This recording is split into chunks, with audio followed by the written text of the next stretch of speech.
Welcome to Terrified Tales, where things are about to get unsettling. Before we dive deeper into the darkness, make sure to like and subscribe. Let us know where you're listening from and what time it is. Are you brave enough to be here at night? Now relax and let the fear take hold. Story 1.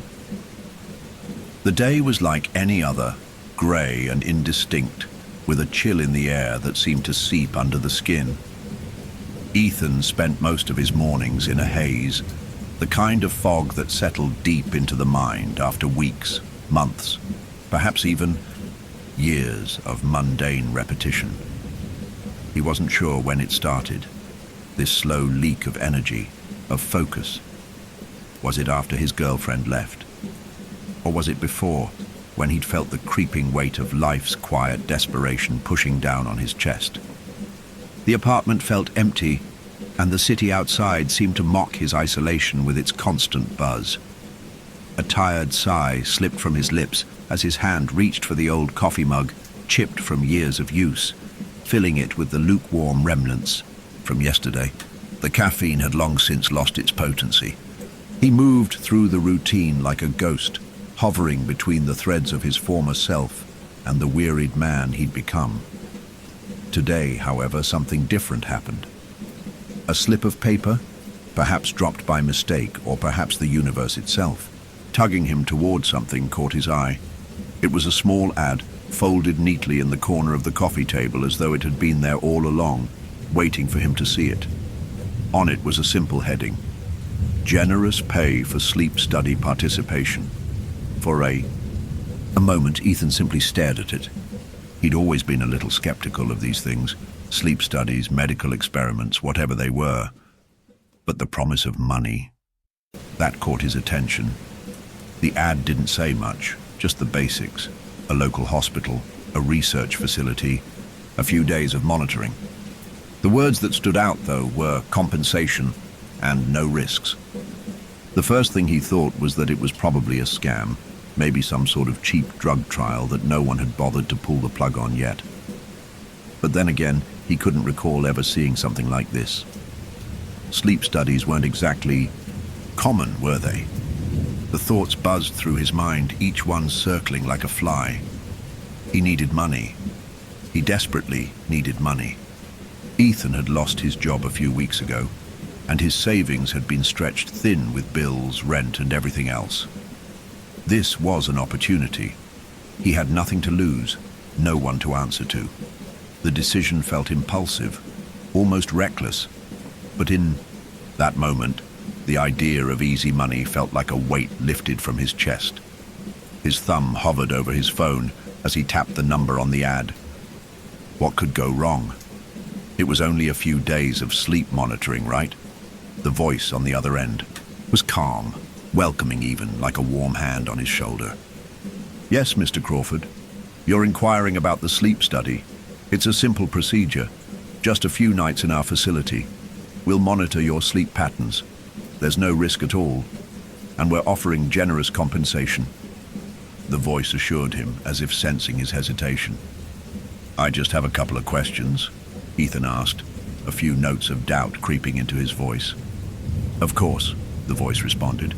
"We can send you all the information you need, but essentially, you'll spend the night in a comfortable room with various monitoring equipment attached. You'll sleep as usual. We've had many participants, and there are no known issues."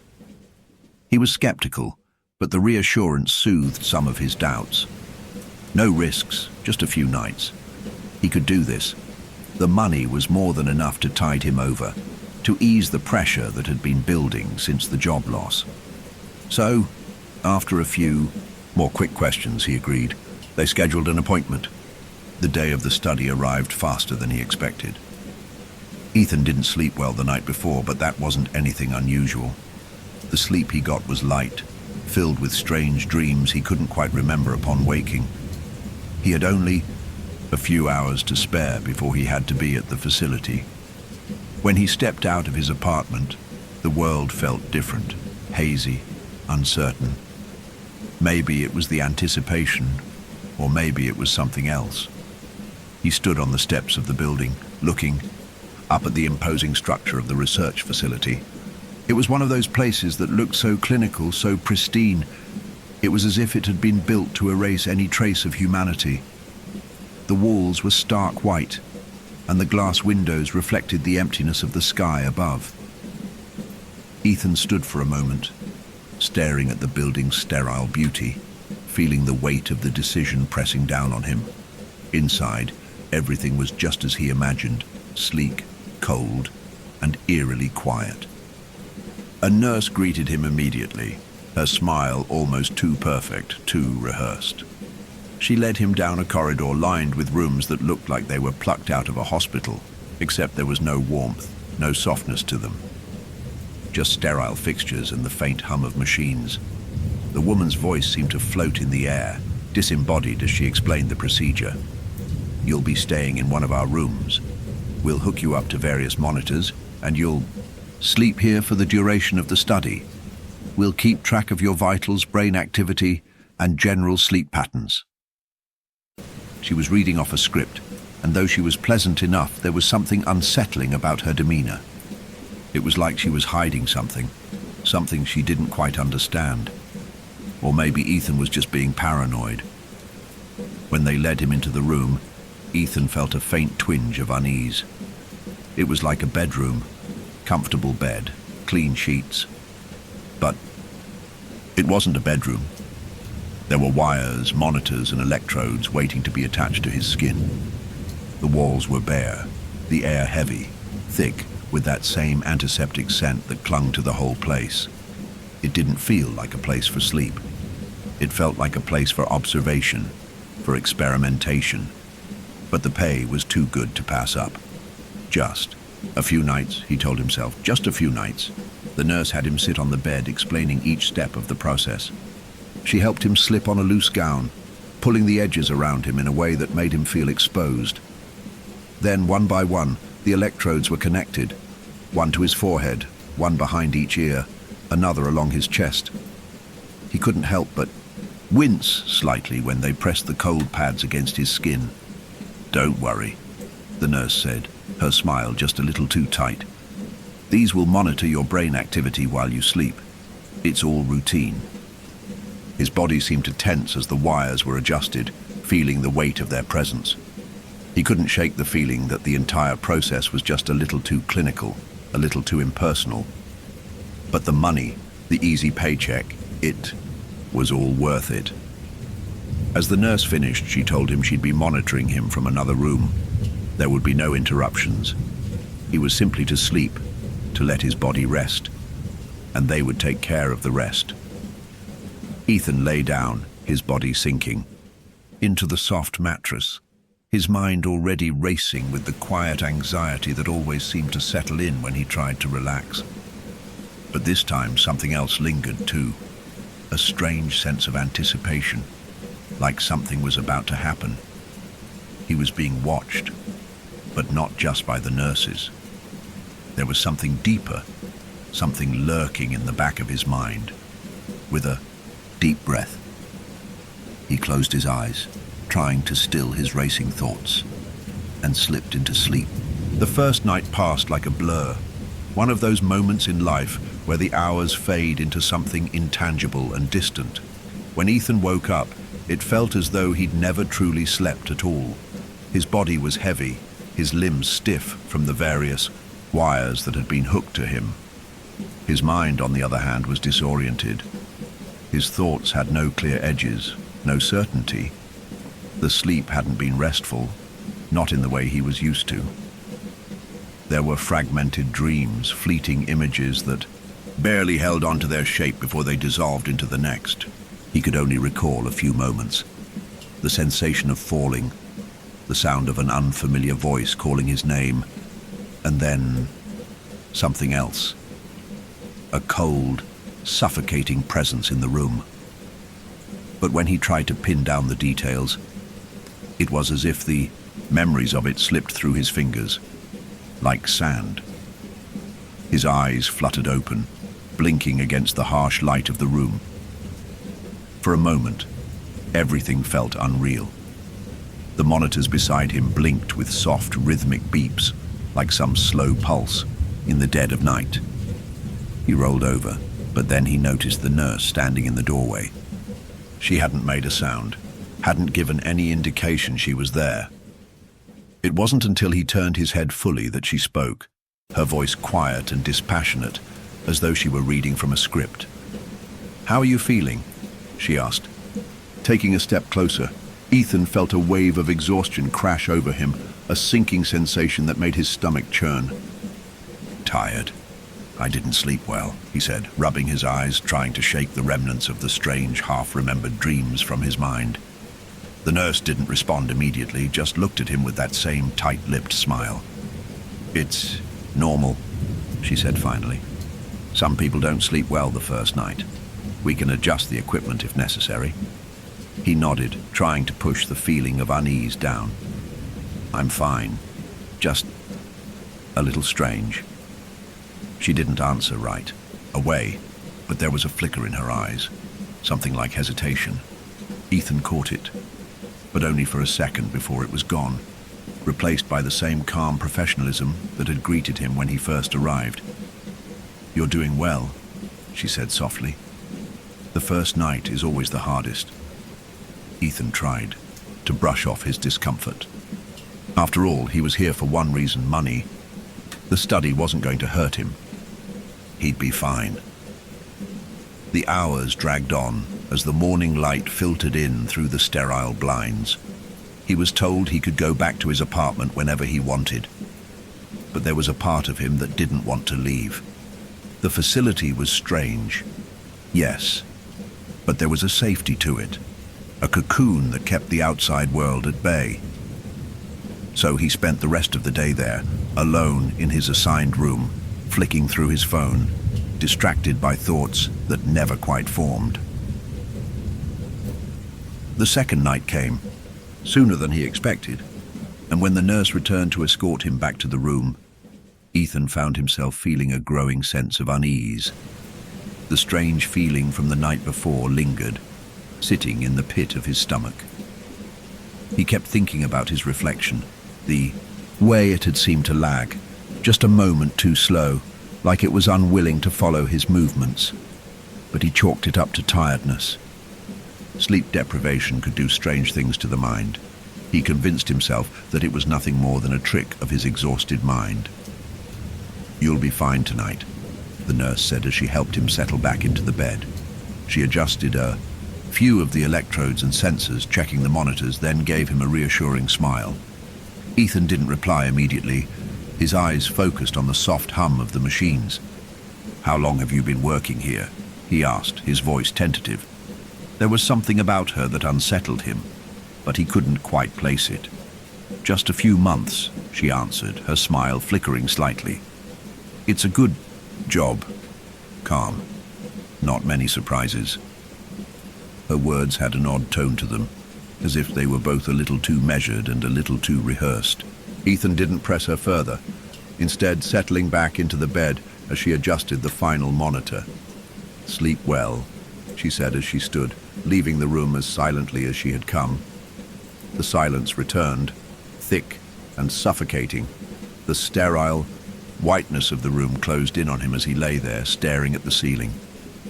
The same buzzing mechanical sounds, the same sterile air. Nothing had changed, but somehow everything felt off. Ethan tried to sleep, but the moment he closed his eyes, the dreams returned.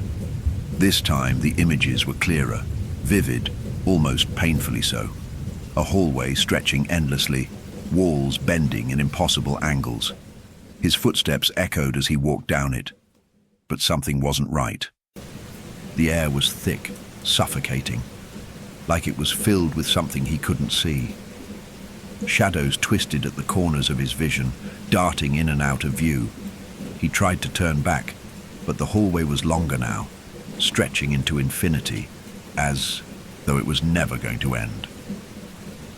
Then he heard the voice, soft, gentle, but filled with an underlying sense of dread. "You shouldn't be here," it whispered, almost like a warning. But before he could make sense of it, the darkness swallowed him whole, pulling him into a deep, oppressive void. He woke with a start, gasping for air. His heart pounded in his chest, his body slick with cold sweat. The room was still the same, white, sterile, quiet. But something felt wrong. His breath caught in his throat as he looked around, a cold shiver crawling up his spine. There was a sense of dislocation, like he wasn't quite sure where he was. For a brief moment, it felt as though he were outside of his own body, watching himself. The monitors continued to beep softly beside him, the lights above flickering as if to remind him that he was still part of this experiment, still a subject, under observation. He sat up, his fingers shaking as he pushed himself out of bed. The moment his feet touched the cold floor, something caught his eye, a reflection in the corner of the room just to the left of the door. It was his own face, but it didn't look quite right. The edges were blurry, like a poor reflection in a pond, unable to focus. His face looked too pale, too still. For a long moment it didn't move.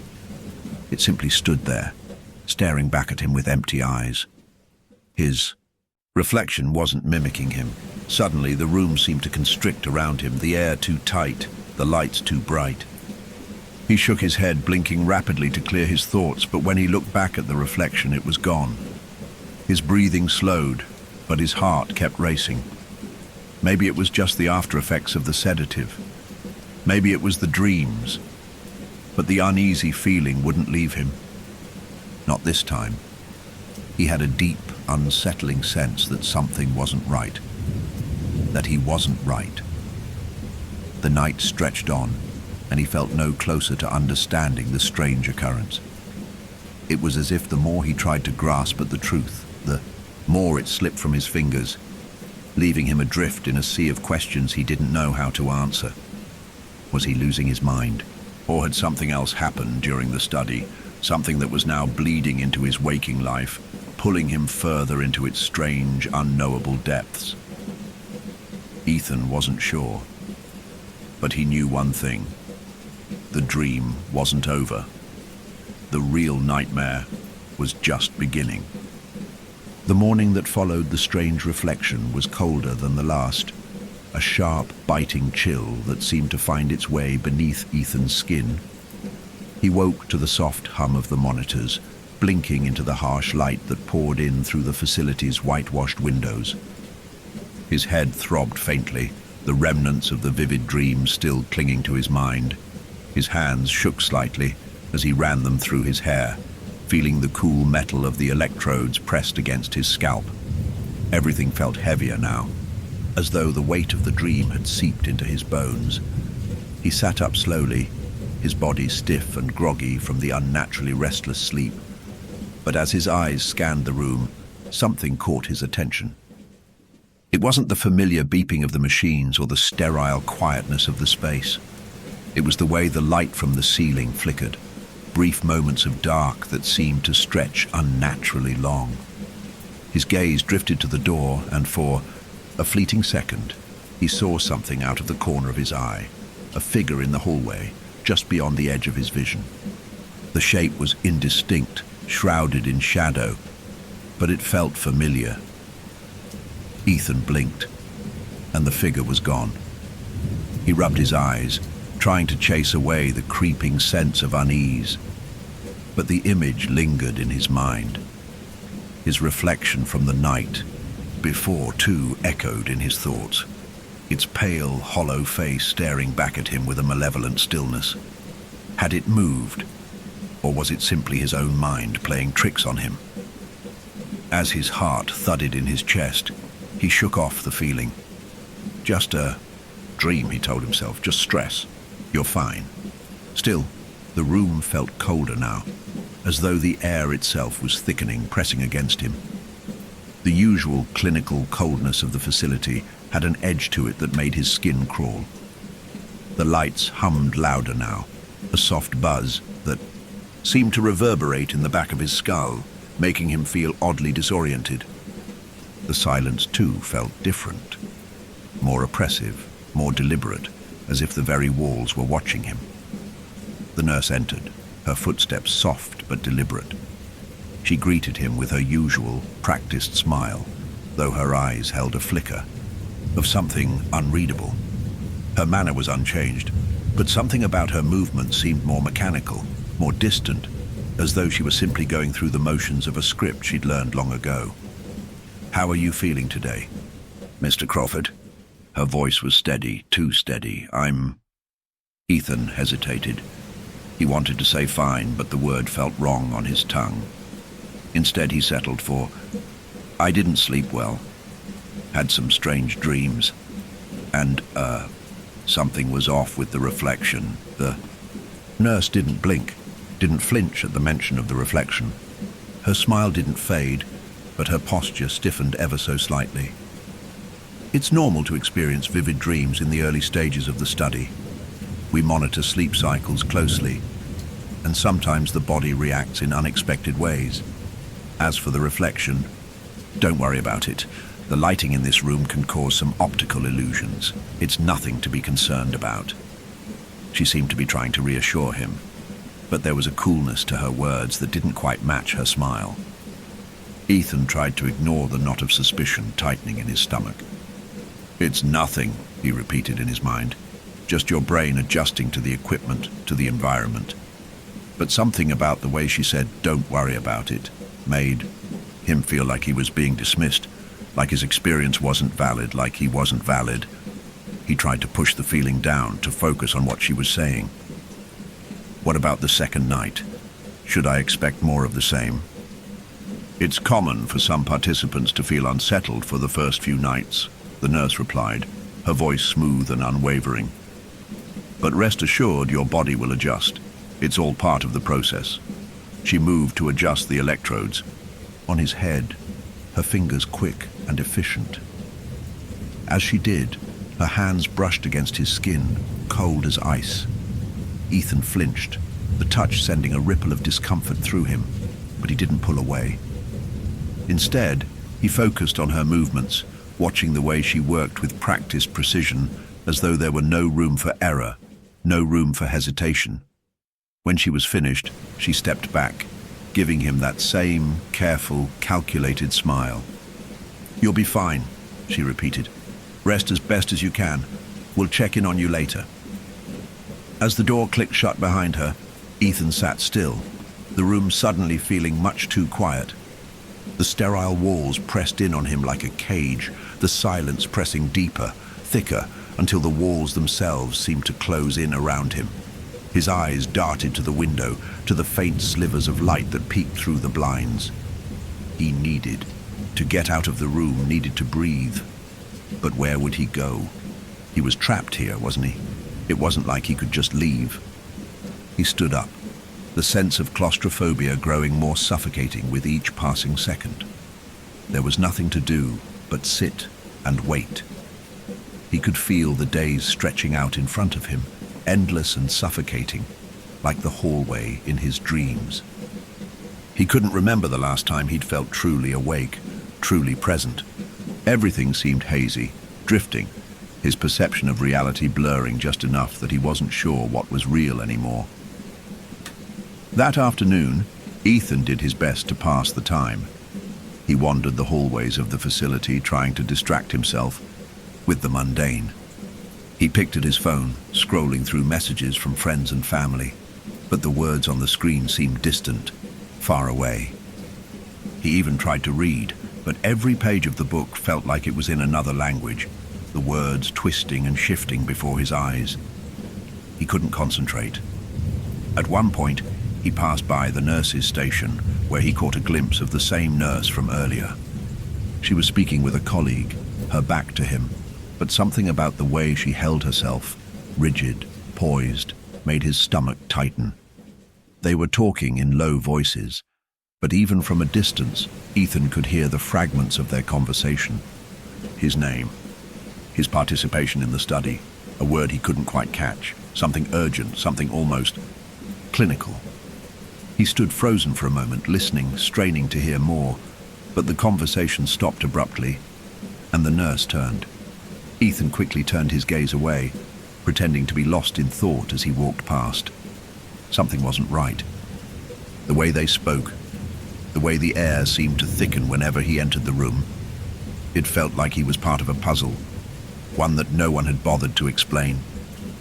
The feeling of being watched had never left him, not since that first moment when he'd stepped into this sterile facility. He had no idea who he was anymore or what was happening. Was this all part of the study? Was this the side effect of some experimental treatment he didn't fully understand?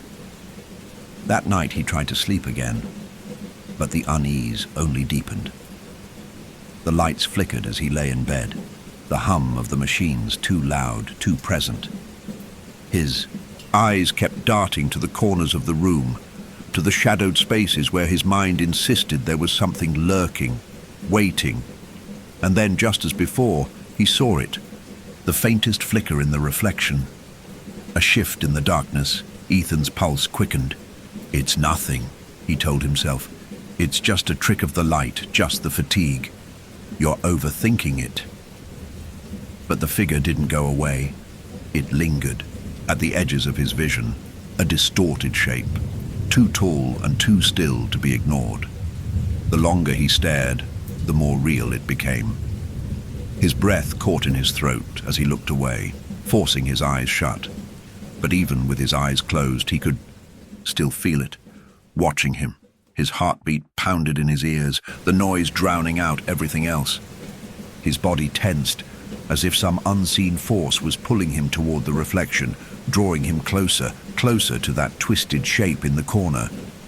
When he opened his eyes again, the figure was gone. But now, the silence was unbearable. The feeling that something had just slipped away gnawed at him, like the last sliver of a fading dream. Ethan sat up, sweating, his thoughts spinning out of control. What was real? What was he becoming? But the truth was, he no longer knew which way was up. The fourth night came with a strange sense of inevitability, as though it had been waiting for him all along, lying in wait like a predator in the dark. Ethan felt it the moment he stepped into the room. The walls seemed tighter, the shadows deeper, the air more suffocating. It wasn't just the space that had changed, it was him. Something inside him had shifted, and the world outside felt different now, as if the edges of reality had become blurred, smudged. The certainty he once had about what was real, about what was happening, was now slipping through his fingers like sand. He was no longer alone in the room. When he stepped over the threshold, he felt it, the presence. It was so subtle, so elusive, that at first Ethan couldn't place it. It wasn't the usual clinical atmosphere he'd grown used to, with the sound of the machines humming, the lights flickering softly above him. No, this was something deeper. This was the quiet weight of being observed by something that was not part of the study, something that had no business being here, something other. He couldn't even explain what it was. It was just a feeling, a creeping sensation that crept up his spine, twisting his thoughts into knots. He froze for a moment, standing at the center of the room, listening. The lights flickered, above him again, casting long, twisting shadows across the walls. That's when it happened again. The movement in the corner of his vision. At first, Ethan thought it was the exhaustion, a trick his mind was playing on him. But when he turned, his breath caught in his throat. There, just beyond the bed in the dim corner of the room, was the unmistakable figure of himself. His reflection, or was it, stood motionless, as if waiting for him to notice.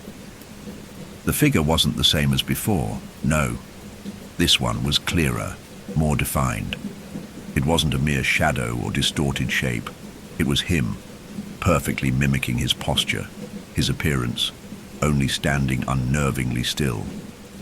The eyes were the most unsettling part. They weren't his. They were darker, deeper, and glinted with an unsettling knowledge. For a moment, neither of them moved. It was as though time had stopped, a silent standoff between the two versions of himself. Ethan's heart hammered in his chest, his palms slick with sweat as he tried to convince himself that it was just a trick of the mind, that it was fatigue. It had to be fatigue. But the figure didn't disappear. It remained there, staring at him from the corner of the room, those dark eyes burning into his soul. Suddenly, the door clicked open behind him and a nurse entered, one he didn't recognize. She was dressed the same, her white coat crisp and immaculate. But there was something different about her. Her gaze, sharp and calculating, swept over him without a hint of concern. She didn't ask how he was feeling or even acknowledge his presence at first. She simply walked to the bed, checking the monitors with quick, precise movements. Ethan opened his mouth to speak, to say something about the figure, the thing in the corner, but the words got stuck in his throat. He turned back toward the spot, but it was gone. The corner of the room was empty. There was no trace of the strange, mirrored presence. Only the cold, sterile space remained. The nurse turned then, her gaze now fixed directly on him. Her lips curled into that same tight smile he had come to know, but there was no warmth in it. It was like a mask, a veneer that hid something much darker beneath. "You're doing well, Mr. Crawford," she said softly. Her voice was mechanical, devoid of any real emotion. "How are you feeling tonight?" The question seemed empty, hollow. I don't know," Ethan stammered, his voice barely above a whisper. "I keep seeing things. My reflection—" He stopped himself, unable to form the words. He didn't know how to explain what was happening, or if anyone would even believe him. "Something's wrong," he finally said, his voice trembling. The nurse didn't respond at first, only continued to adjust the monitors and check the machines. "You're under observation, Mr. Crawford. You're going to be fine." She repeated the same phrase, as if it were an affirmation to convince him, not a statement of fact. The coldness in her eyes didn't waver, though. Ethan's mind raced as he tried to grasp at something, anything to explain the feeling gnawing at him. Why didn't she seem concerned? Why was everything about the way she moved, the way she spoke, so rehearsed? "Have you noticed anything strange?" he asked, his voice gaining strength despite the knot in his stomach. "Something off in the study?" For a moment her gaze shifted just slightly, a flicker of hesitation crossing her face. But it was gone before Ethan could fully process it. "No," she said, her tone flat. "Nothing strange. You are responding well to the study, and that's all that matters." Before Ethan could press further, the nurse turned and left, the door clicking shut behind her with an eerie finality. The room was silent again, but the silence was now suffocating, thick with unspoken tension. Ethan remained, sitting on the bed staring at the door. His mind was a mess of confusion and dread. Had the nurse seen the reflection? Was it real, or was he simply losing his grip on reality? A cold wind seemed to sweep through the room, though there was no window open, no draft. He shivered, hugging, his arms close to his chest. He couldn't shake the feeling that something was wrong. Very wrong. The moments stretched out. Ethan stood up and walked to the window, trying to look outside, but the view was obscured by the blinds. It was just another sterile hallway, another plain hallway that stretched out into nothingness. He felt a wave of frustration rise up in him, but there was no escape. Not here, not now. The sound of footsteps broke the quiet, faint and distant, at first, but growing louder as though someone was walking closer. His eyes snapped toward the door again, but it didn't open. The steps continued, echoing in the silence of the hallway outside. Ethan's breath hitched as he realized they weren't coming from the hallway outside. They were coming from within the room itself. Slowly, he turned, his eyes scanning the corners of the space. His pulse quickened, and then he saw it. In the farthest corner of the room, standing just out of the reach of the light, was the figure once again, his reflection. But this time, it wasn't still. This time, it was moving. The figure stepped forward, but it wasn't in sync with Ethan's own movements. No, it was moving on its own. It was alive, and the reflection was him. But it was something else. Darker, more twisted. Its eyes were empty, yet filled with a kind of malevolent purpose that seemed to burn through Ethan's mind. He couldn't breathe. He couldn't think. The reflection, the thing, took another step forward, its face contorting in an unnatural way, as if it were trying to speak, but no sound came. Instead, a low, rasping whisper filled the air around Ethan, curling through, his thoughts like a chilling breeze. "You're not who you think you are." Ethan's blood ran cold. His heart pounded in his chest, a hollow drumbeat in the silence. The figure reached toward him, its fingers curling into a claw-like shape. Ethan backed away, but the thing moved with inhuman speed, its face just inches from his. "You never left," it hissed, the voice now low and guttural. Ethan gasped, stumbling backward, but the thing, his reflection, remained, its eyes locked onto his, and the space between them seemed to stretch impossibly thin, like there was no escape. And that's when he realized he wasn't alone in this room anymore. The reflection wasn't the only thing watching him now. Ethan's heart slammed in his chest as the words echoed in his mind, twisting his thoughts into a labyrinth of confusion. "You never left." The reflection's voice, low and ominous, hung in the air like a weight he couldn't escape. His legs felt weak, unsteady beneath him, and his body moved on its own, backing away from the figure in the corner, but no matter how far he retreated, it felt as though the space between them remained unchanged, as if there was no real distance. E.T. turned his gaze to the door, but the hallway outside was dark, empty. He could feel the walls pressing in on him, the sterile, claustrophobic air tightening around his throat. The room had grown darker. Shadows pooled in every corner, stretching and curling like living things, their edges blurring as if they were slipping through the cracks of reality itself. The reflection, still standing in the corner, took another step forward, its movements jerky and disjointed. It wasn't his body anymore. It was something warped, twisted, as if it had been made to mock him. The eyes were no longer just cold and empty. They were hungry, their hollow depths pulling him in like black holes.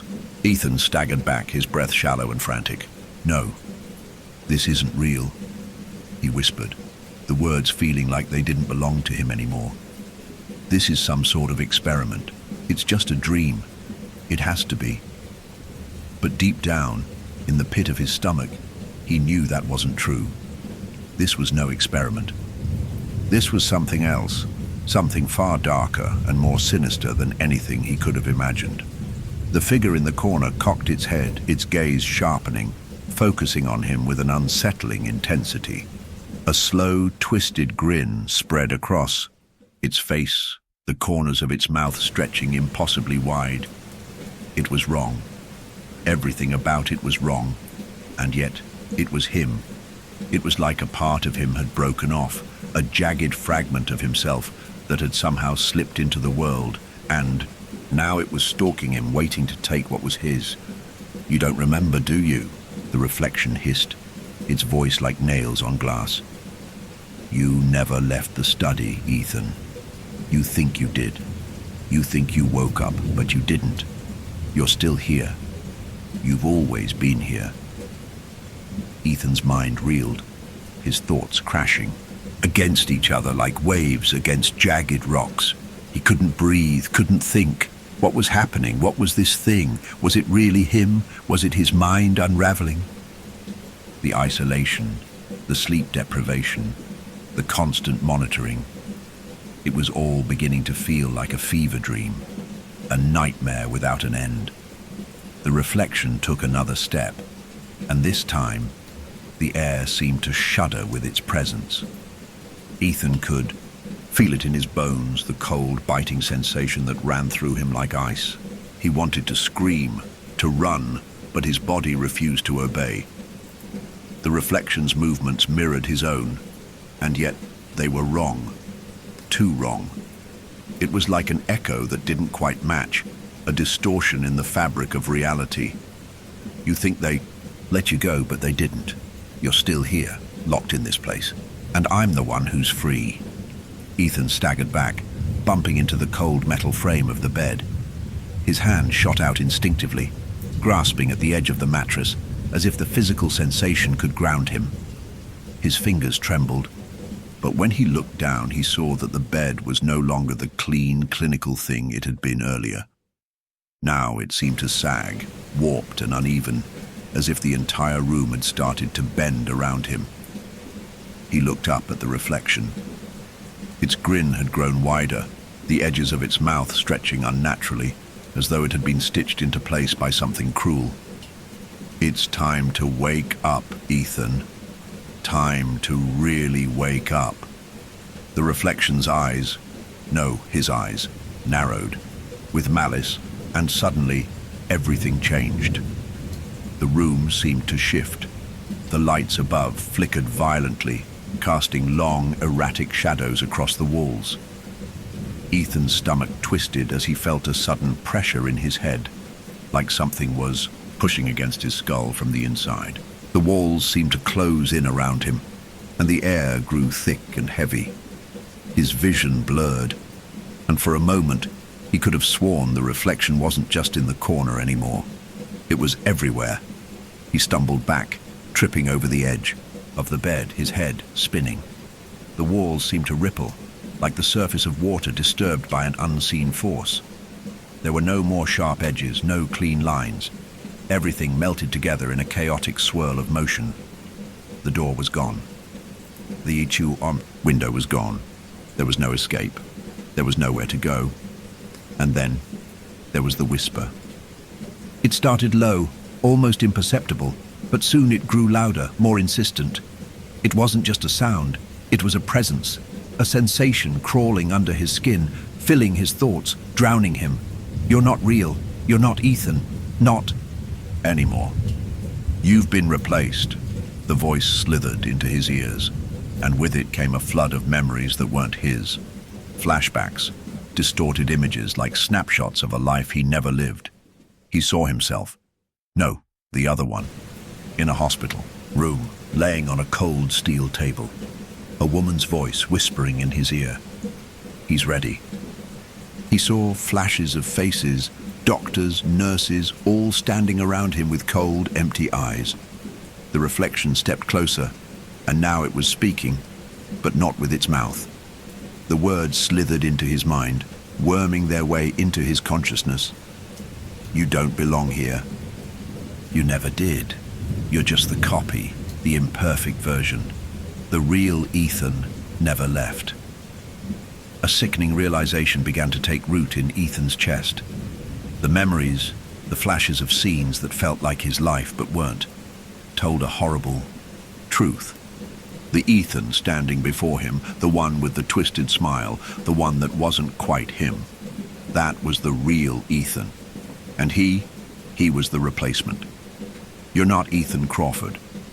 You're the experiment. The world around him seemed to collapse in on itself. The room, the facility, the study, none of it was real. It had all been a lie, an illusion designed to trap him in a world that wasn't his. He had never left. He had never woken up. The figure in the corner, his reflection, his other self, stepped forward, and with each step, Ethan felt a piece of himself crumble away, as if the very fabric of his being was being unraveled. His body trembled as he reached out a hand, desperate to make contact, desperate to understand, but the reflection never wavered. It was already too late. The room, no, the entire world, was beginning to break apart, the edges of reality splintering like glass. His knees gave way beneath him as the reflection reached out to him. the dark eyes gleaming with the satisfaction of knowing the truth. "Time to wake up, Ethan," it whispered again. But this time, the words weren't a threat. They were a promise, and then everything went black. The darkness was thick, suffocating, pressing against Ethan from all sides. He couldn't breathe, couldn't move. It was as if the very air had turned to lead, and his limbs were bound by invisible chains. He couldn't see. He couldn't feel anything, not even his own body. There was no sound, no sensation, only the weight of an infinite, empty silence. Time didn't exist in this place. It stretched on forever, undisturbed by the passing of moments, or perhaps it collapsed entirely into nothingness. For how long? A minute? An hour? An eternity? He couldn't tell. It was as though his consciousness had been torn from the world, stranded in some endless void between realities, between lives. And then there was a sharp tug, a violent snap, as if something was pulling him back, dragging him out of the abyss. He gasped, his lungs filling with air, but it wasn't the air he remembered. It didn't smell sterile. It didn't have that faint scent of antiseptic that he had grown accustomed to in the study. This air was thick, humid, filled with something that tasted vaguely metallic, as though it had been tainted by the very essence of his fear. The world around him jerked back into focus, blurry, distorted, like waking up from a nightmare. But it wasn't a relief. No, not this time. This wasn't a return to safety. It was different. Ethan's eyes snapped open. He was lying on his back again, his head throbbing, his body aching. The same sterile bed, the same cold clinical lights flickering overhead. He was back in the room, but this wasn't the room he remembered.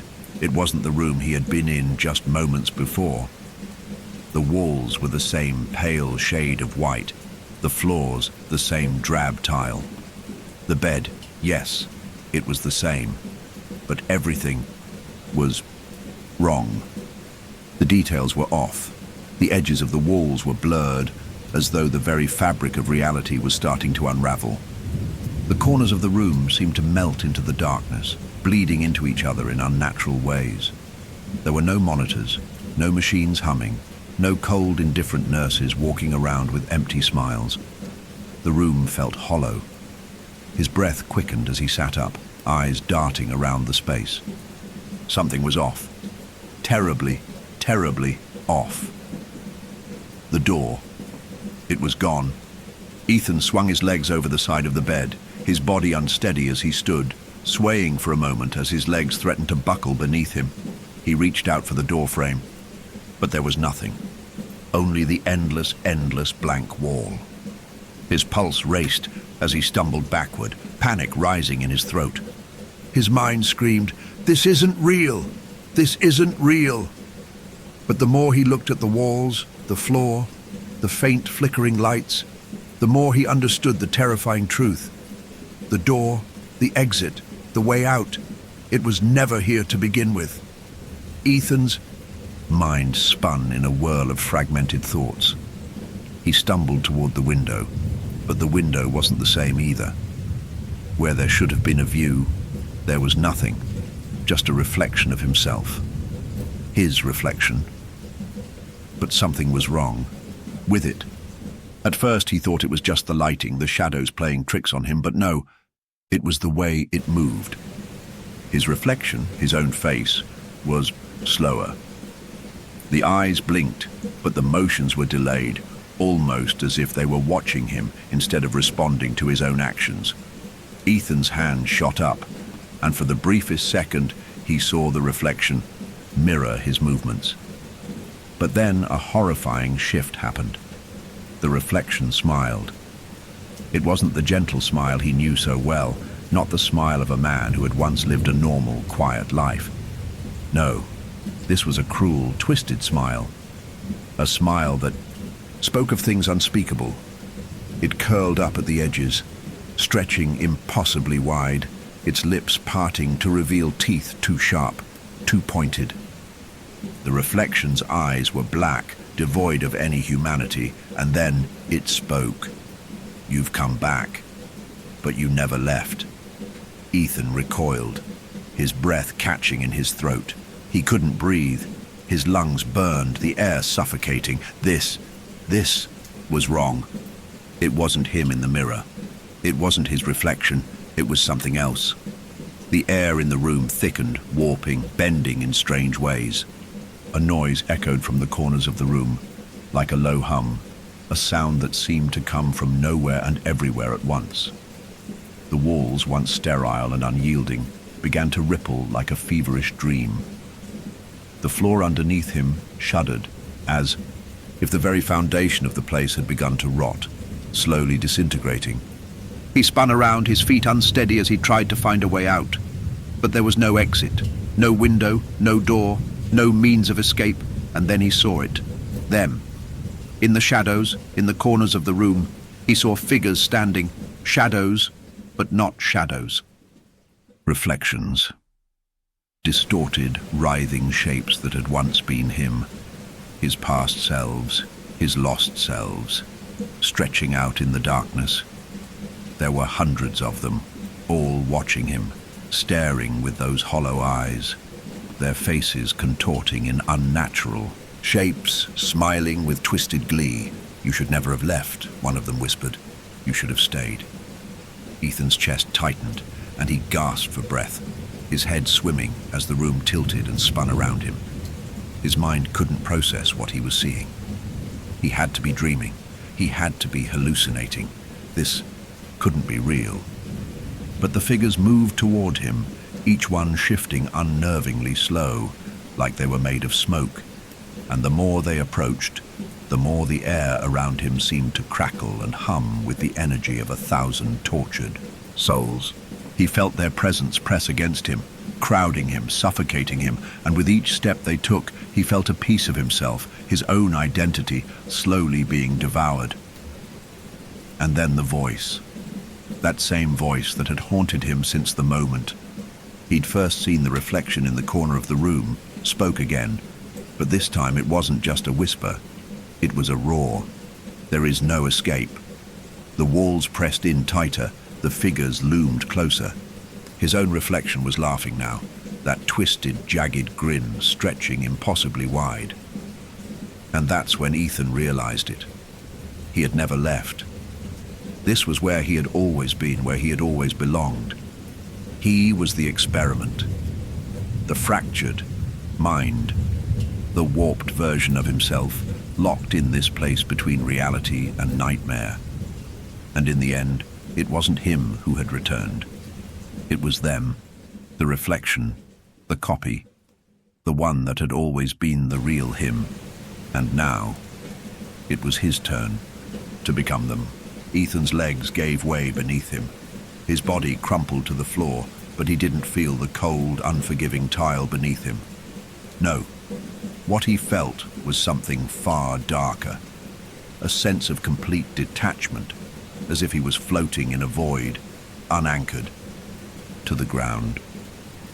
The shadows that crowded the room seemed to move with purpose, as though they had a life of their own, creeping closer with every breath he took. He couldn't look away from the figures standing in the darkness. They were him, or at least they had been. Their movements were slow, like they were marionettes, their strings pulled by something far more sinister than mere gravity. The faces were distorted, frozen in expressions of pure malevolence, their eyes black pits that swallowed all light, all hope. There was no escape. He had been wrong to think he could run. The reflection in the mirror, the one that had smiled so cruelly, now moved forward, its steps deliberate and slow. Ethan's heart pounded in his chest as he watched it approach. The closer it got, the more real it became. It was no longer a mere distortion, a trick of the light. It was alive. It was something more than he could ever have imagined. Its smile widened, grotesque and wrong, as it reached out toward him. And then, something inside Ethan broke. A sharp, splintering crack that echoed through his mind like the sound of shattering glass. A vision flashed in his head. A memory. No, not a memory. A truth. You were never meant to leave. You were. Never the one they wanted to survive. The voice slithered into his thoughts, invasive and malicious. It was the same voice from the reflection. It was his voice. "You're not real." The words escaped his lips before he could stop them, his voice trembling as though he hadn't spoken in years. "I am." The figure in the corner tilted its head, its grin stretching even wider. There was something wrong with its face. Something alien. The skin was starting to peel back, like paper tearing from a fragile book, revealing something underneath. The flesh wasn't human. It was wrong. It pulsed with a sickly, unnatural glow, like it was made of shadows and whispers, stitched together in a grotesque mockery of life. For a moment, Ethan's mind faltered, and he thought he might collapse again. But then, his vision cleared, and a terrible, undeniable truth struck him like a bolt of lightning. It wasn't his reflection that was coming toward him. It was the real Ethan, the one who had stayed behind, the one who had never left. His mind raced, a tangle of confusion and dread. He had always thought the other version of himself, the reflection, was an echo, a false copy. But no, he realized now. He had never left the study. He was the copy, the thing that had been left behind. The other Ethan was real. He had never been part of the experiment. He had been the one in control all along, the one they had been waiting. For the figures in the room seemed to draw closer now, their eyes fixed on him with an intensity that made his skin crawl. The walls continued to pulse, the very air thickening around him, suffocating him with the weight of their gaze. The reflection, the other him, took another slow step forward, its distorted face twisting with malice, its hands reaching out to grab him, to pull him into the dark void where he truly belonged. But then something broke through the darkness. A sound. At first it was faint, like a whisper on the wind. But it grew louder, clearer. A hum, low and resonant, vibrating in the pit of his stomach. It was coming from the mirror, from the reflection. Ethan's eyes snapped to the surface of the glass. What he saw made his blood run cold. The reflection was changing again. Not in the way it had before, not with the slow movements and jagged smiles, but something far worse. The glass began to shift, rippling as though it were water disturbed by an unseen force. It was as if the reflection itself was being pulled from the other side, stretching, distorting, becoming something more. The other Ethan, the twisted version of himself, began to push through the glass, as though it were no longer a barrier, but a doorway. His hands, no, its hands, slammed against the surface, and the mirror cracked, its jagged edges splintering with a sound like thunder, ringing through Ethan's skull. For a brief moment, he thought the room would implode, that reality itself would collapse under the weight of what was happening, and then the other him pulled itself free. It wasn't the same twisted thing he had seen before. This was worse. The creature, his true self, was a grotesque distortion, a contorted figure that had been warped by time, by whatever dark forces had shaped it in the shadows. Its skin was pale, slick with something unearthly. Its limbs stretched unnaturally with joints that bent at impossible angles. Its eyes were wide, black as midnight, and they gleamed with hunger. For a moment, they locked eyes. Ethan and the thing that had once been him. And in that brief instant, he understood the truth of it all. This was what had remained, the part of him that had never been allowed to leave the experiment, the one that had taken his place. Ethan stumbled back, his chest heaving with terror, but the creature, his true self, didn't move. It simply stood there, watching him, smiling that same twisted, savage grin. Its mouth opened slowly, and the sound that came from it was a low, guttural growl, as though it was savoring the moment. And then it spoke.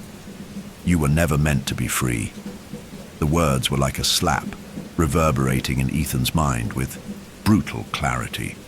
His vision blurred again, the edges of the room fading into the blackness, and suddenly he was no longer sure what was real. What was him? "You were just a substitute."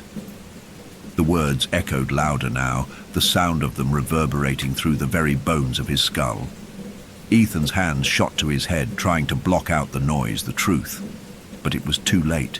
He could feel it, his very identity slipping away. He could feel the presence of the creature, his other self, expanding in the darkness, a weight on his chest, a presence that grew with every breath. "There is only one of us," it whispered, and its voice was like a hiss, like the wind in a graveyard. "And I have come to take what is mine." In that moment, Ethan realized the truth. He had never been the one to escape. He had never left the study. It had been the other him, the real one, who had been released, while he had remained trapped in a cage of his own mind. He had been the copy, the failed experiment, and he was no longer the man who had once walked in the world. Now, there was nothing left but the void. The reflection, the true version of himself, took a step closer, and Ethan collapsed to his knees, his heart racing, his mind breaking. The room was gone. The darkness was closing in. The presence of the creature was all around him. And then there was nothing. The air, thick with the scent of decay, was suffocating. It pressed against Ethan's lungs like 1,000 unseen hands, trying to force the very life out of him. He could feel the cold sweat on his skin, the strange metallic taste of fear that clung to his tongue. But it wasn't enough to ground him. He couldn't breathe. He couldn't think. The world around him was a distorted blur, everything spinning with sickening speed, as though he were trapped in the spin of some unseen vortex, tumbling toward a fate he couldn't understand. He tried to open his eyes, but his vision kept slipping in and out of focus. The air, thick and oppressive, made every breath feel like it might be his last.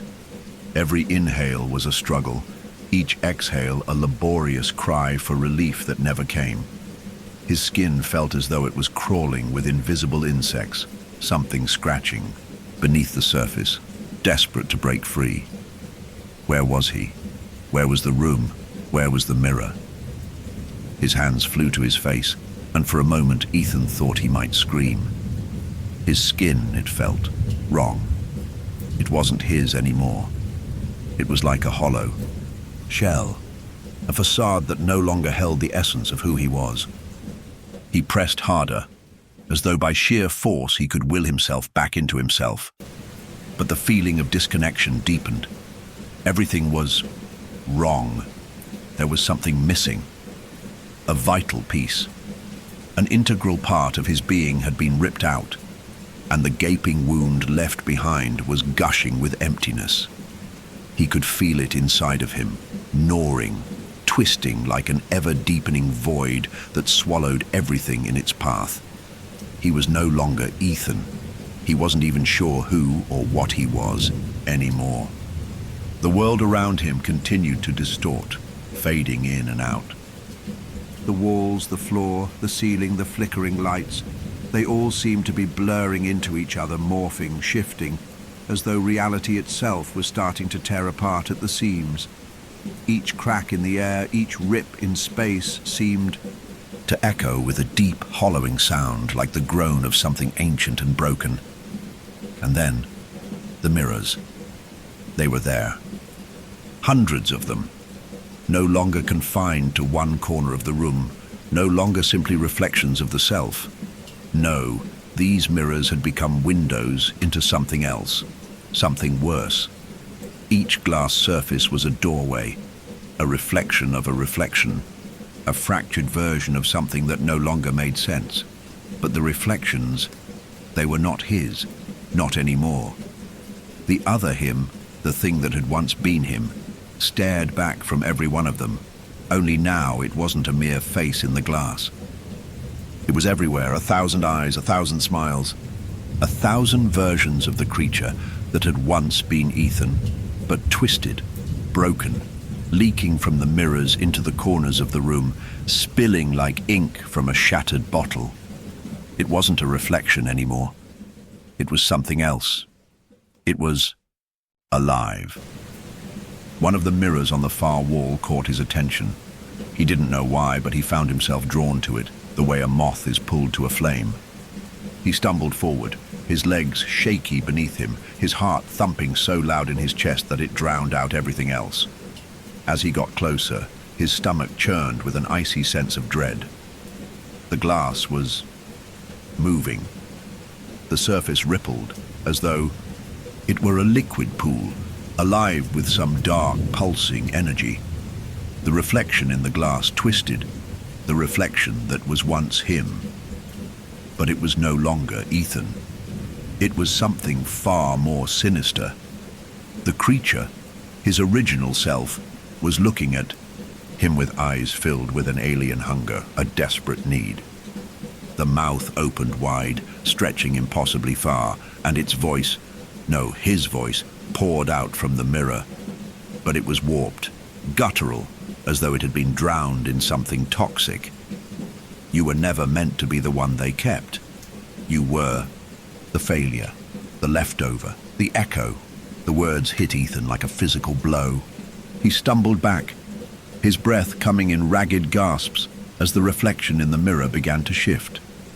No longer merely a face, the thing reached out from the glass, its hand passing through the surface as though it were made of smoke. The air around it shimmered with an unnatural heat, rippling like water under the weight of its presence. And then it stepped through the mirror. It was no longer just a reflection, no longer just a part of Ethan. It was alive. Ethan could do nothing but watch as the creature, his other self, moved toward him, its long, spindly limbs stretching out, with unnatural ease like an octopus reaching toward its prey. The creature's smile widened, its lips pulling back in a cruel, vicious sneer that left no room for doubt. This is your end. The final hollowing. Ethan stumbled backward, his heart thundering, the room spinning around him. He could feel the walls closing in, the mirrors multiplying, each one pulling him deeper into its trap. There was no escape, no way out. The mirrors had trapped him here in this nightmare, and they were slowly hollowing him out, piece by piece, until there would be nothing left but the emptiness. The creature was almost upon him now, its cold, glassy eyes fixed on his trembling form, the twisted version of himself stretching and distorting like a nightmare-made flesh. "It's too late," the thing whispered, its voice a rasping, deathly sound. "You've already been replaced." And then it reached for him. In that moment, Ethan felt it, the hollowing. It started as a slow ache deep inside him, like a sharp pin being driven into his chest. Then it spread outward, like roots digging deep into the flesh of his mind, pulling him apart. He could feel it in his limbs, in his skin, in his very soul. The emptiness taking root, digging deeper into him. He was fading. He was becoming nothing. The mirrors were closing in, the reflections of his shattered self multiplying, the edges of his existence beginning to fray like a worn-out thread. He wanted to scream, but no sound came. He wanted to run, to escape, but his body refused to obey. There was no escape from the mirrors, no escape from the thing that had taken his place, and in the end, there would be nothing left of Ethan. Only the empty shell, the reflection, the hollowed-out version of the man who had once been. The creature grinned wider, and the last of Ethan's consciousness was pulled into the void. The silence that followed was crushing.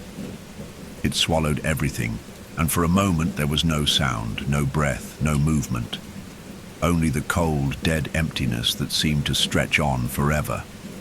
Ethan's mind, the little of it that still clung to reality, felt as though it had been torn away from its vessel. Like a ship drifting adrift in a vast, fog-choked sea, he had no anchor, no direction, just the endless, mind-numbing void. His thoughts swirled around him like a tornado, fragmented and broken, but still, somewhere deep inside, a single terrible question burned through the haze. Where was he? The room, the one that had once held the reflections, the mirrors, the endless maze of twisted corridors, was gone. He had no memory of leaving it, no memory of anything, really. It was as if the very essence of his being had been emptied out and cast aside, leaving only the hollow shell that stood in the center of the darkness. And then it came, the faintest of whispers, like the flutter of paper against a breeze.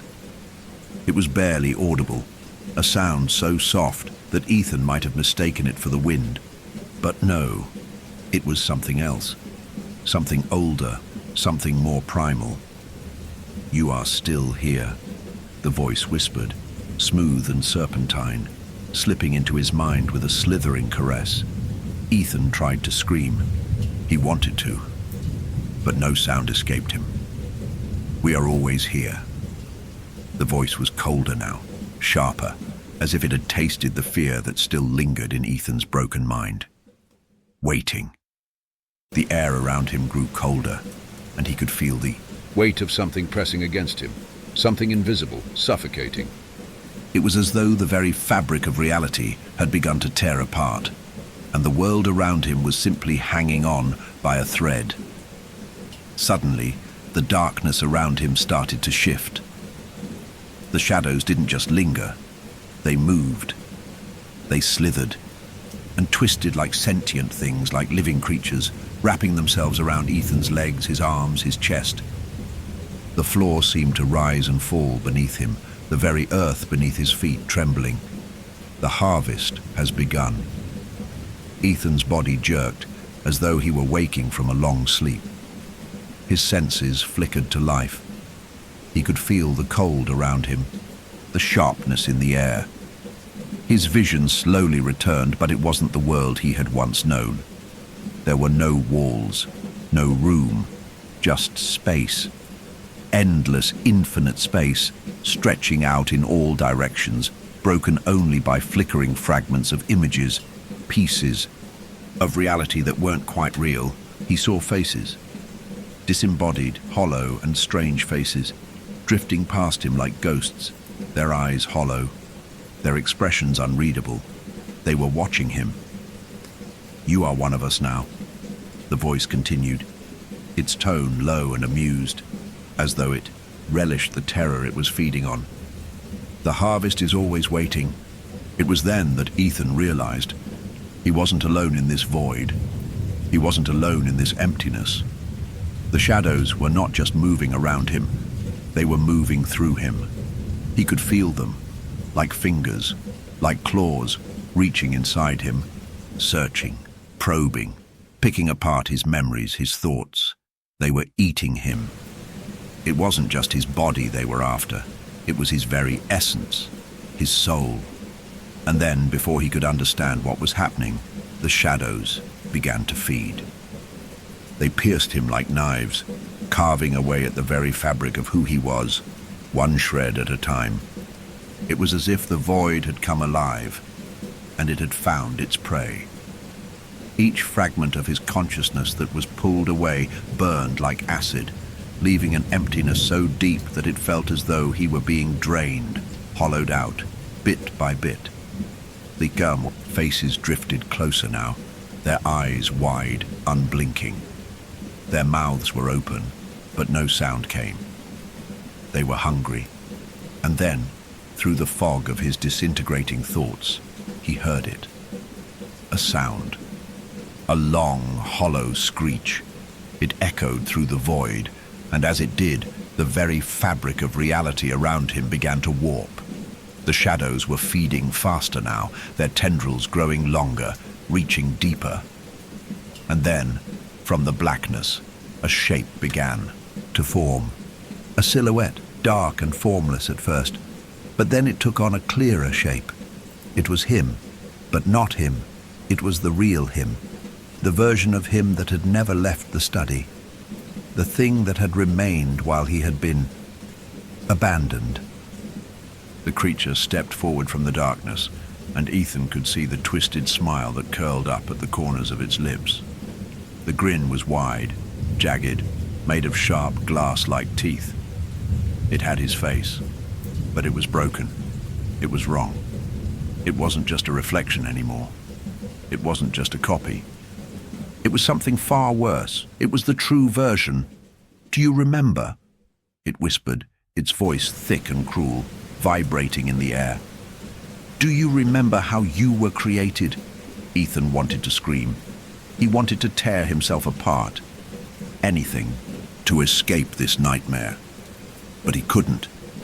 His body was no longer his. His mind was barely a whisper. The creature's eyes narrowed. You were always the backup, the failure, the one left behind. It laughed, but it wasn't a human laugh.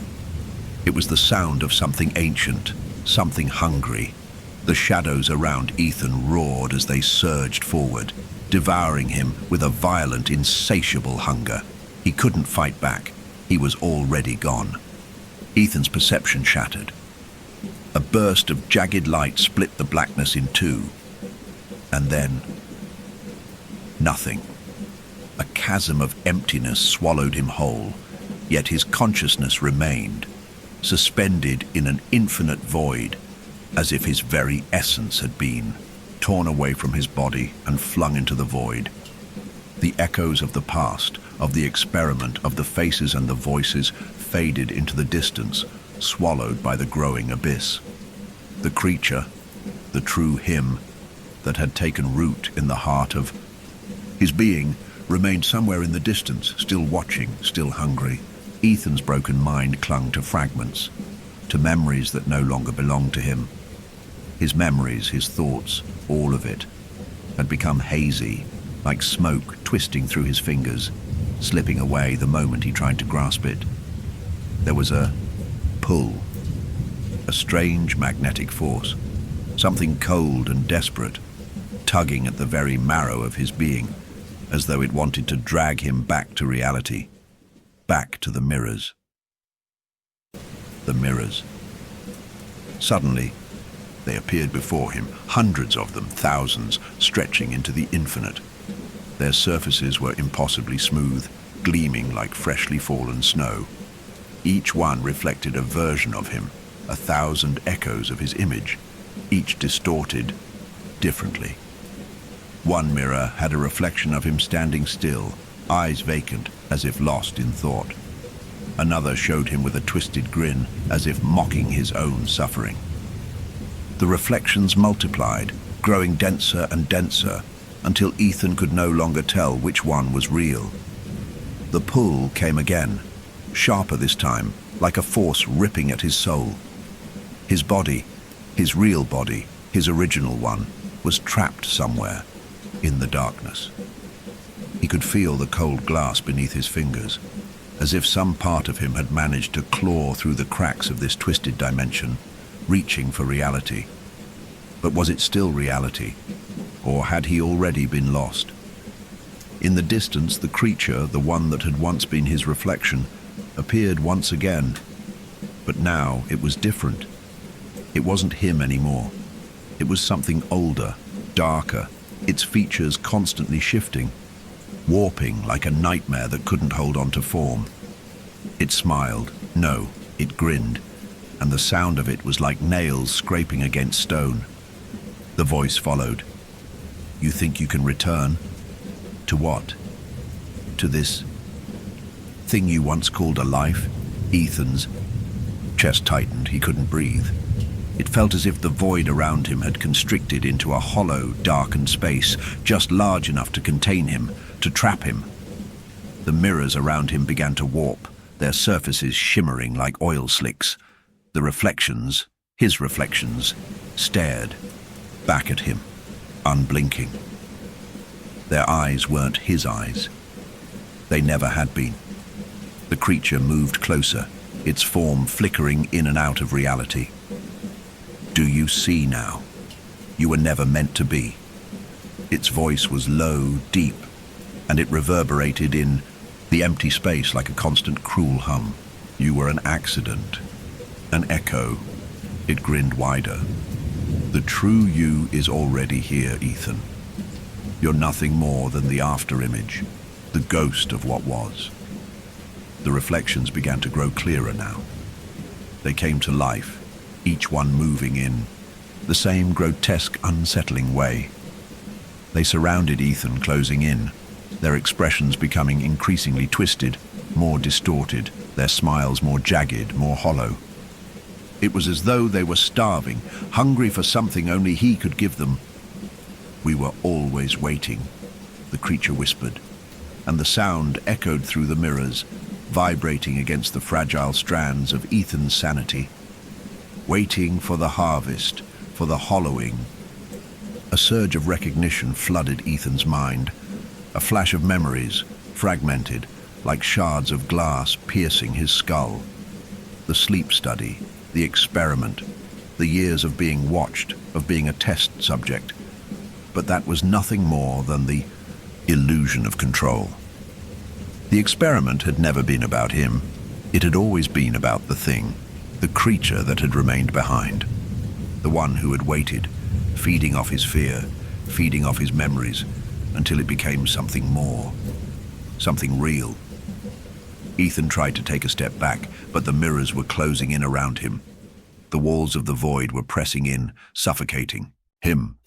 His mind, already fractured, was slipping faster now, unraveling at the edges. The images of his reflections, his former selves, were warping into grotesque nightmare shapes, their faces stretching, melting, and reforming into impossible contortions. "Don't you understand?" The creature laughed, its voice rising to a fever pitch.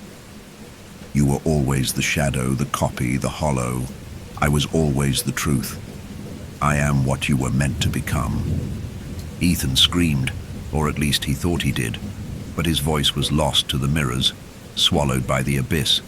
"But it's too late now," the creature purred. "You're gone. The harvest is complete." The glass around him cracked. A ripple of electricity tore through the void, and the air felt thick with static. The mirrors shattered. Ethan's broken reflection, the one that had once been him, split, fractured, and the room around him disintegrated like dust in the wind. He was falling through a void that stretched out for eternity. Yet there was no sensation of time. There were no sensations at all. No warmth, no cold, no hunger, no fear. Just the feeling of nothing. And then, through the emptiness, he saw it. The light, bright and painful, like the sun after years of darkness. But it wasn't his light.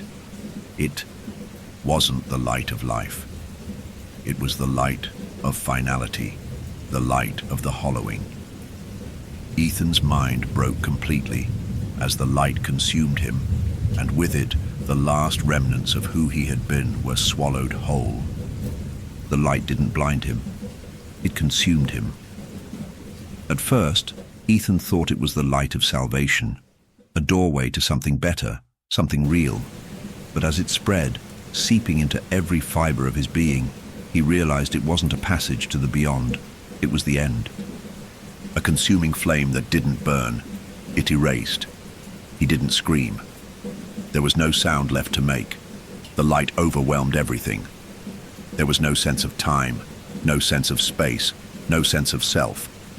But then, just as abruptly, the light receded. The darkness returned. Ethan's eyes, if they still could be called eyes, opened. But the world before him was not the world he knew. It wasn't the room or the mirrors or even the void. It was nothing. A vast, infinite emptiness stretched on in every direction, where the air itself had the taste of metal, sharp and unsettling. The ground beneath him was solid, but it felt wrong, too smooth, too perfect, too unnatural. He moved or tried to, but found his body slow to respond. His arms felt like lead, his legs like they were tethered to the ground by invisible chains. He reached out instinctively, desperate to feel something, anything real. But when his hand brushed the surface of the floor, it wasn't solid. It was like reaching through a thin layer of water, an illusion that gave the false sensation of touch, only to slide away as though nothing was really there. He stood, or at least tried to. His legs buckled, and he collapsed to the ground, though it felt as if gravity had no real weight, as though the very concept of falling had become obsolete. Was he alive? The question hung in his mind, a low hum, but there was no answer. Not from his body, not from the void. There was only the soundless echo of his broken thoughts. A sound began to filter through the vast nothingness. A faint whisper, like a voice, just beyond hearing. It was distant, yet it carried with it a weight, a pressure. The voice was soft at first, just a murmur, almost like a dream. But as it grew louder, it became clearer. Ethan, his name. He flinched. He wasn't sure why. But hearing it felt like a shard of something real, cutting through the thick layers of nothingness. Ethan, the voice again. But it was closer now. Different, malevolent, no longer soft. It carried an icy, cruel edge, like the scraping of nails across a chalkboard, like a rotted memory pressing against the edges of his consciousness. And then it began to form. The air shifted. Or perhaps it was the space around him that distorted, folding in on itself, until someone appeared in front of him. The figure was hazy at first, like a shadow cast by a flickering candle, but slowly it gained shape, form, definition. A man. No, something that resembled a man. It was tall, impossibly tall, with long limbs and hollow eyes that gleamed with something unnatural. Its skin was cracked, like old porcelain, black veins threading through its face like a map of an ancient ruin. But what struck Ethan most was the creature's eyes. They were empty, hollow, black pits that seemed to gaze straight through him. And yet, despite their emptiness, there was an unmistakable sense of recognition. It was him, or rather, a part of him. The creature smiled, a thin, cruel stretch of its lips that didn't belong on a human face. Its voice echoed in the air, a low, dissonant hum. "You're still here." Ethan didn't understand what it meant. He tried to speak, but his throat was dry, his voice lost to the abyss. He wanted to ask, to demand answers, but words failed him. The creature tilted its head, as though amused by his silence. It stepped forward, each movement slow and deliberate, like a predator circling its prey. "You don't understand, do you?" The voice was deeper now, rippling through the void with a dark, chilling resonance. "You thought you left. You thought you escaped, but you're still trapped. This place is the end, the point of no return." Ethan's heart pounded in his chest, or at least he thought it did. It was hard to tell, but there was something gnawing at him, some deep sense of dread creeping up from the pit of his soul. "You didn't leave the mirrors, Ethan," the creature continued, its voice dripping with venom. "You are the reflection. You always have been." The weight of those words sank into him like a stone, pressing down on his chest, making it hard to breathe. The air felt thick, suffocating. The creature's smile widened, and it took another step toward him. "You see, you were always the hollow, the one left behind, the echo that never died, the one who doesn't belong." Ethan's limbs trembled, but his body refused to respond.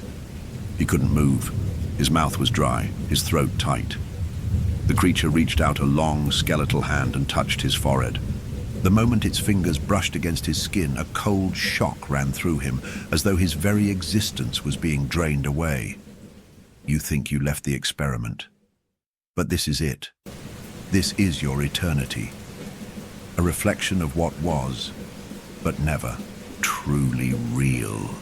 The creature laughed, low, guttural, and without humor. Its laugh resonated through the endless space, twisting inside Ethan's skull like a virus. There's no escaping it now. Ethan's mind, what was left of it, raced in circles, trying to process, trying to understand. The experiment, the mirrors, the reflection. But nothing made sense anymore. "This is the harvest," the creature said softly, its voice now echoing with a terrible finality. "And you're the crop." And as it spoke those words, the darkness around them began to warp again, shifting and changing, the very air vibrating with something ancient and powerful. The creature drew back its hand, and Ethan could feel the emptiness growing inside him. He was empty, hollow, nothing. And yet, he could feel his body still standing, still existing in some twisted reflection of the real world. Was this his punishment? To be trapped forever, a ghost of what had once been? The creature's smile widened, impossibly wide, stretching across its face like a grotesque mask. Its eyes, those hollow pits of darkness, bored into him, as though it could see every fragment of his shattered mind, every piece of his broken self. "You will never wake up, Ethan. There is no escape, only the hollow." And with that, the world around him began to fade once again. The nothingness returned, swallowing him whole, pulling him down deeper into the endless void. Ethan was gone. He had always been gone. Ethan was drowning in the emptiness. The very fabric of reality around him had shattered into 1,000 pieces, all slipping through his consciousness like sand in an hourglass turned sideways. He didn't know how long he'd been here, how long he'd been suspended in this endless void where time and space had lost all meaning. But the feeling that consumed him, that gnawing weight of unreality, was unbearable. He tried to reach out to grasp something, anything, but his hands passed through the void, through the very essence of it, as though it weren't real. As though he weren't real. The world was nothing. It was as though he had been erased. His existence unmade and cast aside like a forgotten memory, a broken shard of glass that no longer reflected the truth. The creature's words echoed in the hollows of his mind, always present, always pressing in from every side. "You were never real, Ethan. You were always the reflection, the shadow, the hollow." A voice broke through the silence, a faint whisper, almost imperceptible at first. It was a voice he thought he knew, one he thought he remembered. Ethan. His name again, but this time it wasn't the creature. No, it was something else, something that sounded familiar. He focused, his fragmented thoughts barely clinging to any semblance of reason. "Who?" he wanted to ask, but the words wouldn't form, and his throat was a desert of sand, dry and cracked. The whisper grew stronger, louder, and he felt a tremor run through his very being. "Ethan, it's not over. You have to remember." The voice was insistent, urgent.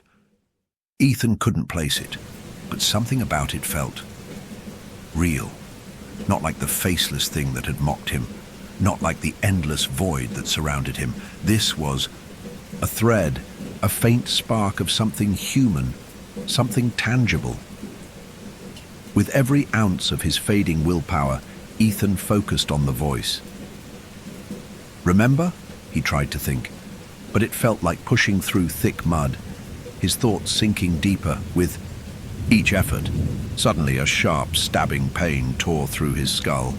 His mind screamed as memories fractured and jumbled tried to resurface.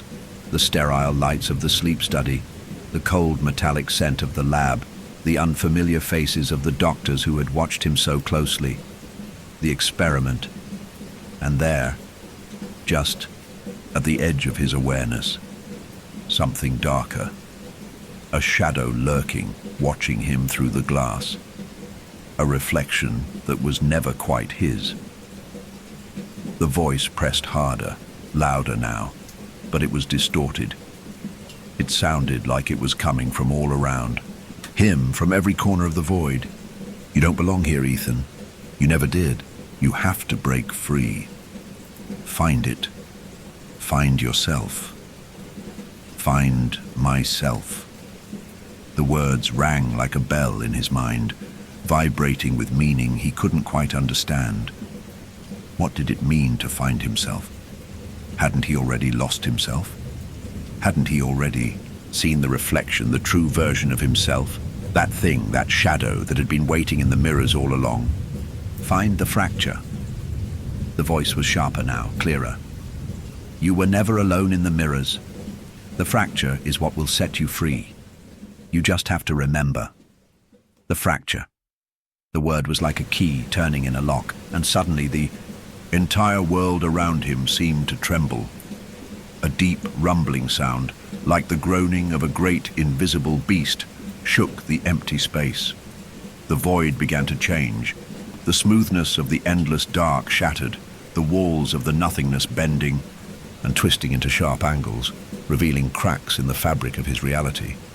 Each fracture that formed in the space around him was filled with a strange, iridescent light, flickering with ghostly images, images of faces, places, things long forgotten. Ethan's heart, if it could be called that, beat faster now as fragments of his life rushed back at him in a chaotic, dizzying rush. He saw the experiment again, the faces of the doctors, their cold, clinical eyes, the strange sensation of something wrong within him, something broken. There were flashes of other versions of himself, his reflections, distorted, monstrous. Some were smiling, some were silent, but all were watching him, always watching. The light around the fractures grew brighter, more insistent.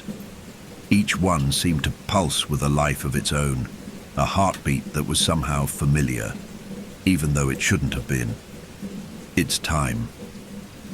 The voice was a whisper now, but it held a command, an imperative that Ethan couldn't ignore. "Step through. You can escape, Ethan. You can break free of the hollow." The fractures pulsed, and in one of them he saw a shape, something familiar. A doorway, an opening, a passage through the walls of the void. Ethan's body, his empty, hollow body, moved without him, as if controlled by something deeper, something that recognized the way. His legs, stiff and unresponsive moments ago, now carried him toward the fracture, toward the gateway. And as he crossed the threshold, the world shifted violently. The light engulfed him.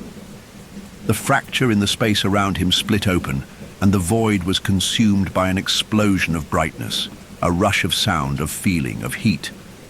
It was as though he were being pulled apart and reassembled at the same time. The air buzzed with static, with energy, with something real. For the briefest of moments he felt alive again. His body, his senses, all of it returned to him, like a rush of wind filling empty lungs. The pain, the ache, the terror, all of it was sharp, visceral, present. He could feel the ground beneath his feet. He could feel his breath, ragged, sharp. He could feel. But as quickly as it came, it slipped away, and the world around him cracked once again, reality splintering into pieces like shattered glass. He was no longer standing, no longer himself. He was a thing, a flicker, a fleeting moment. His body, his soul, hung between worlds, suspended in an eternal fracture, a place that was neither here nor there, and the voices came again, distant but growing louder, filling the space with their whispers, their demands. "You are no longer Ethan. You are the echo of a shattered existence. The fracture can't be healed. The hollow is all that remains." The ground beneath his feet crumbled, and the light that had once seemed like salvation grew dim, leaving him once again in the void. He had crossed the threshold, but it had led him back to the darkness. You can't escape. You were always meant to be lost. The voice echoed, fading into silence. And Ethan, what remained of him, was alone again, suspended in the endless, consuming void. Time felt fractured, disjointed, as if each moment had been torn from the fabric of reality and scattered like dust in the wind. Ethan could no longer tell how long he had been here, in the cold, silent space between spaces. It wasn't a place that could be measured by time, nor by the normal laws of existence. It was a place of stasis, where everything, every feeling, every thought, every breath, was stretched thin, as though it existed on the edge of reality, never truly becoming. There was no true ground beneath his feet, no sky above his head. There was only the dark, the infinite stretch of nothing, endless and oppressive, pressing in from all sides. His mind, splintered as it was, could only feel the emptiness, taste the coldness that hung in the air like a thick fog. "You are lost," the voice whispered again, the one that had spoken to him through the fractures. It had once been distant, like a faint echo, but now it was closer, inside his mind, winding its way through the broken corridors of his thoughts. "Lost beyond the reach of your understanding. There is no way back." But understanding. That word, understanding, echoed in him, a faint spark amidst the cold. Was there a way back? Was there a way to escape the hollow? His thoughts circled around it like a moth to a flame, but each time he reached for the answer, it slipped from his grasp, like water through his fingers. The darkness shifted. Ethan could feel it, a disturbance in the very air around him, like a ripple in a pool of still water. His heart, or whatever was left of it, began to race, a familiar sense of dread creeping up his spine. He wasn't alone here. He had never been alone. The whispers grew louder, more insistent. "You will never escape the reflection." And then a shape began to emerge from the void before him. At first it was a blur, a shadow against the blackness, flickering like a faulty television screen. But then, slowly the figure solidified, taking on a form Ethan couldn't quite place at first. It was him, but not him, not the version he had been before. This reflection was different. It stood tall, but the proportions were off.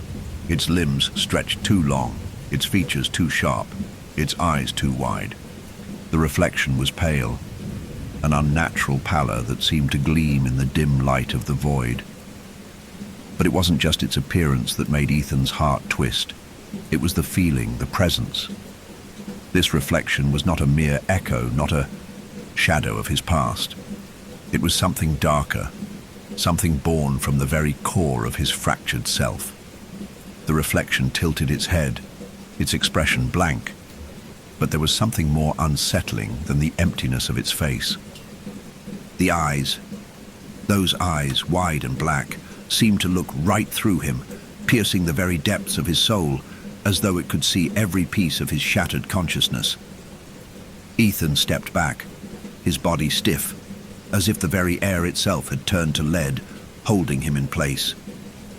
He couldn't move, couldn't look away. And then it spoke. "I am you," the reflection whispered, its voice hollow and distant, like the wind howling through a cracked door. "The part of you that was never meant to be, the one who never left, the one who remains." Ethan's mind screamed, but his mouth remained silent. No, he thought, this isn't possible. This can't be happening. He had already seen himself, hadn't he? The creature, the one that had taken root in the heart of his mind, the one that had driven him to madness, had been the true reflection, the thing he had become.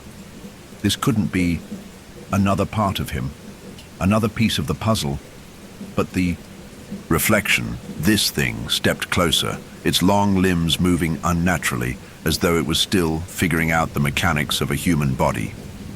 The coldness radiating from it made Ethan's skin crawl, as if the very air around it had turned to ice. You never left the mirrors, it continued, its voice soft but heavy, like the press of a stone on his chest. You were always a reflection, never the truth, never the real. Ethan's breath caught in his throat. The words felt like they were tearing at the edges of his sanity, unraveling the thin thread of reality that he had been clinging to. He had been real, hadn't he? He had existed. He had lived, breathed, loved, hated. He had been a person. He had felt. You never left, the reflection repeated, now standing just inches away from him. Its breath, if it could be called breath, was cold and empty like a gust of wind from a forgotten grave. You were always here, trapped, lost, hollow. Ethan's body trembled, the words sinking deep into his bones, twisting his very identity, his sense of self, into something fragile, something he wasn't sure he could hold on to anymore. Is time for you to remember, the reflection whispered, its voice dropping to a near inaudible hiss. The truth that lies within the mirrors, the truth that you cannot escape. The reflection's eyes, those empty, black pits, seemed to draw closer, swallowing Ethan's own reflection, devouring it with every passing second. It was like a pull, an invisible force drawing him toward it. And then, like a sudden gust of wind, the world cracked open. The mirrors, thousands of them, stretching out into infinity, appeared, forming walls around Ethan, pushing in from all sides, blocking his escape. He was surrounded by them, their surfaces gleaming and cold, reflecting him over and over, each version more distorted than the last. Some versions of him smiled, others wept, some stood still, their eyes hollow and distant. Ethan's breath quickened, his chest tightening as he realized that the reflections around him weren't just reflections. They were memories. They were pieces of himself scattered, broken, warped by the experiment, twisted by the darkness. Each one of them was a shard of the same fractured soul.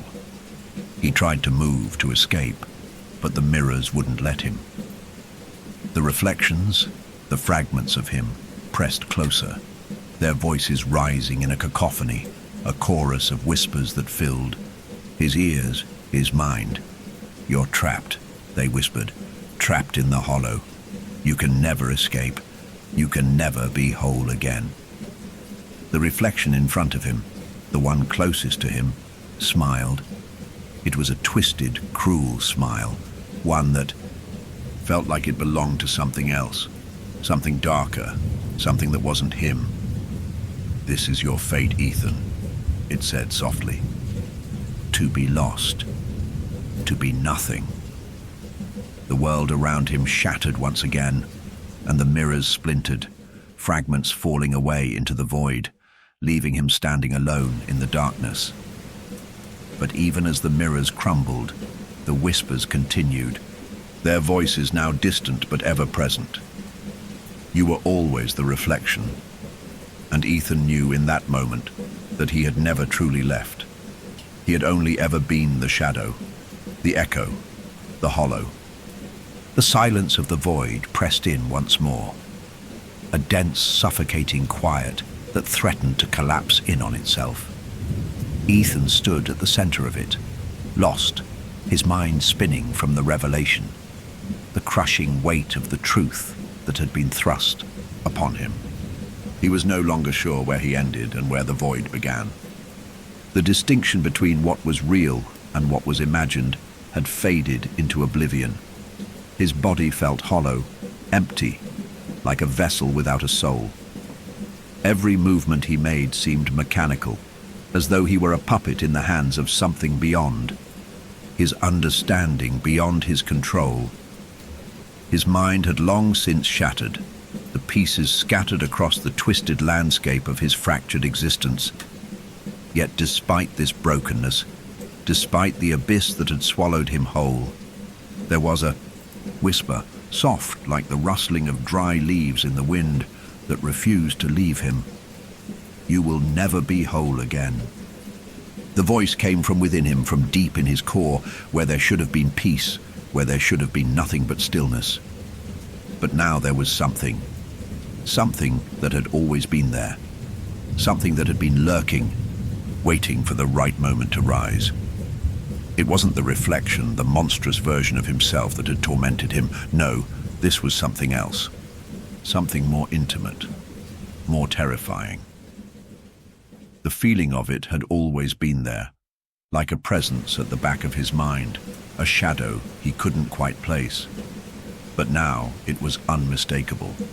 It was the hollow, the very emptiness that had consumed him. The void that had swallowed his soul was not just a force of nature.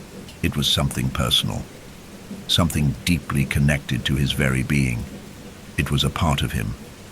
The absence he felt was not an external force. It was him, his own absence, his own missing self.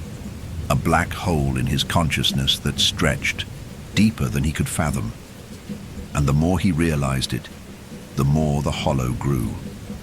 It spread through him like an infection, creeping into every corner of his mind, twisting his thoughts, reshaping his identity until he could no longer tell where. The darkness ended and his own mind began. "You were never meant to be whole," the whisper continued, now laced with a malevolent tone. "You were always the reflection. You were always the hollow." Ethan staggered, the weight of those words crashing into him. It was as if the very foundation of his existence had been cracked open, revealing something dark, something unnatural, lurking beneath the surface. For a moment, he wondered if he would simply fade away, dissolve into the emptiness, become nothing but a fragment, a broken remnant of a life he had never truly lived. But then a flicker of something caught his eye, a faint light, glimmering like a distant star in the abyss. It wasn't much, just a spark, a tiny sliver of illumination, but it was enough to pull him forward, enough to give him a reason to move, a reason to believe there was still something left. He began walking toward the light, his legs moving slowly, stiffly, as though each step was a battle against the very essence of the void. The light grew brighter as he approached, becoming more distinct, more tangible. It was a strange, shimmering glow, not like any light he had ever seen. It was soft, but it pulsed with energy, with warmth. As Ethan moved closer, the light began to take shape, a figure, an outline that felt strangely familiar.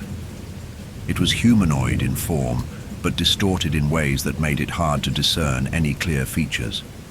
Its face was obscured, but Ethan could feel the presence of it, like a reflection of something long lost. Who are you?" Ethan whispered, his voice hoarse, cracking from disuse. The figure didn't respond at first, merely standing there, still and silent. But then slowly, its form began to shift, its outline becoming more defined. The shimmering light warped and twisted, revealing something that made Ethan's breath catch in his throat. It was him. Or rather, it was a version of him. A version he had not seen before. This figure was not the hollow reflection that had tormented him. No, this was him, the version of himself that existed before the experiment, before the sleep study, before the darkness had swallowed him whole. The face was familiar but distant. The eyes were full of something he hadn't felt in what felt like an eternity. Hope. The hope that had been stolen from him. The hope he had lost when he first entered the study and signed his name, unaware of the horrors that awaited him. "Remember you," the figure spoke, its voice low, warm and soothing. Ethan took a step closer, his heart pounding, his mind reeling. This was the version of himself that had lived, that had felt, that had existed. This was the version of himself he had lost. This was the version that had been taken away, twisted, and replaced by the hollow. The version of him that had once been whole. You're me," Ethan said, his voice trembling, a mix of disbelief and yearning. The figure nodded slowly, its expression serene, almost peaceful. "I was you," it said, its voice growing fainter with each passing word. "But I am no more. I was taken, just like you were, just like we were." Ethan's heart clenched, the realization hitting him like a wave. He wasn't the only one lost here. The version of himself standing before him was just as broken, just as lost, just as hollow. They had both been taken. They had both been erased. And in that moment, Ethan understood. The hollow wasn't just a force in the void. It wasn't just a part of his mind, a broken fragment of himself. The hollow was a curse, something that had consumed him, something that had taken both of them, him and the version of himself he had once been. They were both reflections, both shadows, both lost in a labyrinth of mirrors and twisted realities, unable to find their way out. The void was their prison, a prison that would never let them go. The figure reached out, its hand trembling as it extended toward Ethan, and for a moment, he thought it might touch him, might pull him out of the dark, might give him the chance to escape. But just as their fingers were about to meet, the light flickered. "It's too late," the figure whispered, its form beginning to fade, to dissipate like smoke in the wind. "We were never meant to be whole." And then, with a final, heart-wrenching whisper, the figure was gone, swallowed by the darkness. Ethan stood alone once more.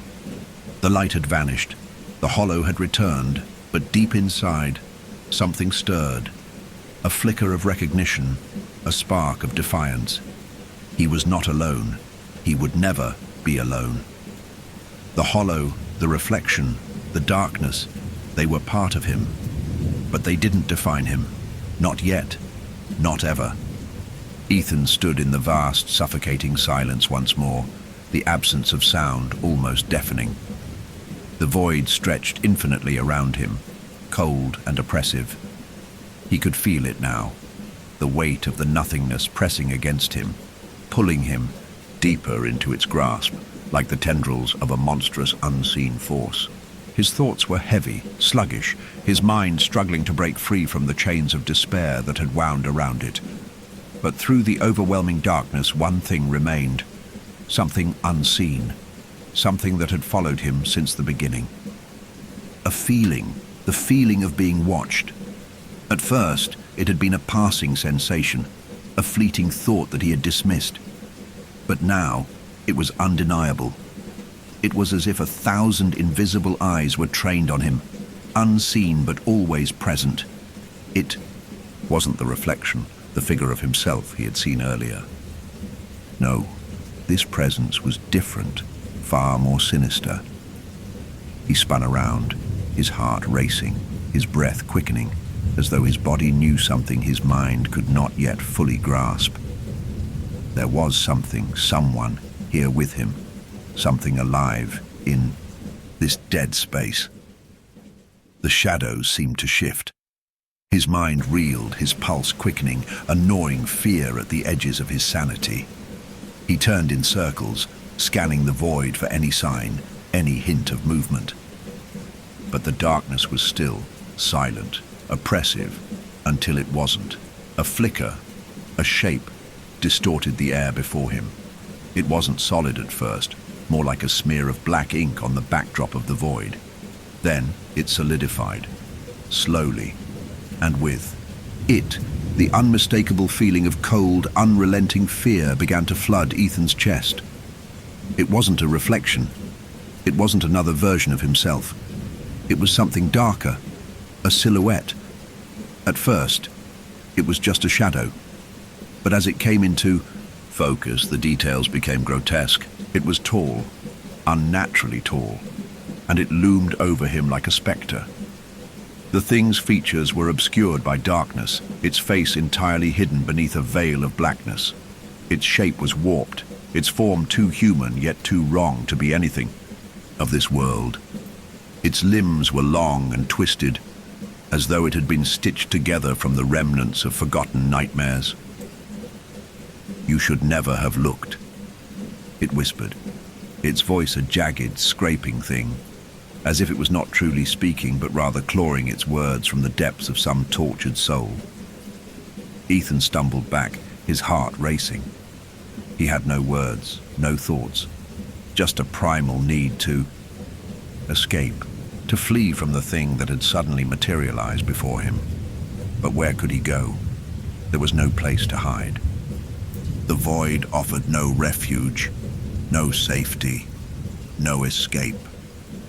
You looked into the mirrors, the creature continued, its voice echoing with the weight of centuries. And now you cannot unsee what you have seen. You cannot erase the hollow that lives within you.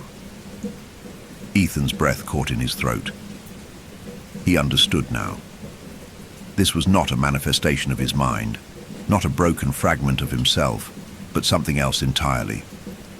Something that had been born from the very act of looking.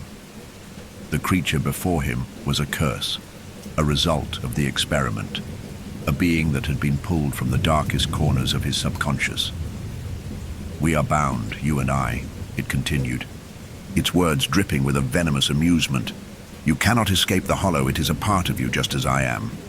Ethan shook his head, trying to push the words away, but they clung to him like wet clothes. The creature was right, in a way. The hollow had been with him all along. It had never truly left him. He had always been its prisoner, even before the experiment, even before the mirrors. His reflection, the version of himself that had been swallowed up in the darkness, it wasn't just a consequence of the study. It was the beginning of his transformation. The hollow had always existed within him, waiting for the right moment to emerge. You thought you could escape, the creature whispered, its voice now soft and coaxing, as if it were trying to lull Ethan into acceptance. You thought you could leave the mirrors behind, but you never will. You are already gone. Ethan staggered back again, his heart pounding, his mind reeling. He couldn't think, couldn't breathe. He had tried to escape. He had tried to leave the hollow behind. But he was no longer sure if there was a way out. Was he truly here? Was this reality? Or was it just another layer of the experiment, another twisted fragment of his mind? The question you ask is the one you should never have asked, the creature hissed, its form starting to warp, twisting like smoke. You have seen the truth you cannot deny. The void around him began to pulse with a strange, otherworldly rhythm, like the slow beating of a heart that wasn't his own. The shadows began to shift, warping and bending as though the very fabric of the space was alive, breathing with him. The feeling of being watched grew stronger, more oppressive. It wasn't just the creature before him anymore. No, now everything, the very air itself, was watching him.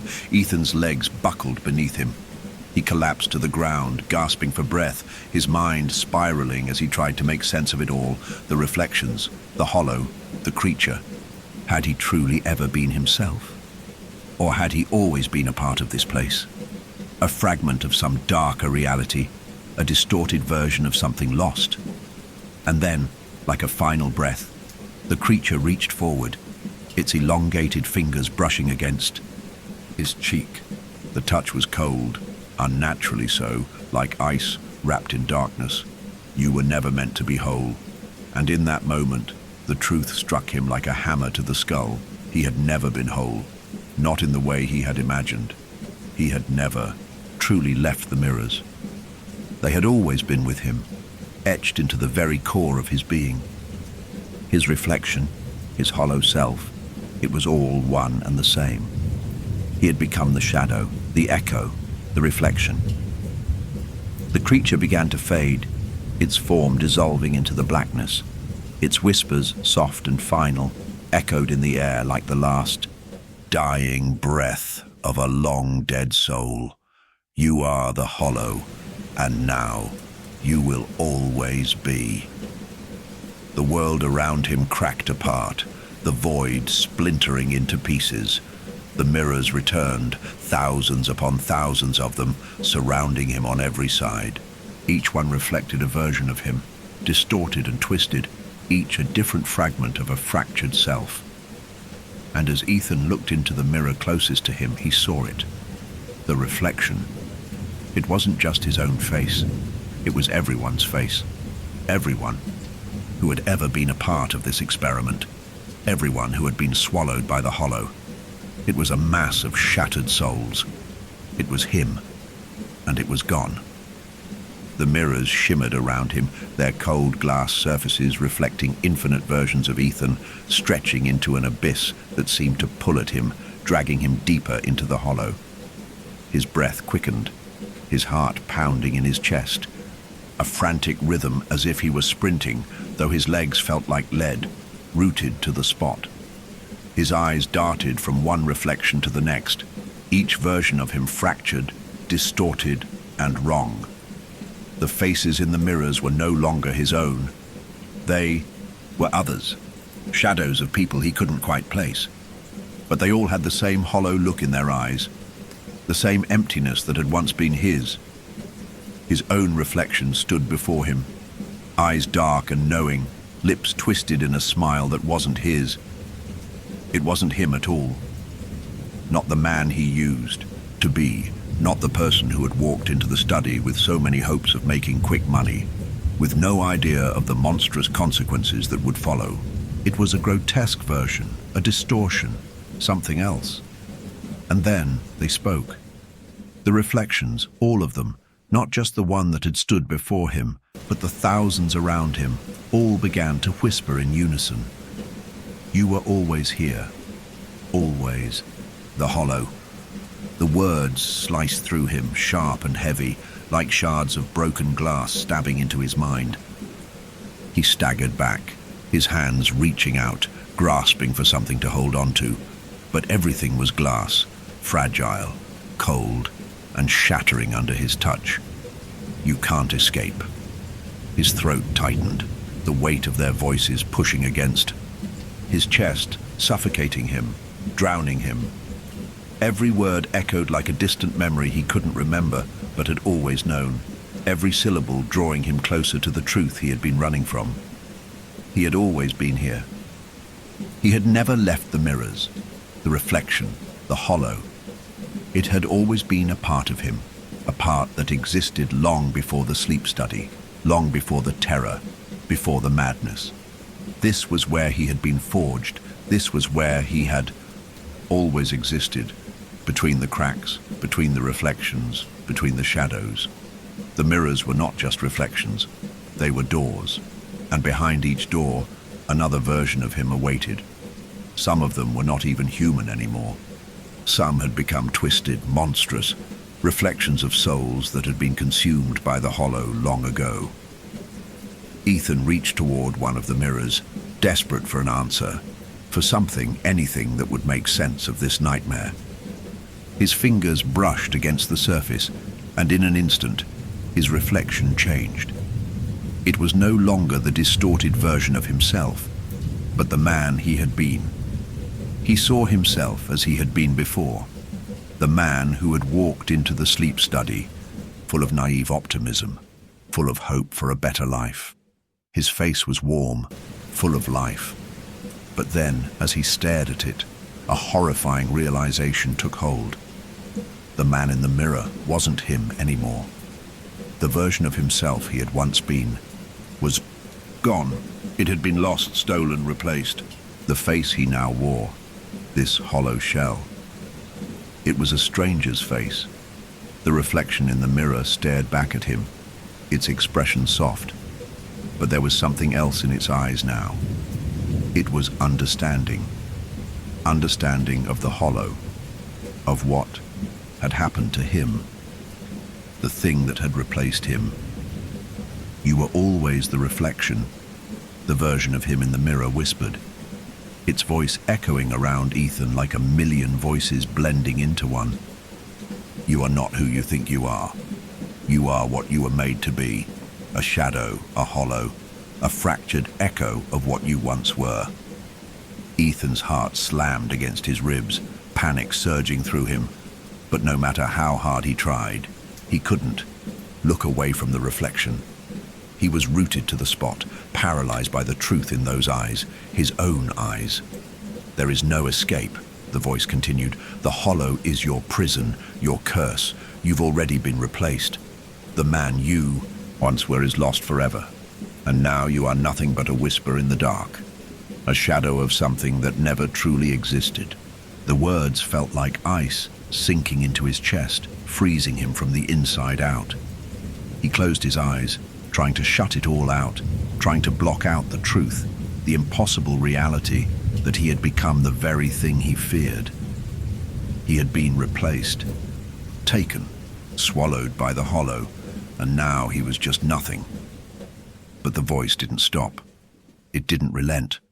The whispers from the thousands of reflections around him grew louder, more insistent. The mirrors pulsed with a sinister rhythm, the glass surfaces distorting and warping as if alive. "The experiment was never about you." The voice was omnipresent now, swirling around him, circling him like a predator.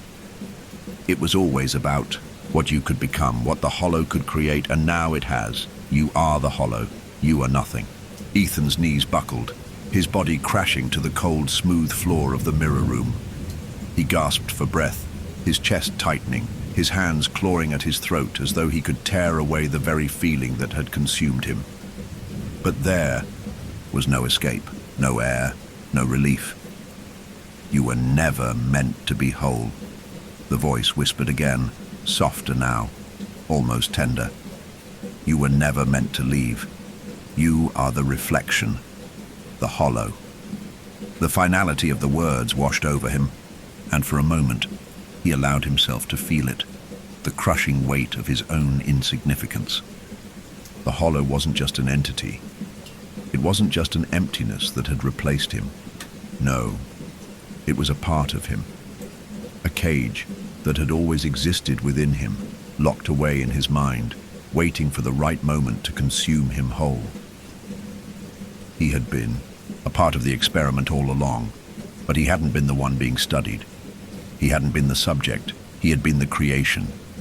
The hollow had been created within him, and now it had taken over. Ethan's mind flickered to the face of the man he used to be, the version of himself he had so desperately clung to, the man he thought had walked out of the study and into the world. But that version of him, the man full of hope, of ambition, of a future, he was gone. Replaced, erased. He wasn't Ethan anymore, not the man he once was.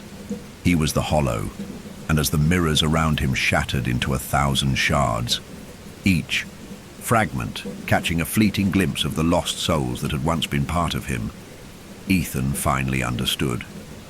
The experiment had ended. The hollow had won. The shattered pieces of glass glittered like shards of broken memories, suspended in the air. Each fragment was a reflection of something twisted, a flash of a life that could never be fully remembered. Ethan blinked, and for a moment it felt like the room was still, silent, almost peaceful. But the stillness was a lie, a deceptive calm that belied the storm lurking beneath. There was no escape now, no running. The hollow had long since consumed him, and yet some part of him, some fractured, desperate part, refused to accept it. Ethan stood amidst the fragments, his breath shallow, his body trembling from a mixture of fear and something else, a sense of loss so profound it threatened to swallow him whole. He reached out, his fingers grazing one of the mirror shards. The cool glass sent a sharp jolt through his arm, as if the shard itself were alive, alive in a way that sent a deep, unsettling ripple through his soul.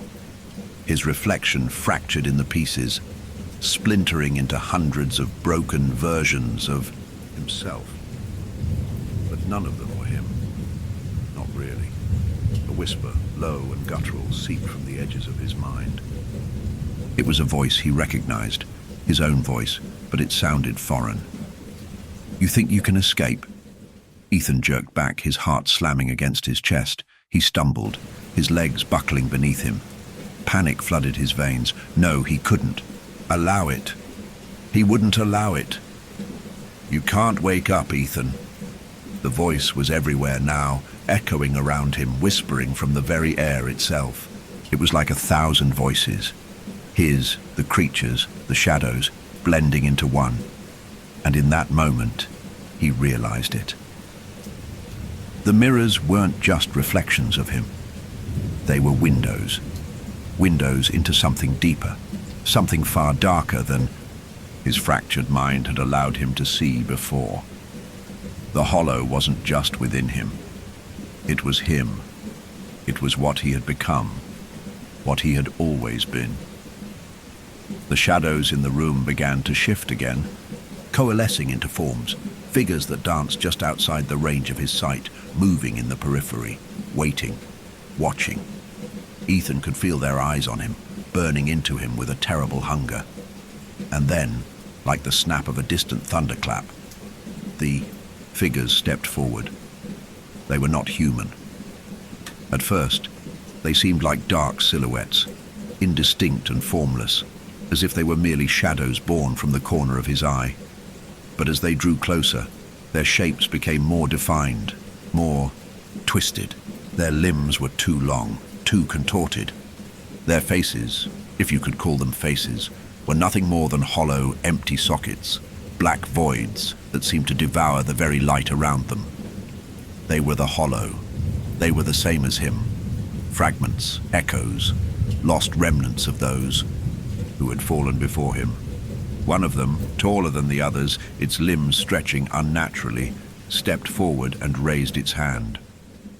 It was cold, its fingers elongated like claws, pale skin stretched tight over its bones. It moved like a predator, slow and deliberate, and as it approached, the air thickened with the scent of decay, of something ancient, of something long dead. Ethan's heart skipped. He wanted to run, to scream, but his legs refused to move. His throat clenched, a choking sensation rising from deep within. He was trapped in a nightmare of his own making. The figure stopped just before him, its dark, hollow eyes boring into his soul. It tilted its head as if studying him, as if weighing his very existence.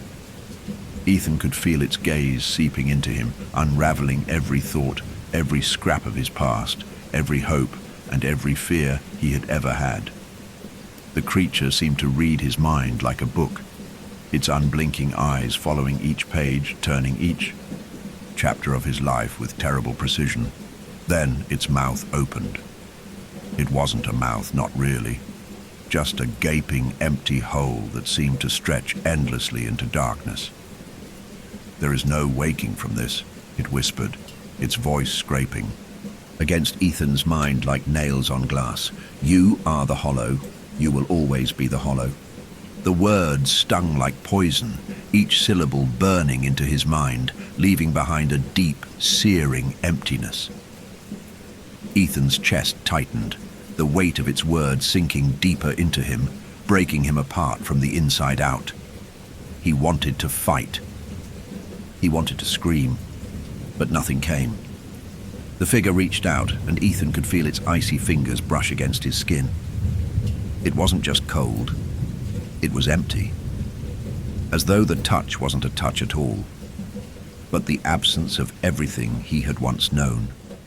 It was the touch of nothing. Suddenly, everything went still. The whispers stopped.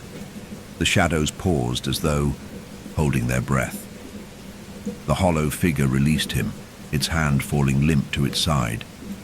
Ethan blinked, disoriented, his vision blurring. For a brief moment, the nightmare felt distant, like a fading memory, a half-forgotten dream. But then it came back, and it came back with force. The mirrors, no, the reflections, tore at his mind like a hurricane. They shattered, each piece of glass slicing through the air, each reflection a fractured piece of his soul.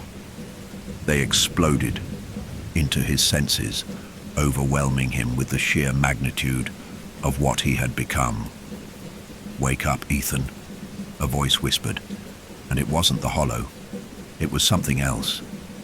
A voice from deep within him. His voice. His true voice. For a split second, the world seemed to flicker, like a light trying to come back on, struggling to reignite the spark that had been snuffed out. Ethan's thoughts blurred, and he felt himself being pulled somewhere else. He wasn't sure where, whether it was back to the experiment, to the real world, or somewhere deeper, somewhere that defied logic. The mirrors around him dissolved into smoke, and the cold darkness seemed to evaporate. The pressure in his chest released, and the whispering voices fell silent, leaving him with only his breath, his heart, and the lingering remnants of what he had become. And then, just as suddenly as it had all started, everything stopped. The hollow, the mirrors, the figures, all of it, the endless torment, the relentless chase. It was gone.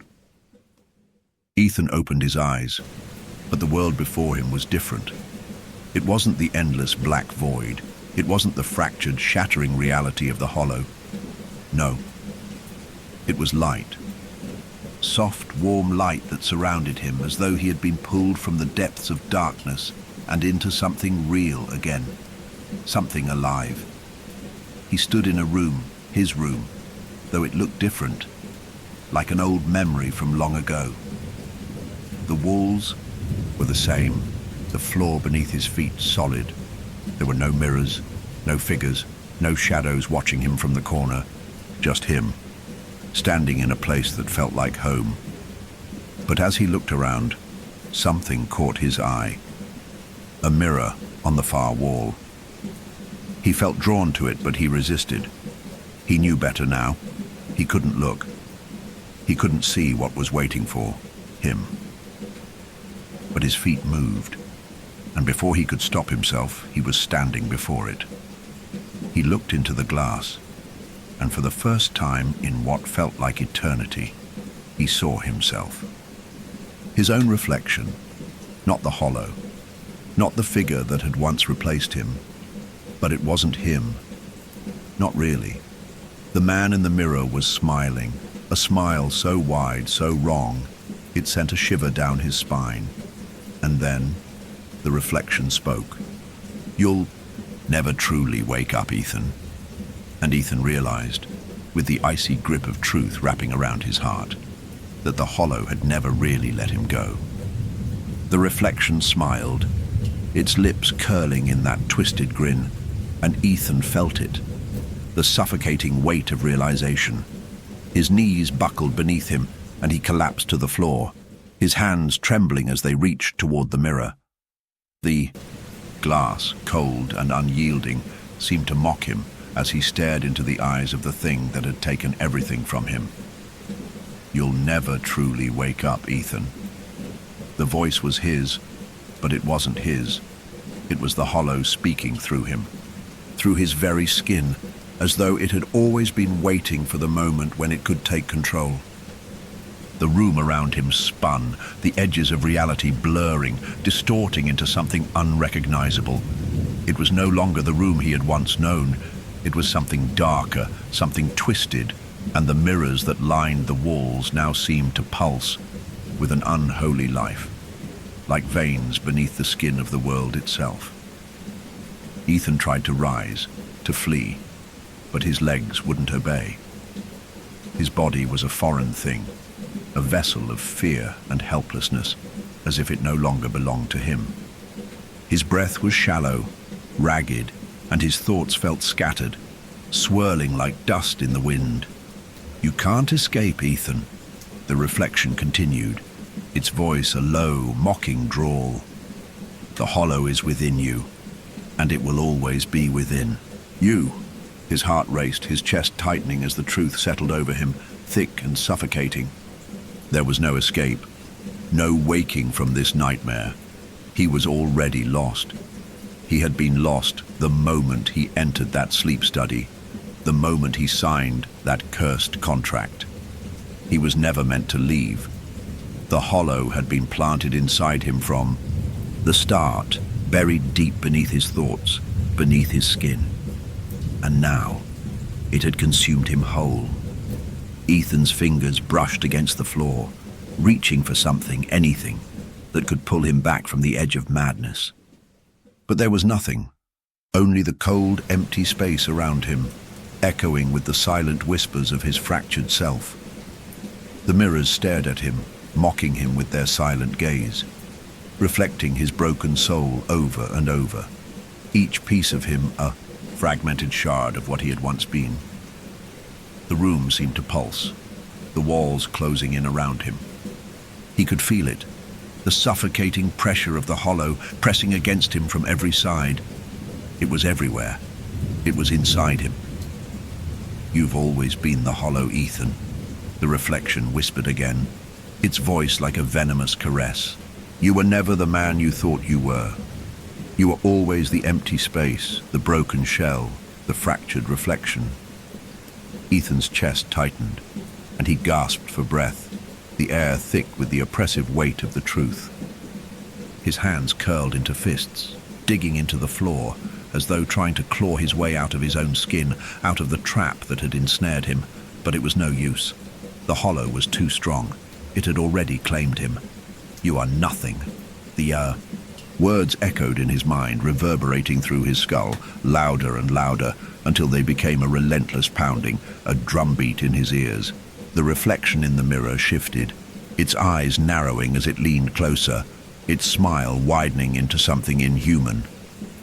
Ethan's own face stared back at him, but it was a mask, an imitation of who he had once been. He wasn't Ethan anymore. He wasn't anyone. He was nothing more than the hollow, the empty void that had swallowed his soul. "You can't hide from what you are, Ethan," the reflection continued, its voice twisting with cruel delight. "You can never outrun yourself. You were always a shadow, and now you will fade into nothingness, just like the others before you." The words struck him like a physical blow. His mind, already fragile from the horrors he had endured, shattered further. He tried to move, to scream, but his voice was lost, swallowed by the void. He could feel the darkness closing in around him, pressing against him from every angle, suffocating him until he could no longer breathe. In that moment, Ethan understood. He wasn't just trapped in this room, he wasn't just trapped in the mirrors, he was trapped in his own mind. The hollow had taken root there, and no matter where he went, it would follow him, a constant presence, always watching, always waiting. He had become part of it, a piece of the dark, the empty, the void. And the more he struggled, the more it consumed him, until he was nothing but a whisper in the dark, a laugh, low and guttural, echoed from the depths of the mirror. It was his laugh, the hollow's laugh. It sounded like the echo of a broken soul, twisted and warped beyond recognition. And as Ethan stared at his reflection, he saw it. The face staring back at him wasn't his anymore. It was the face of the hollow. The reflection grinned wider, its eyes black as pits, as it raised a hand to touch the glass. Ethan's breath caught in his throat. It wasn't a reflection anymore, it was alive, its hand reaching through the glass, stretching impossibly long, its fingers curling toward him with unnatural speed. The hollow was coming for him, and there was no escape. Ethan screamed, but the sound was swallowed by the walls, by the mirrors, by the darkness. The world around him blurred and twisted, and for a fleeting moment he thought he saw something, someone moving in the corner of his vision. A figure standing in the shadows, watching. But it was too late. The glass shattered. The world exploded into fragments of light and darkness. And as the hollow reached for him, Ethan felt the last shred of his identity slip away, like sand through his fingers. He was no longer Ethan.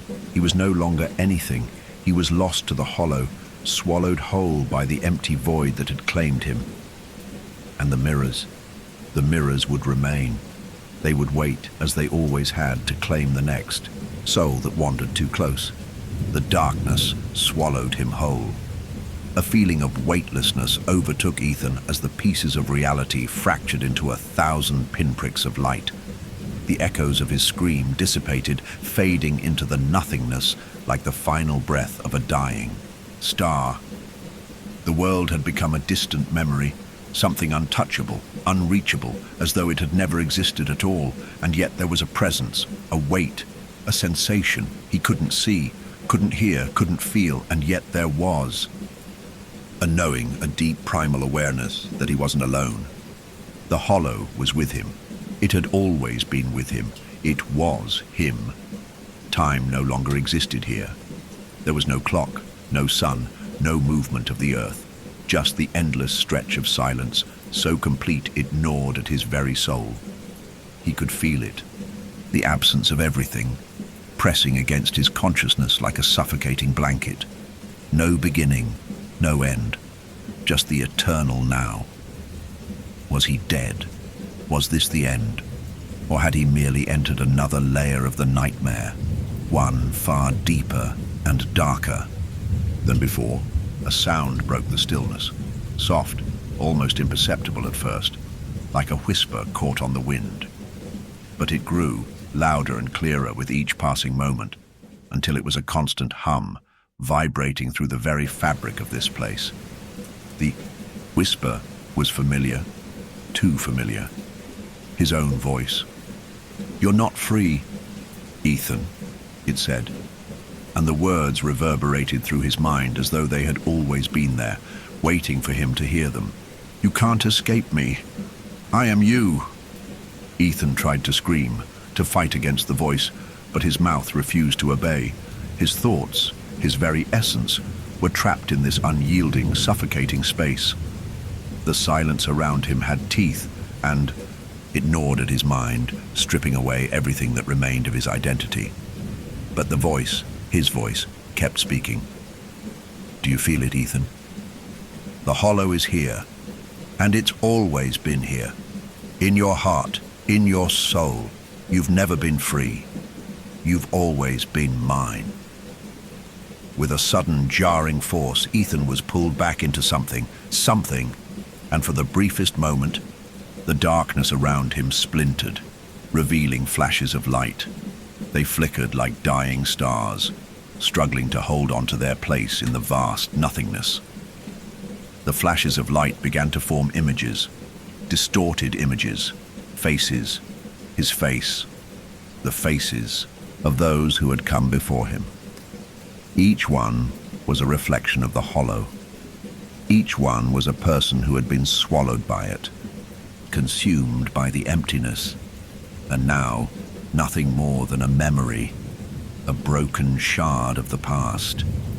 He saw them, the others, the ones who had signed up for the same experiment, the ones who had lost themselves just as he had. Their eyes were vacant, hollow, staring into the distance with an expression of pure, unrelenting dread. They had been consumed by the same force that had claimed him, their identities fractured and erased, and then he saw it, himself, standing in the center of it all, surrounded by these broken, hollowed-out faces. But it wasn't just him. It was another him, another version of himself standing beside him with that same twisted grin, that same blackness in his eyes. The hollow was growing, spreading, an infection coursing through every fragment of his being. "You'll never be alone, Ethan," the voice whispered again. This time not just in his mind, but all around him. "You're part of me now. You've always been part of me." Ethan wanted to scream. He wanted to break free, to fight back, but the hollow was in him now, in every cell, in every thought. It was him, and he was it. There was no distinction. There was no separation. The lines between them had dissolved, like smoke in the wind, and now there was only the ever-present darkness. His hands, his own hands, reached up, trembling as they touched his face. His skin felt foreign, as though he had never truly known himself. His reflection, his twisted double, mirrored every movement, every expression. He wasn't him anymore. He was the reflection, the hollow. And yet, a thought broke through the haze of despair. A spark, no matter how faint, flickered within him. Could it be? Was there still something, anything, that could resist the hollow? The images around him began to warp, the faces of the others twisting, their eyes snapping open with sudden clarity. They weren't just broken reflections. They were waking from the hollow's grip. But how? How could this be? What had changed? Were they fighting back? The hollow, sensing the shift, recoiled, as if startled by the sudden resistance. For the first time since this nightmare had begun, it seemed uneasy. The distorted versions of himself, his other selves, grew agitated, their smiles faltering, their eyes twitching as if they couldn't quite hold their form together. Ethan's mind raced. Could it be possible? Could there be a way to fight back against the hollow, to reclaim his soul from the abyss that had consumed him? And then, in the distance, he saw it. A light. It wasn't like the other flashes of dying stars. This light was different. It was alive. It pulsed, a steady rhythm that beat in time with his own heart. It was distant, but it was there, shining through the darkness like a beacon of hope. The hollow recoiled again, its presence wavering, like smoke trying to hold its form in the face of something stronger. And Ethan, in the deepest part of himself, knew what he had to do. He had to reach the light. It was the only way out, the only way to escape the hollow's grasp. He forced himself to move. It was slow at first, the weight of the darkness pulling him back, threatening to drag him under. But with every step, the light grew brighter, its warmth reaching into his very soul. It felt like a promise, like something he had once known but had long since forgotten. The hollow screamed in his mind, a chorus of voices rising in frantic, desperate unison. But Ethan pushed forward. He was so close now. The light was within. "Reach! You can't run from me!" The hollow shouted, its voice cracking, losing its power. "You are mine, Ethan! You will never escape!" But the light answered with a brilliance that shattered the darkness, a burst of clarity that flooded Ethan's mind and soul. It wasn't just light, it was truth, a truth he had denied for so long. He wasn't broken, he wasn't lost, he was still Ethan. With one final desperate push, Ethan reached out, his fingers brushing the edge of the light, and in that instant, the hollow screamed, its presence unraveling like a frayed thread. The world went silent, and in the silence, Ethan felt himself wake. Ethan's eyes snapped open. The world was blindingly bright, the light so sharp and pure that it stung his retinas. He blinked, disoriented, trying to piece together where he was, what had happened. His body felt heavy, as though it had been dragged through 1,000 storms. The air tasted sterile, unnaturally clean, and the familiar scent of antiseptic burned his nostrils. He was in a bed, a hospital bed. The sheets were too crisp, too clinical, and the room smelled of sterility and the faint hum of machines. The rhythmic beep of a heart monitor echoed in the stillness of the room. Ethan sat up, wincing as a sharp pain shot through his head. His fingers moved instinctively to his scalp, brushing against the smooth, shaved skin. His breath caught. Why was his hair gone? It's all a dream. It has to be. His mind scrambled for any kind of logic to explain the confusion, the fear gnawing at the edges of his thoughts. Was I drugged? But as his eyes roamed the room, the soft, clinical light and the machinery around him seemed too real, too precise. It was no dream. It was a reality that felt wrong. Too quiet, too empty. There was no sign of the doctors, no sign of anyone. The room was devoid of life, save for the sterile hum of the machines. A wave of panic started to rise in his chest. He swung his legs over the side of the bed and stood up, the cool tile beneath his feet grounding him. His body trembled, not from physical weakness, but from an overwhelming sensation of unease. Had the hollow released him?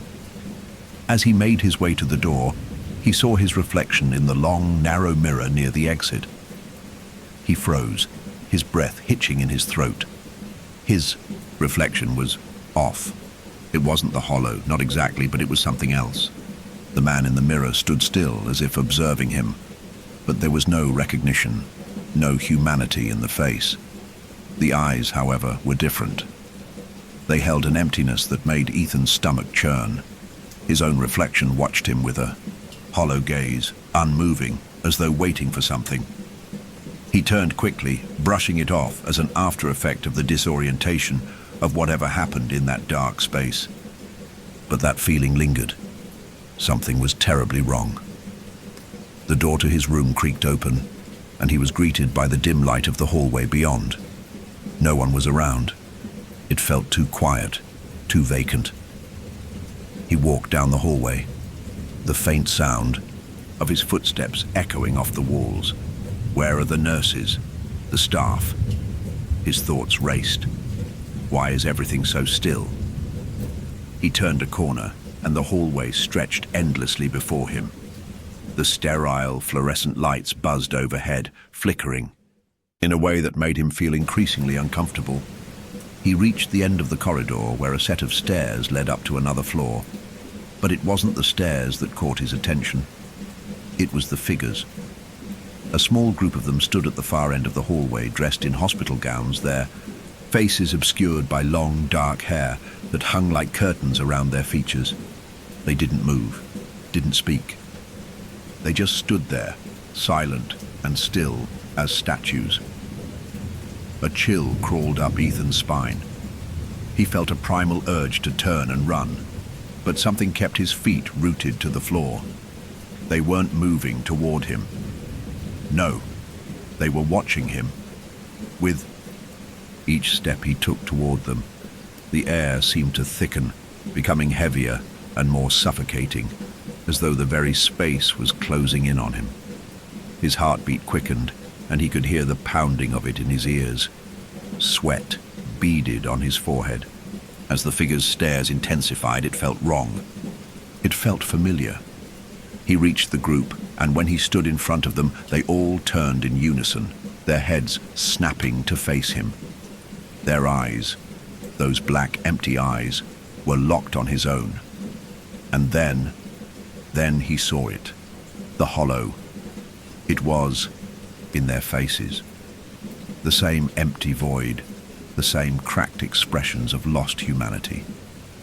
The figures' mouths twitched into grins, slow and deliberate, their eyes never leaving him. Their features were so eerily similar to his own, so twisted with the same hollow emptiness. For a moment, Ethan couldn't breathe. He felt the panic return in full force, a suffocating pressure in his chest. No, not again, not here, not now. You can't escape it, a voice rasped from behind him. Ethan spun around, and there it was, the reflection again. This time, it was standing in the hallway, its hands pressed against the walls like a spectator, its grin wider, its eyes darker. He could see it clearly now, more than ever. His own twisted double, his own fractured self. It was never just a dream, Ethan. The reflection's voice was a hollow mockery of his own. It echoed in the corridor, reverberating off the walls, until Ethan was surrounded by 1,000 versions of his own voice. The figures in the hospital gowns closed in, stepping forward in unison, their feet making no sound as they moved toward him. They were closer now. He could feel their cold breath on his skin, their presence pressing against him like the weight of an ocean.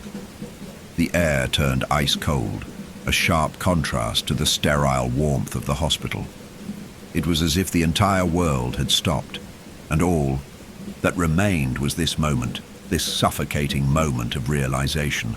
The hollow had never left. It wasn't in the mirrors. It wasn't in the darkness. It was within him, always lurking, always waiting.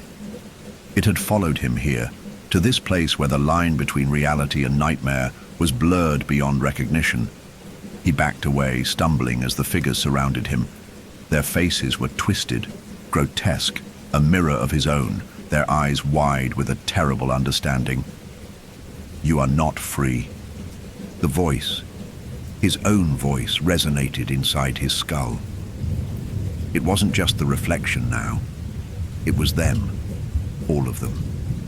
His fractured selves, the echoes of the hollow, the other versions of him who had come before. Ethan's mind spiraled. He tried to break free, to move, but his body refused to listen. It was as though he was trapped in a loop, stuck in a place where time and space held no meaning.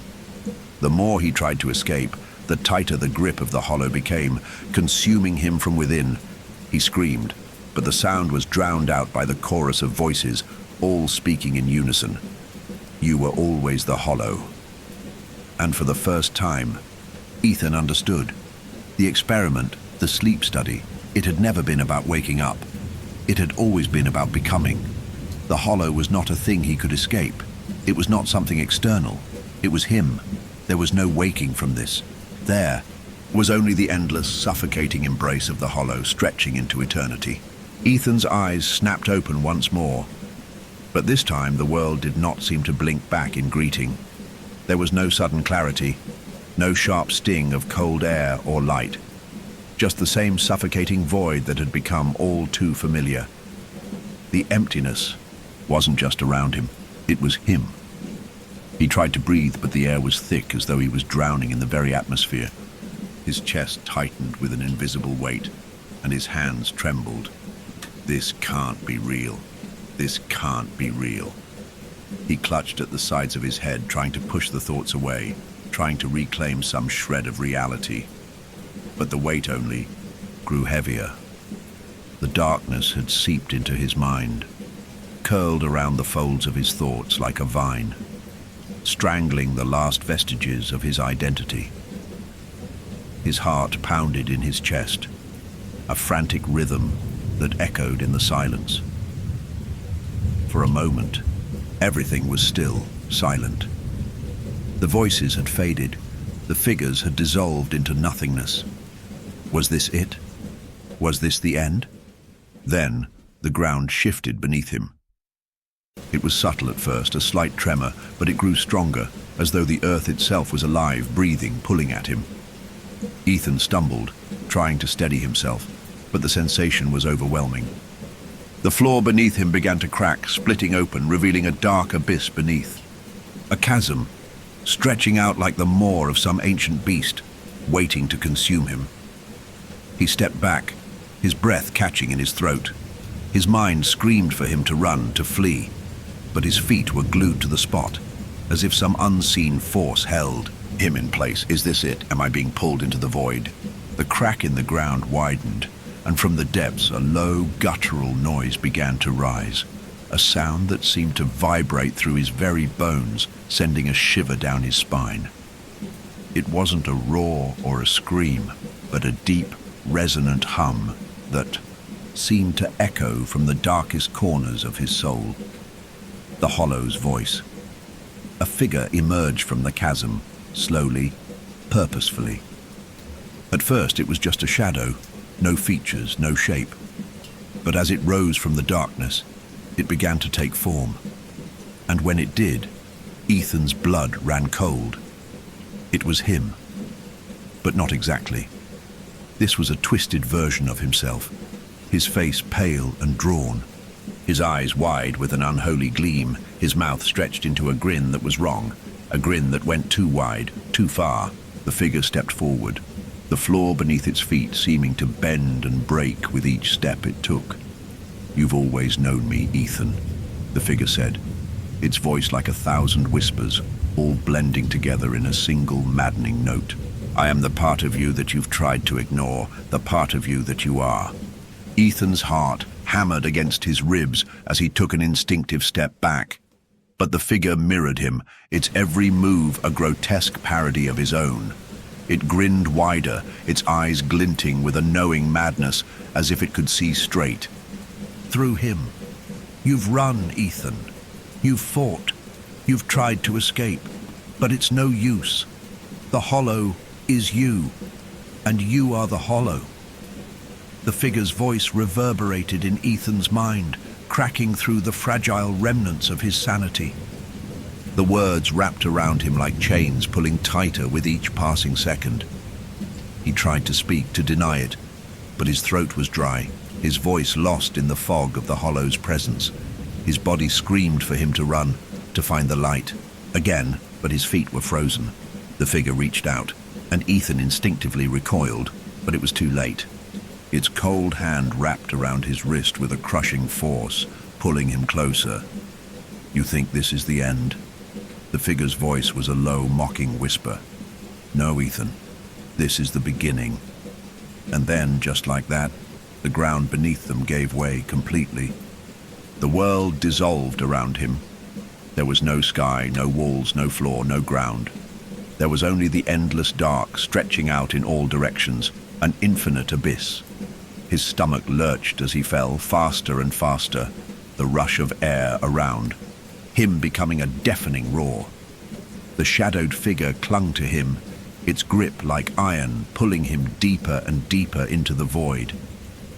Time lost all meaning. There was no sense of up or down, no sense of direction.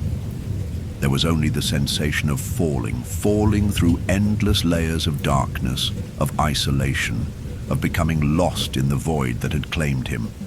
The cold seeped into his bones. His breath came in ragged gasps, but he couldn't move. His limbs felt heavy, as though they were no longer his own. He felt as if he were being pulled apart, stretched thin across the endless expanse of nothingness. And then, just as it seemed as though the void would consume him entirely, there was a shift, a crack. A sudden blinding light sliced through the darkness, and Ethan felt himself drawn toward it. His body, his mind, was being pulled by some force, a magnetic pull, toward that flicker of light. His heartbeat raced as the light grew brighter, more intense. It was familiar, warm. It felt like hope, like something he hadn't felt in a lifetime. And then, in a single violent motion, he was pulled through. The light enveloped him completely, and he was consumed by it, his senses drowned in its brightness. He couldn't see, he couldn't hear, he couldn't think. There was only the sensation of being lost in it, like a leaf caught in a whirlwind. But then, just as suddenly as it had appeared, the light vanished. Ethan gasped for air, his lungs burning with the sudden rush of oxygen. He blinked rapidly, trying to adjust his eyes to the dim light. But it wasn't the sterile, bright lights of the hospital anymore. No, this was different. The walls were cracked, the air was thick with dust, and the very foundation seemed to groan as if under strain. There were no machines, no beeping heart monitors, just empty space, vast and hollow, stretching out before him. Ethan's breath caught in his throat. He had been here before. This place, this ruin, was not unfamiliar to him. The sleep study, the experiment, the hollow. It wasn't gone. It wasn't over. This was a new layer, a new version of reality perhaps, one that was even more broken, more distorted than before. But as his eyes adjusted to the dim light, a figure stepped forward from the shadows. Another version of himself, this one even more broken than the last. Its body was gaunt, its skin pale and stretched tight over its bones. Its eyes were black pits, hollowed out, and its mouth was stretched into a grotesque grin, too wide, too unnerving. It was the hollow. It had never left. "Welcome back, Ethan," the figure whispered, its voice dripping with malice. "You can't escape me. You never will." Ethan felt his body tremble as the realization dawned. The hollow wasn't something he could escape. It was him. And no matter how many layers of darkness he fell through, it would always find him. It would always follow him. This was no longer a nightmare. It was his reality, and the spiral would never end. The darkness stretched before him, a yawning chasm of endless despair. Ethan stood motionless, paralyzed by the grotesque figure that loomed just ahead. The hollow, his hollow, had never left. It had only grown stronger, more twisted, more real. It had followed him, like a shadow that clung to his every movement, every breath. The figure before him grinned wider, its mouth impossibly stretched to a jagged angle. The hollow's eyes gleamed with that cold, malevolent hunger. It was an echo of him, his features, his face, but with none of the warmth or life that should have belonged to a human. There was only the vacant void behind its eyes, the emptiness that now consumed everything. "You thought you could escape," the hollow said, its voice an unholy mixture of his own and something darker. It didn't sound like a person. It sounded like the world itself, cracked and broken, whispering to him from every corner of his mind. "But you're always going to be me. I'm the part of you that you can't escape." Ethan's pulse raced, his breath quickening. He wanted to turn and run, but his legs refused to move. He was trapped in this hellish version of reality that had swallowed him whole. The figure reached forward, its fingers unnaturally long, its nails sharp and dark as they scraped against the crumbling walls of this forsaken place. With every movement, the air around him grew colder, denser. You can never outrun the hollow. He wanted to scream, to fight, but the words caught in his throat. The hollow had a hold on him. It always had. It always would. Ethan's mind scrambled for any kind of escape, any solution to this nightmare that seemed to stretch on for eternity. His gaze flicked around, searching for something, anything, that could give him a way out. But there was nothing. The walls were decayed, the ceiling barely hanging together like an old house forgotten by time. It felt like this place had existed long before his arrival, long before the sleep study, long before everything that had brought him here. "Why are you doing this?" Ethan's voice cracked, a weak whisper that barely broke the oppressive silence. "What do you want from me?" The hollow laughed, deep, resonant and hollow in every sense of the word. It was like the laughter of the world falling apart, of something ancient and inevitable. "I am you," it said, its voice echoing in Ethan's skull, rattling the fragile cage of his mind. "I am your fear, your guilt, your brokenness. You cannot escape yourself. You can never escape me." A jolt of terror shot through Ethan's chest. He staggered backward, his hands trembling, but it was no use. His body was moving on its own, like a puppet with strings pulled tight. He wasn't in control anymore. The hollow was taking over, and it wasn't just in the room with him. It was inside him. Its presence had permeated every corner of his being, every thought, every memory. The walls around him seemed to close in. He could feel them pressing in, crushing him, as if the very reality around him was bending, warping, folding in on itself. The ground beneath his feet cracked and groaned, splitting apart like brittle glass, but still he couldn't move. His legs were rooted to the spot, his feet unwilling to obey his commands. "Look at yourself, Ethan." The hollow's voice echoed, distorted and cruel, vibrating through the shattered space. "You've always known the truth. The sleep study, the experiment. They never wanted to help you. They wanted to create me. They wanted to create us." Ethan's head spun, the truth of its words sinking in like a cold blade. No, that can't be true." The hollow stepped closer, its form shifting and distorting with every movement, as though it was made of smoke, of something less than flesh. It reached out, its long fingers brushing against Ethan's cheek with a chilling, ghost-like touch. "You think this is the first time you've woken up, Ethan?" it whispered. "This is just another layer of the experiment, just another dream, another loop, another way to break you." Ethan's stomach twisted. His mind reeled with the implications. The sleep study. It hadn't been a means of saving him. It had been a way to fracture him, to break him down into something less than human, less than whole. He had never left the experiment. He had only been submerged deeper into its depths. No. Ethan gasped, his voice barely audible. This is all a lie. This is all a trick. I can get out. You think you can escape it? The hollow's grin widened, impossibly so, until it looked like its face would tear apart from the force of it. There is no escape, Ethan. You belong to me now.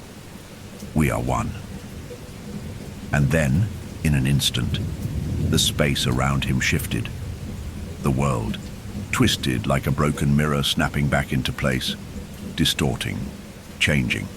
One moment, Ethan was in the crumbling ruin of the decayed room, and the next, he was standing in the center of a vast, empty void, surrounded by nothing but an endless blackness. His knees buckled, and he fell to the ground, a desperate, broken cry escaping his throat. The hollow's presence pressed in from all sides, suffocating him, consuming him. The emptiness seemed to stretch forever, pulling him deeper, further, into oblivion. But even as he collapsed in the blackness, he realized something chilling. He wasn't truly alone, not anymore. There were others. Faint, flickering shapes began to appear in the distance, shadows that seemed to form and dissolve in the blink of an eye. Each one was a version of himself, twisted, broken, decayed. Their eyes were wide, dark, hollow. They didn't move, didn't speak, but their presence was unmistakable. They were him. They were all him. The hollow stretched far beyond just the creature that stood before him. It was an endless web of echoes of fractured selves, all lost in the same eternal void. Ethan tried to move, tried to get up, but his body was heavy, unresponsive. Every muscle screamed in protest. Every thought fought against the paralysis that gripped him. His mind was a broken record, repeating the same message, the same truth, over and over. He had never left the experiment. The hollow was inside him, part of him, and it always would be. He couldn't escape it. There was no way out. The nightmare would never end. And then, in that moment, the full weight of the horror hit him like a tidal wave. The hollow was not a part of the experiment. It was the experiment. He was the experiment. And the final, most terrible truth of all was that he had never truly awoken. He was still asleep. Time had stopped. Or perhaps it had never truly existed. Ethan's mind throbbed with the unbearable weight of realization. The endless blackness that surrounded him felt like a suffocating vice, pressing in from every side. The other versions of himself, his fractured selves, loomed around him, their hollow eyes watching with an eerie, silent intensity. They were him, or they had been. They were the remnants of a man who had already been torn apart, piece by piece. His heart raced as his thoughts stumbled over one another, desperate to find an anchor in this vast, swirling void of nothingness. It was as though every fiber of his being had been unraveled, a tangle of threads too complex to be tied back together. He could feel the strain in his mind, the pressure of trying to remember something, anything that could help him make sense of this nightmare. But there was nothing. His memories were fading, slipping through his fingers like sand. The hollow, standing just beyond the periphery of his vision, never moved. Its twisted, grotesque grin never faltered. It was always there, watching, waiting. Ethan could feel its gaze piercing him, drilling into him like a dull, relentless ache in his chest. He could hear it too, its whispers, soft at first, but growing louder, growing clearer, like a swarm of insects crawling under his skin. It's too late, Ethan. You've already lost. There is no waking up from this. The words were like poison, seeping into his mind, leaving behind a bitter taste. His heart pounded harder in his chest as he struggled to breathe, as if the air had become too thick, too heavy to inhale. You belong to the hollow now. You've always belonged. to it. The figure shifted, its form flickering in and out of existence, as though it couldn't decide whether to remain in this twisted reality or slip back into the void it came from. The edges of its body warped, twisted, bending in ways that didn't make sense. The lines between what was real and what wasn't blurred even further. Ethan's vision began to swim, his head spinning as the world around him distorted. This is the end, Ethan. Your mind has already broken. You are just a shadow now, a reflection of what you once were. No! Ethan screamed, though the sound was hollow, distant, as though the words were being pulled from him by some invisible force. He staggered to his feet, his legs shaking. Beneath him, his vision blurred as he tried to focus on the hollow, on the thing that had taken so much from him, that had consumed his very identity. But the more he fought, the more the hollow seemed to stretch out before him, expanding and consuming everything. The walls of reality cracked, fragmenting into 1,000 jagged pieces. The endless abyss that surrounded him began to close in, pressing in tighter, suffocating him with its weight. You cannot fight what you already are, Ethan, the hollow whispered, its voice seeping into his bones, coiling around his soul. You are already lost. You have always been lost. You have never been whole. Not since the beginning. The darkness crept further, seeping into his mind, blurring his thoughts, until they no longer made sense. He wanted to scream, to lash out, but his body felt foreign to him now, heavy, slow, unresponsive. Every movement was sluggish, every thought was clouded by the crushing weight of despair. And then, from the depths of the void, a shape began to materialize. At first, it was just a shadow, a flicker of movement in the farthest corner of his vision. But slowly, steadily, it came into focus. A figure, but not just any figure. This one was different. This one wasn't like the hollow. This one was him. The other version of himself, but not the one twisted and broken by the hollow. This one was whole. This one was the version of himself that had existed before everything had gone wrong. The version of Ethan who was still innocent, still unaware of the horrors that had waited for him in the dark corners of the world. This version of Ethan wasn't lost yet, and it was staring at him. For the first time in what felt like forever, Ethan's heart skipped a beat, his breath caught in his throat. This was it, the key, the missing piece. He could feel the shift in the air, the subtle tremor that rippled through the darkness as the two versions of him, this version and the hollow, faced one another across the void. But then, in a moment of pure, terrifying clarity, the realization hit him like a slap to the face. It wasn't just the hollow. It wasn't just the twisted versions of himself. It wasn't just the sleep study or the experiment. This was all part of the same process, the same cycle. Ethan had never truly left the experiment. He had never truly woken up.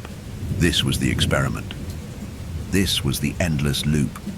The hollow didn't just control him. It was the experiment. It was the trap, the prison, the thing that had always existed just beneath the surface of his life. The cycle of waking and sleeping, of shifting realities, of fractured identities. It was all a part of the same twisted mechanism. And now, for the first time, he understood. Ethan wasn't trapped in a room, a hospital, or even a nightmare. He was trapped in his own mind. The sleep study hadn't been a single event. It had been a fracture in his very sense of self. And the hollow was the result of that fracture. It was the part of him that had broken off and remained, waiting for him to wake, only to find that he was never truly asleep, that he was never truly whole. The figure of his past self, the one, still whole, still untouched, began to fade just like the rest. The blackness swallowed it up, and Ethan's heartbeat quickened as he realized the truth.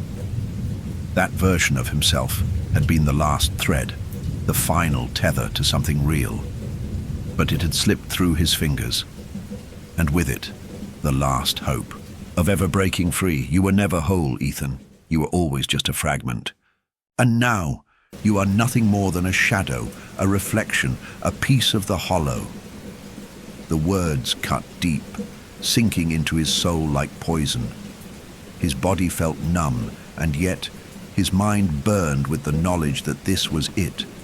This was his reality, now. This was who he was, a twisted reflection of himself, trapped forever in the hollow. This is the end. The hollow's voice was soft now, almost gentle, like a lullaby. This is where you belong. And with that final whisper, the darkness closed in, consuming him completely.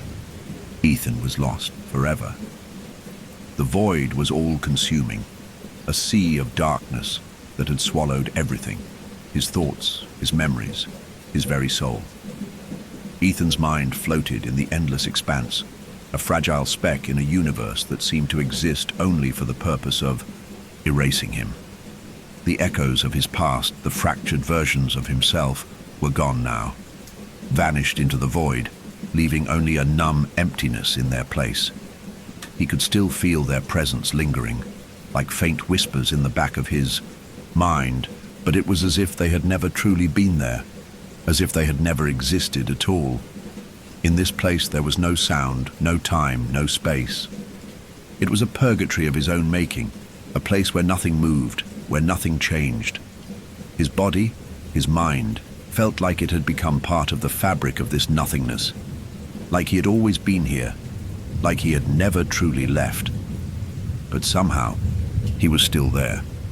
He could feel himself, his consciousness, adrift in the abyss. Is this death? The thought floated up like a distant, faint memory, something he had once known, but had long since forgotten. His thoughts were becoming jumbled, blurry, slipping further and further away from him. The concept of time, of anything, had become foreign to him.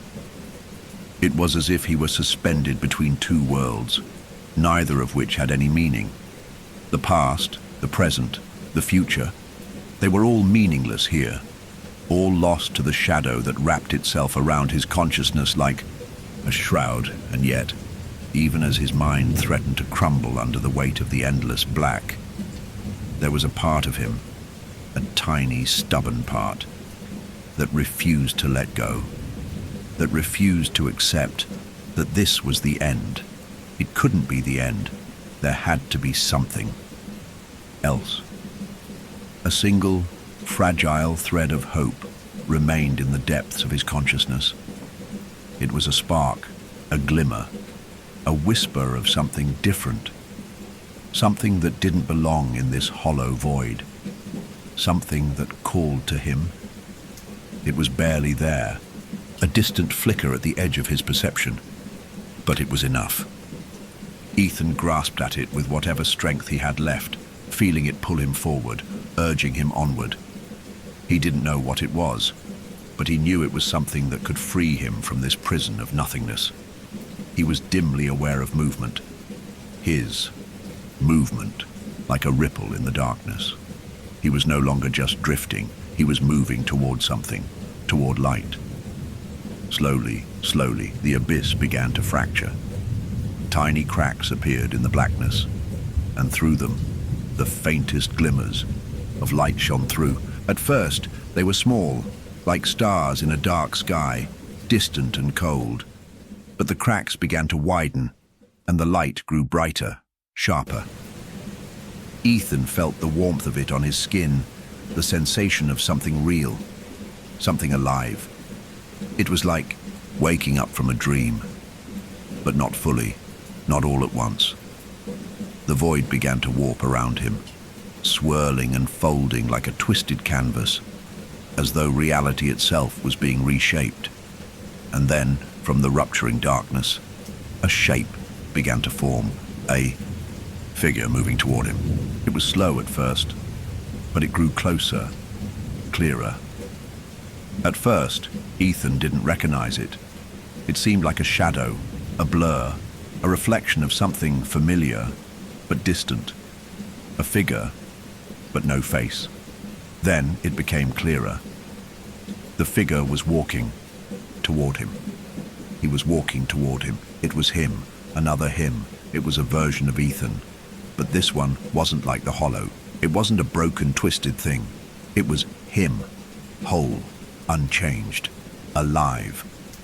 Ethan felt a sudden surge of recognition. This was it. This was the moment. The figure, his reflection, his counterpart, stopped just in front of him, standing there silently. The silence stretched almost unbearably between them. The figure said nothing. Its expression was unreadable, as though it were watching him, waiting for him to understand. But Ethan was still lost. His mind was still reeling. He couldn't comprehend what was happening. He tried to speak, but his voice faltered, the words tangled in his throat.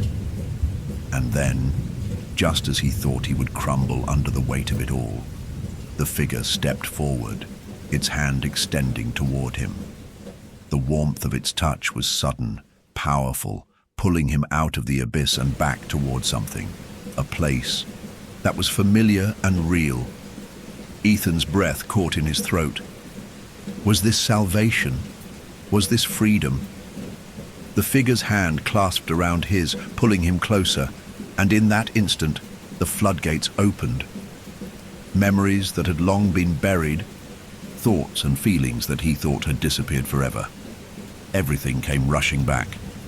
The sleep study, the doctors, the promises of a cure, of answers, the fear, the uncertainty, the questions that had plagued him for so long, the hollow, the twisted reflection that had stalked him, hunted him, chased him down into this madness. And now this other version of himself. This was the truth. The figure's face was just out of reach, its features obscured by a flickering veil of darkness. But Ethan knew, he knew what it was. The face he saw in the mirror every day, the face he had thought was his own. But it wasn't just a reflection. It was the face of the hollow. It was the face of the experiment, the face of the man who had never truly been free. And as he stood there, staring into the eyes of the thing that had once been him, Ethan understood the final truth. The experiment had never ended. There was no awakening. There was no escape. There was only the endless loop, the cycle of waking and sleeping, of reality and nightmare, of self and reflection. The hollow wasn't just a part of him. It was his other half, and it was all he would ever be. The light around them flickered and waned, and Ethan's vision blurred once more. He felt his body weakening, his thoughts scattering, but even as he sank back into the abyss, he knew that this was the way it had always been. The hollow had taken him, yes, but it had never truly left. It had always been there, just beneath the surface. And now there was no more him. There was only the hollow. And as the final thread of his identity unraveled, Ethan was consumed by the darkness once more. The last vestiges of Ethan's consciousness were slipping away, as though they were being drawn into an infinite void, devoured by the darkness that had consumed him for so long. His thoughts were disjointed, fragmented, like shards of glass, scattering in the wind. The memory of the figure, his reflection, was fading now, like a dying star losing its light. But there was one thing he still felt: the cold pressure of the mirror. It was everywhere. It had always been there. It had become the boundary between reality and nightmare, the barrier between himself and what he had become. The mirror. It had started out as something simple, a reflection, a way to see himself, to feel real. But now, it had become his prison, his torment. It was the wall that separated him from freedom. It was the cage that held him, trapping him between two selves, the fractured, twisted version of himself that had been consumed by the hollow, and the version of him that had once been whole before everything had gone wrong. But the mirror was not just a reflection. It was a gateway. Through it, he could see things that were not truly there, things that existed only in the darkness of his mind. It showed him the other versions of himself, the fractured remnants, all staring back at him with empty, vacant eyes. They were a reminder of what he had lost, of what he had become. And no matter how far he ran, no matter how hard he tried to escape, he could always feel the cold, glassy surface pressing against him. He couldn't escape the mirror. He couldn't escape the hollow. The more he fought, the more it consumed him. And now, as the blackness closed in around him, he realized he was trapped in a cycle, a loop. The same cycle that had started the moment he had signed up for the sleep study. The experiment had never been just about sleep. It had been about control, about breaking him, tearing him apart, and then putting him back together again, over and over and over. It was as if he had always been here, as if he had always been this. There was no end, no beginning, just a never-ending spiral. The void began to shift again, and Ethan felt his body growing weaker, his mind fragmenting further. But the mirror was still there. It had always been there, looming at the edges of his vision. It was the last thing that remained. The surface of the glass rippled as though it were alive. And then, as if in slow motion, the reflection shifted. His face appeared, but not the version of himself that he had known before. No, this was something different. This was the hollow, the twisted, broken version of himself that had emerged after the experiment. But now there was a new face. His own face, distorted and unfamiliar, staring back at him through the dark. His reflection smiled. It was a smile filled with malice, a cruel and twisted grin that stretched unnaturally across his face.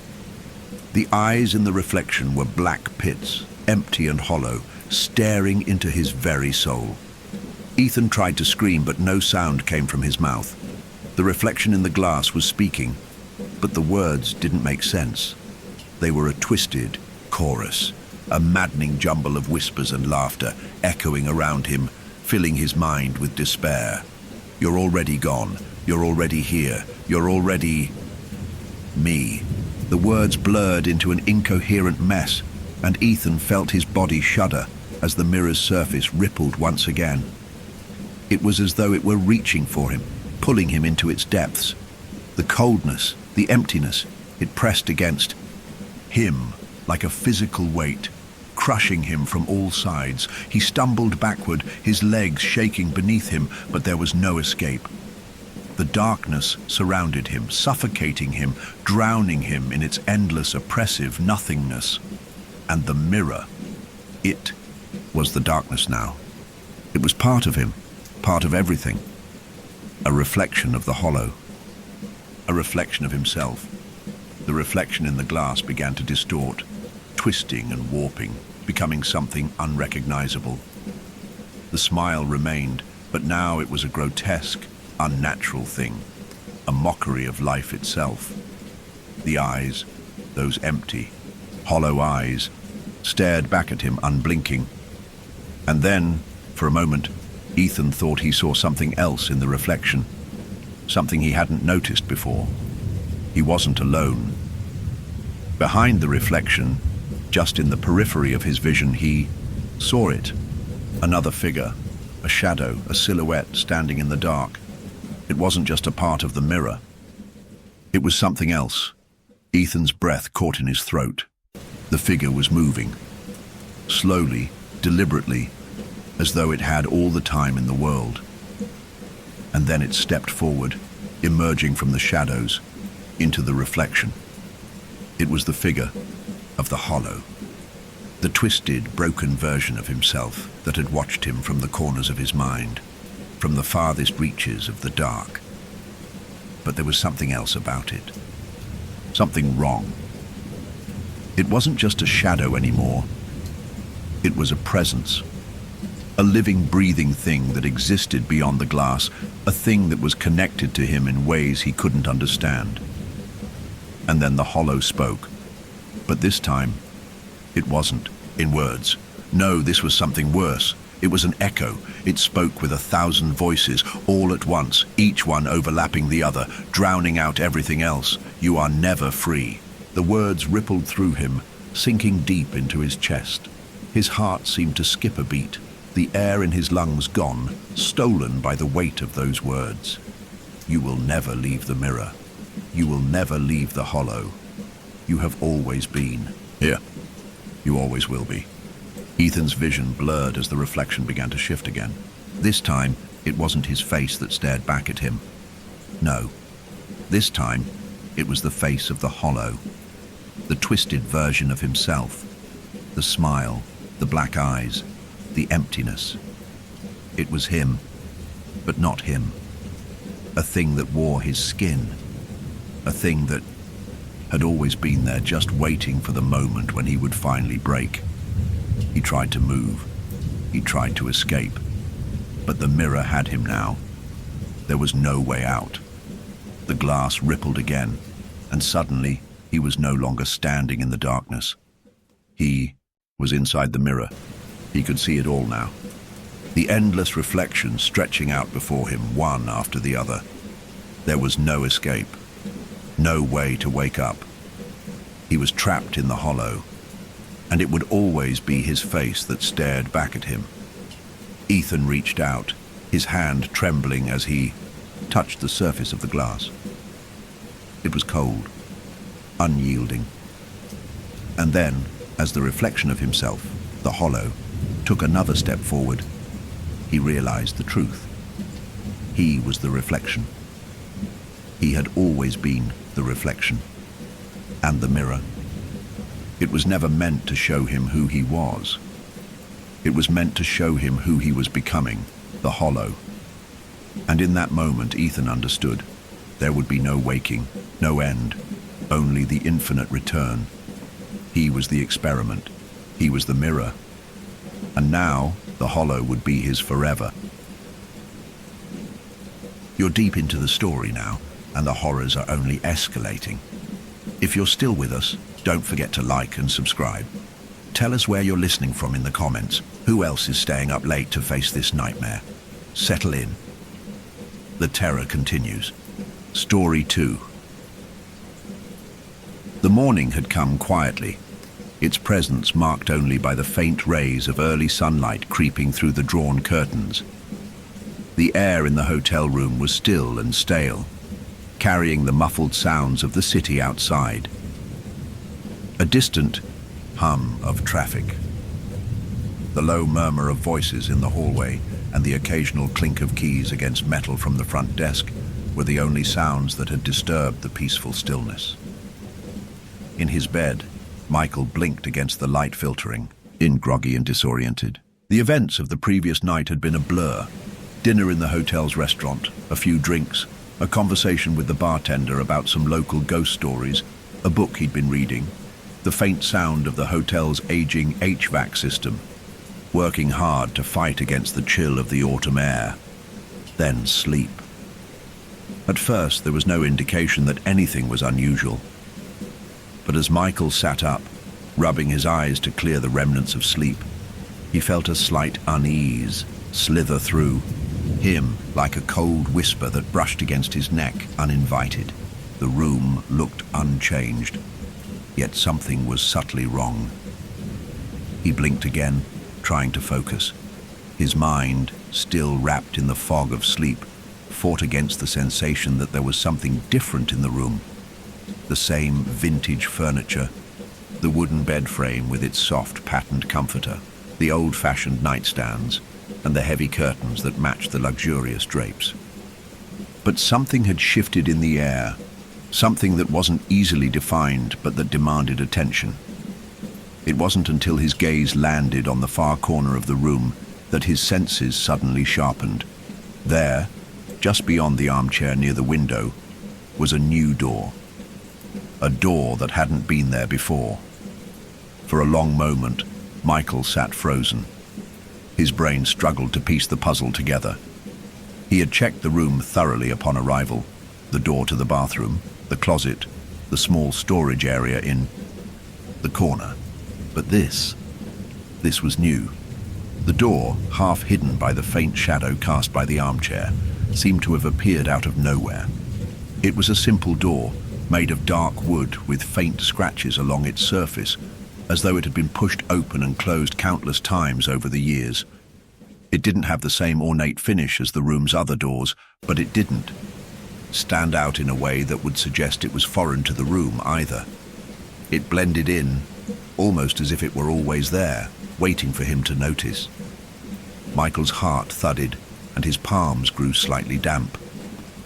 The door's presence was surreal, an impossible addition to the otherwise familiar space. He blinked, trying to dispel the dizziness in his head.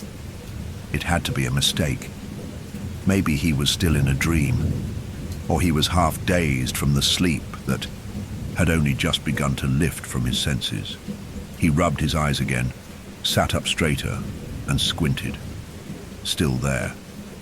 Shaking his head in disbelief, Michael swung his legs over the edge of the bed, the coolness of the hardwood floor sending a ripple of unease through him. He stood slowly, his feet hesitant against the coldness beneath him, before making his way toward the door. Each step he took toward the strange, incongruent addition to the room felt heavy, as though the air itself was thickening, pressing against him. He reached out with a hand, his fingers brushing the door's cool, splintered surface. The wood was smooth, yet worn, as if it had weathered years of use. He hesitated before grasping the knob and turning it. It clicked. He could feel a pulse of cold air seep through the crack between the door and the frame. The hairs on the back of his neck rose. A chill spread through him, not from the temperature of the air, but from something deeper, something more instinctual. And yet, his hand moved on its own, as though it knew what it had to do next. Without thinking, without really understanding why, he pushed the door open. The hinges groaned with a sound that echoed faintly in the quiet room. Michael's breath hitched in his throat, but he couldn't stop himself now. He stepped forward, his gaze fixed on the new space before him. What lay beyond the door was another room. It was a room identical to his own, except for a few subtle differences that immediately struck him as strange. At first glance, it seemed a perfect copy, a twin mirroring the room he had woken up in. The same furniture, the same layout, the same lighting that filtered through the curtains. And yet, despite the similarities, the air in this second room felt off. The slight disparity in the atmosphere was palpable. The lighting here wasn't quite right. The shadows seemed too deep, too heavy, and the air held a strange, almost metallic tang to it, like the smell of old coins or damp iron. He could almost feel the room's pulse, like a faint heartbeat vibrating through the walls, the floor, and into his bones. As his eyes scanned the room, he noticed the first distinct difference. The painting on the wall, the one near the bed, was slightly tilted, barely noticeable unless you looked closely. A piece of furniture, a small armchair, was missing from the corner, replaced by a floor lamp that was much brighter than the one in his own room. He stepped inside hesitantly, his shoes muffling against the carpeted floor. The door behind him swung shut, though he didn't hear the click of its closing. It was as if the room had absorbed him completely, swallowing him whole, pulling him into a space that was both familiar and utterly foreign. He felt the weight of his own footsteps as he ventured further into the mirrored room. Each movement felt sluggish, as if the air itself was resisting his presence. He looked over at the bed, the mattress, the sheets, everything exactly the same. Everything, that is, except for one thing. On the bed sat a figure. It was him. At first, the sight of himself startled him, but then a sense of realization hit him like a brick wall. The person sitting there was an exact copy of him, down to the last detail. The figure wore the same clothes, had the same disheveled hair, and the same weary expression. Yet there was something terribly wrong in the way it sat there. It wasn't a reflection, it wasn't a mirror image. No, this was something else entirely. The figure smiled. It wasn't the friendly, warm smile that Michael would have expected from himself. It was colder, more deliberate. It was the kind of smile that only comes from someone who knows something you don't. Someone who has been watching you for longer than you've been aware. The kind of smile that makes your stomach lurch, makes your mind frantically search for an explanation, a reason for what you're seeing. But there was no explanation. Not yet. The figure's eyes locked with his, and a chill raced down Michael's spine. The smile grew wider, stretching almost unnaturally, the corners of its mouth curling up in a way that no human smile should. The eyes, his eyes, seemed to glimmer with something unsettling, something that bordered on hunger. Michael's breath caught in his throat. His heart pounded in his chest as he stood frozen, caught between the eerie familiarity of the scene and the rising terror that gnawed at the edges of his sanity. He was staring at himself, but this wasn't him. This wasn't him. Michael's feet felt anchored to the carpet, his mind a swirl of confusion and disbelief. His gaze remained fixed on the figure sitting on the bed, himself, or something that looked like him. The longer he stared, the more the edges of reality began to fray. His double smile was too wide, its eyes too knowing, and its posture, though identical to his own, felt somehow too perfect, too unnatural. It was as if this other version of him had been crafted, honed, and set in place to look just right. He wanted to turn away, but his body felt paralyzed, trapped within some strange, unspoken rule of this room. A room that was too familiar, yet wrong in ways he couldn't fully comprehend. The air seemed thicker here, as though it was pulling him deeper into the space, into this other place. His breath quickened, chest tightening with the realization that there was no easy explanation, no simple answer. Finally, he tore his eyes away from his doppelganger, forcing himself to look around the room. It was the same, and yet it wasn't. His pulse quickened as he took another step back, trying to ground himself, trying to piece together what was happening. He needed answers. He needed someone to explain what this was, what he was seeing. His mind raced as he turned on his heel, stumbling backward toward the door, the exit, the only apparent way out. But the moment he moved toward the door, the weight of his fear seemed to increase tenfold. He reached for the doorknob, his fingers trembling as he tried to turn it. But the knob refused to budge. It was as if the door had become a part of the walls themselves, as if the very fabric of the room had altered to prevent him from leaving. The door felt frozen, its edges heavy against his touch, as though it were a relic from another time, one that refused to open. The realization hit him like a bolt of lightning. He wasn't just locked in this mirrored room, he was trapped within it. His eyes shot back toward his double, who remained eerily still, observing his every movement with a look that seemed to say, "I've been waiting for you." Panic surged through him. He pressed harder against the door, desperate to escape, but it didn't move. The room seemed to close in on him, its walls, its very existence, bearing down with an invisible pressure that was almost suffocating. His breath became shallow. The smile from his double danced at the edges of his vision, an ever-present reminder that he was no longer alone. He wasn't even sure he ever was. This isn't possible. The thought kept repeating in his mind, louder than anything else. He had to be dreaming. Maybe he was still asleep in his own hotel room. still wrapped in the haze of sleepwalking, lost in the liminal space between wakefulness and dream. Yes, that had to be it. This was a dream. He tried to steady his shaking hands, pressing them against his forehead. Maybe he'd been so tired, so overwhelmed with the stress of travel, that his mind had conjured this bizarre hallucination. He was still in his room in that same hotel, and none of this was real. It was just a trick of the mind, a nightmare, a vivid illusion.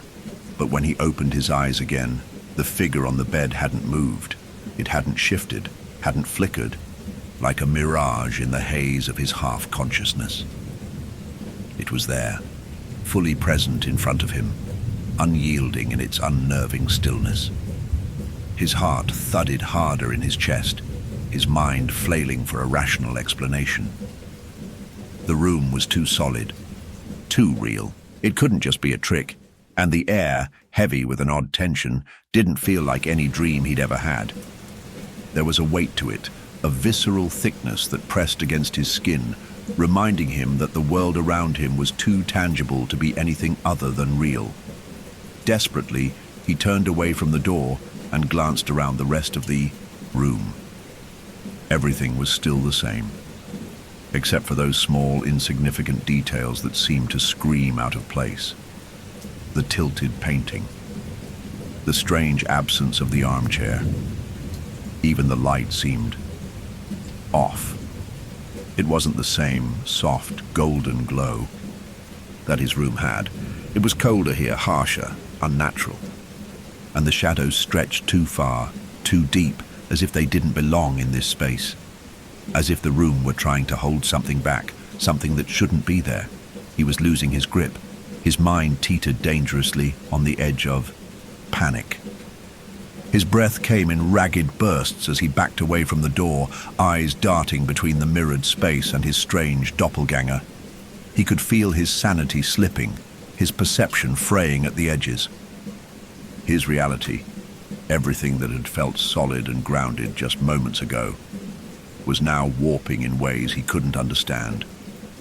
He wasn't sure how much time had passed before he finally spoke, his voice cracking as he addressed the figure on the bed. The words felt foreign, as though they were slipping from his lips without permission. "What is this?" he asked, his voice barely above a whisper. He wasn't sure if he was speaking to himself or to something that only looked like him. Either way, the question hung in the air like a poisoned dart, its sharpness piercing the room with a heavy silence. The figure didn't respond. It didn't move. It simply continued to smile, its eyes fixed on him, gleaming with an unsettling malice that was impossible to ignore. Michael swallowed hard, his mouth dry. His mind reeled, desperate for some kind of answer. But the longer he stared at the thing that was supposed to be him, the more he felt his sense of self slip away piece by piece. It was as though this thing, this version of himself, was waiting for him to unravel, to break. For the first time, he understood, at least in some primal corner of his mind, that this wasn't a simple game of mirrors. This wasn't a harmless reflection. This was a test. And the longer he stayed, the more he feared that he would lose. There was a noise behind him, a faint creak of the floorboards.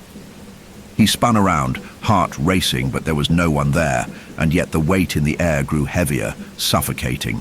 The room seemed to constrict around him. The walls, once familiar, now felt alien. A soft whisper of wind seemed to carry a word, but it was too faint, too indistinct to catch. But the message was clear. He was not alone, not in the way he had ever known.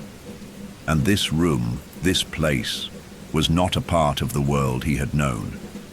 Not anymore. Michael's hand trembled as he wiped sweat from his brow, the coolness of the room doing nothing to temper the feverish heat that burned through him. His breath came in short, shallow bursts, each exhale heavy with the weight of disbelief. His mind was unraveling with every passing second. Every moment spent within this uncanny room. This isn't real. It can't be. The thought raced through his head, but it came without conviction. There was no reality in which this could simply be a trick of the mind. No place where his senses could betray him so thoroughly, so completely. The room was too solid. His double, the other him, was too present. And the door, oh, the door, the one that led to this mirrored nightmare, was still sealed shut, as if it had always belonged here, hidden away behind the veneer of normality that had once characterized his hotel room. He had tried to open it, tried to return to the world outside, but it had refused to yield. And the longer he stared at that impossible door, the more he wondered if he would ever escape this place. His double, his reflection, was still sitting motionless on the bed, that terrifying smile stretched across its face. Its eyes never left Michael's, and that glimmer of knowing, that hunger, never faded. It was waiting, watching, anticipating. Michael couldn't take it any longer. He had to get out. He had to know if there was any way to prove this was all just a fevered hallucination, some nightmare that he could snap himself awake from. He had to break free from the grip of this place before it swallowed him whole. Turning away from the bed, he strode towards the door, his pulse pounding in his ears. He couldn't keep his gaze from darting toward his reflection self as he approached. The door. The figure remained still, but the air felt heavy with its presence, its predatory awareness. When his hand grasped the doorknob again, it gave way without resistance. He felt a flicker of relief. Was it possible that the door had simply been stuck? And now it would lead him out of this twisted version of reality. But before he could step out, he hesitated. He had been in the hallway before, earlier, when he first entered the room. He had seen the staff in the lobby, had heard the bustling voices of other guests outside. They would know what was happening. They would know if this room was real. He had to ask. He had to find someone who could tell him that this place, this nightmare, wasn't real. He had to confront them. And so, with shaky hands, he opened the door and stepped out into the hallway. The sudden shift of atmosphere almost knocked the wind out of him. The hallway was exactly as he remembered it. Quiet, dimly lit by the yellowed, flickering lights that seemed to cast long shadows along the walls. The smell of cleaning supplies, mixed with a faint musk of dust and age. Nothing about the hallway was unusual, except for the sudden oppressive weight that seemed to follow him as he walked. The air felt colder here too, though not as stifling, as the room behind him. He quickly made his way down the hallway, his footsteps quickening with each passing second, until he reached the front desk. There, a bored-looking receptionist sat, eyes glued to a screen that reflected the bright glow of her computer. She barely glanced up when he approached, her lips barely moving as she acknowledged him. "Excuse me," Michael said, trying to keep his voice steady, but it came out strained, ragged, as though his words were pushing through some invisible barrier. I need help. I think something's wrong with my room." The receptionist raised an eyebrow but didn't move, her gaze still fixed on the screen. "What seems to be the problem?" she asked, though the indifference in her voice felt almost too practiced. "I don't know how to explain it, but there's a door in my room, a new one. It wasn't there when I checked in. I need to know why it's there." Her face remained impassive, her fingers lightly tapping against the keyboard. "A new door," she repeated, her tone flat. "I'm afraid I don't know what you're talking about. You're sure you're not mistaken?" Michael's stomach sank, the words sinking into him like stones. "No, I'm not mistaken. I swear it wasn't there. There's another room. Behind it, a duplicate of mine. But different. I need to speak with someone. This isn't normal." The receptionist sighed, finally looking up at him, her expression softening in an almost condescending way. "Sir?" she said slowly, as though speaking to a child. There's no other door in your room. No extra rooms. No duplicates. I can assure you there's nothing unusual about your accommodations. You must have been dreaming or... She paused, her gaze shifting to the side, as if weighing her words carefully. Perhaps you're confused about something. No, you don't understand, Michael insisted, his voice rising in desperation. I'm telling you, I'm not confused. There was a door. There was another room in my room, and it's like nothing I've ever seen before. She stared at him for a long moment, her expression becoming almost unnervingly blank. Then, without another word, she turned back to her computer, her fingers returning to their rhythmic tapping, as if the conversation had never happened. Sir, I assure you that no one else has reported anything like this. You must have had some kind of misunderstanding. Misunderstanding? Michael echoed, his voice barely a whisper of disbelief. How can you... She looked up again, her eyes suddenly sharp, her smile fixed in a way that sent a shiver up his spine. There's no other room, Mr. West. No additional doors. There is only the room you're staying in. Her words landed with finality, and before he could open his mouth again, the receptionist returned to her task, her attention already drifting back to her computer. Michael stood frozen, confusion and dread pulling at the fabric of his thoughts. He had spoken to her.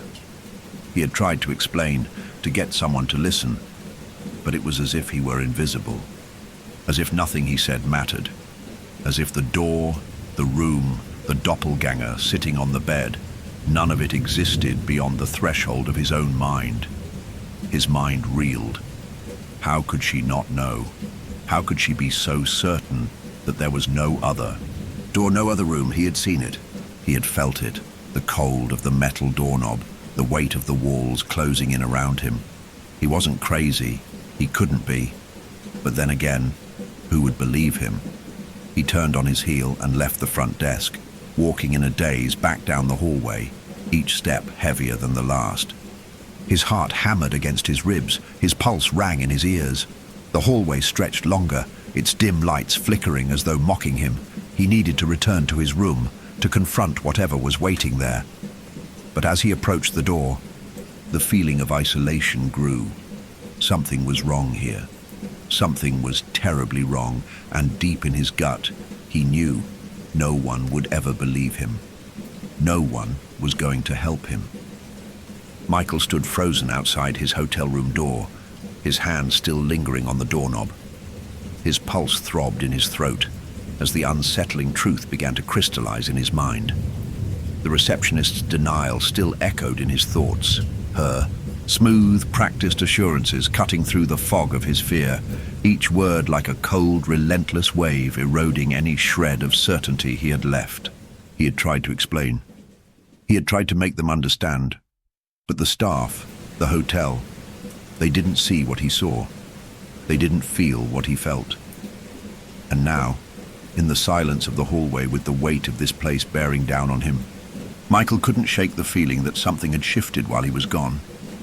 That somehow, something had changed in the time he'd spent away from his room. The hallway felt colder now, the oppressive air thicker, as though it had become more real the longer he lingered outside. He drew in a deep breath and slowly twisted, the doorknob fighting the tightness in his chest, the rush of panic that had threatened to drown him earlier. The door creaked open with a sound that seemed far too loud in the stillness, but Michael didn't hesitate. He stepped over the threshold, heart hammering, bracing himself for whatever strange reality awaited him inside. And then, nothing. The Saal. Room was exactly as he had left it. The familiar bed with its white linens, the matching nightstands on either side, the small desk by the window, with the city skyline just barely visible through the drawn curtains. Everything was normal. Everything was as it should be. He stood in the doorway, blinking as if his mind was scrambling to make sense of what he was seeing. He had expected, no, he had known, that the moment he entered he would be confronted with that impossible door again, with the copy of his room, with the unnerving smile of his double still waiting on the bed. But there was nothing. Nothing at all. The room was, in every way, the same as it had been before. Was it all a hallucination? Was he losing his mind? For a brief, desperate moment, Michael considered the possibility that the room, the door, the figure, everything had been a product of his own stressed and sleep-deprived mind. Perhaps it was a trick, a fragile thread of nightmare woven together in the dark, a fleeting distortion that would fade with the light of day. But his instincts told him otherwise.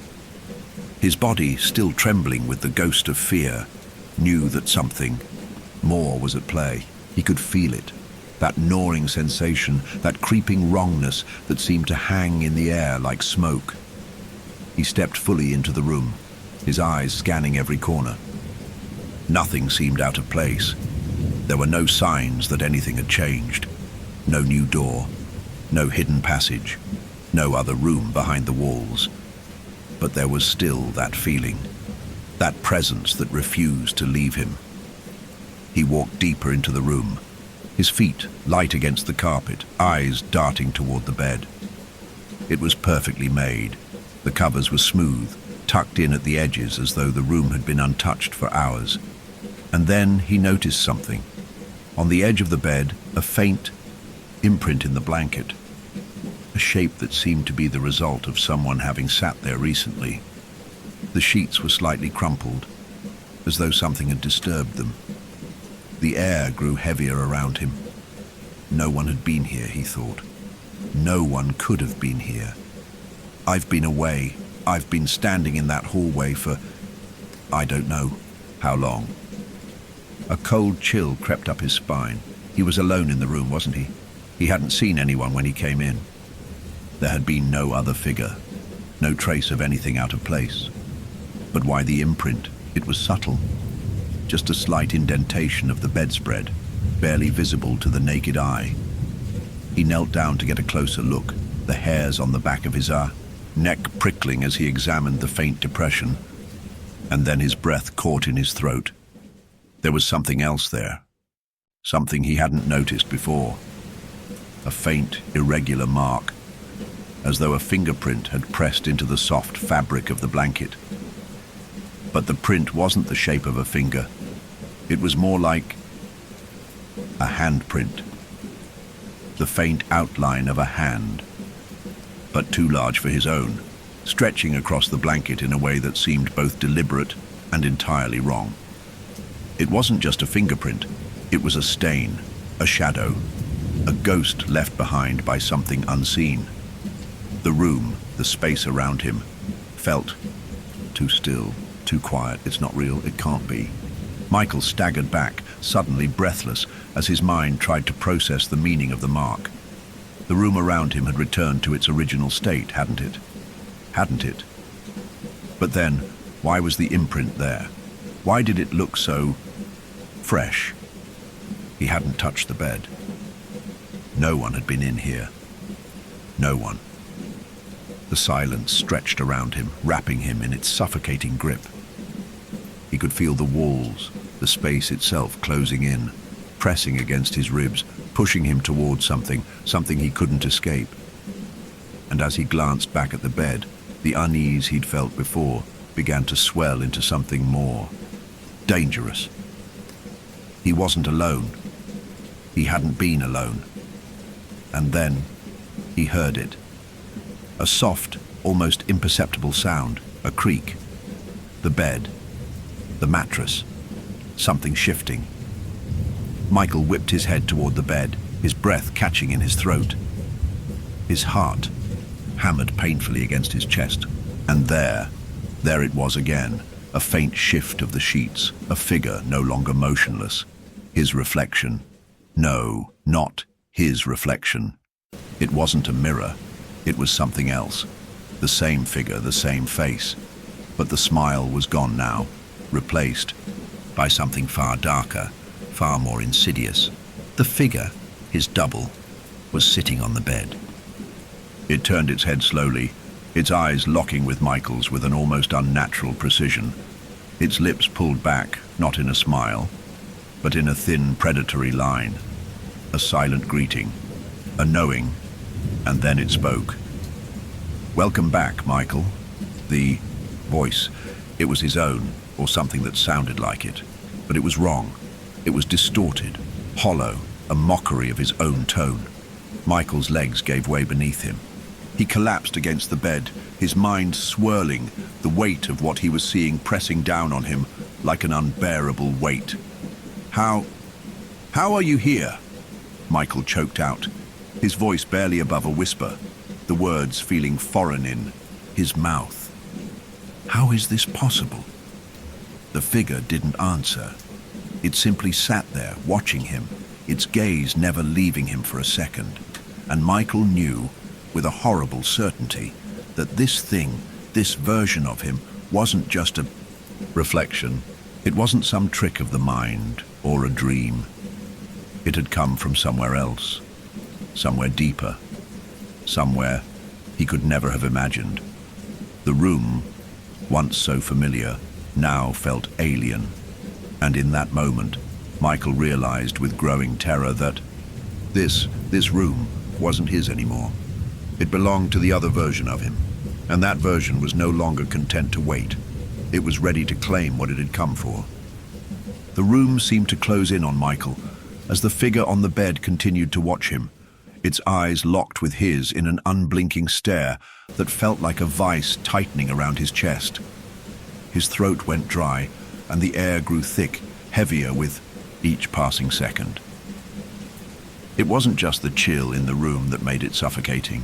No, it was the feeling that the space itself was no longer his own. The walls seemed to ripple, as if the very fabric of reality were warping around him, bending, twisting into something other. The familiar warmth of his hotel room was now a distant memory, replaced by the oppressive presence of the figure that mirrored him.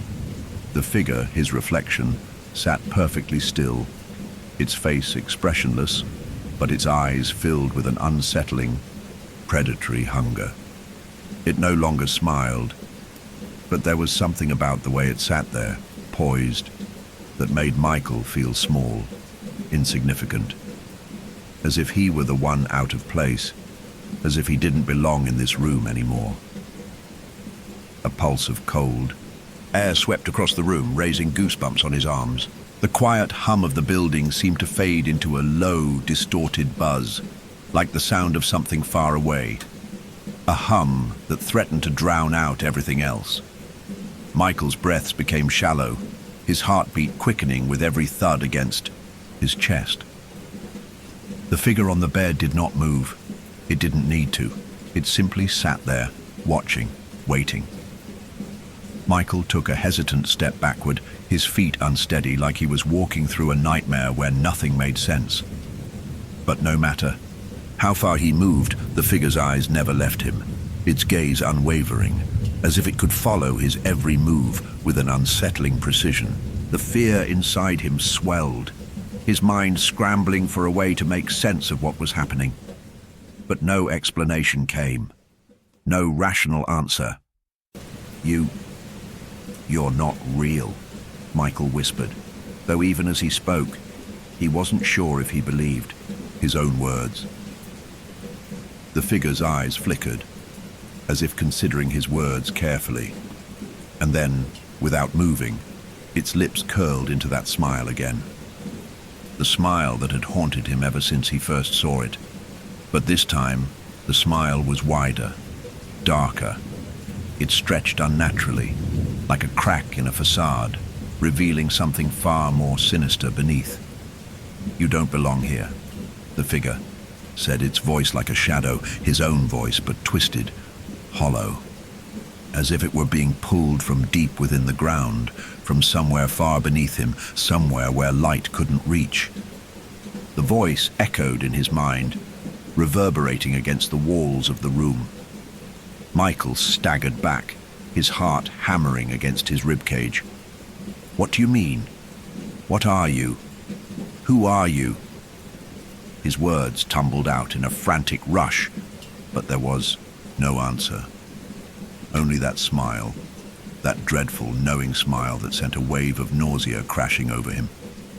He had to get out of here. He couldn't breathe, couldn't think clearly. The world seemed to be spinning faster than he could keep up with, and his mind was starting to crack under the pressure.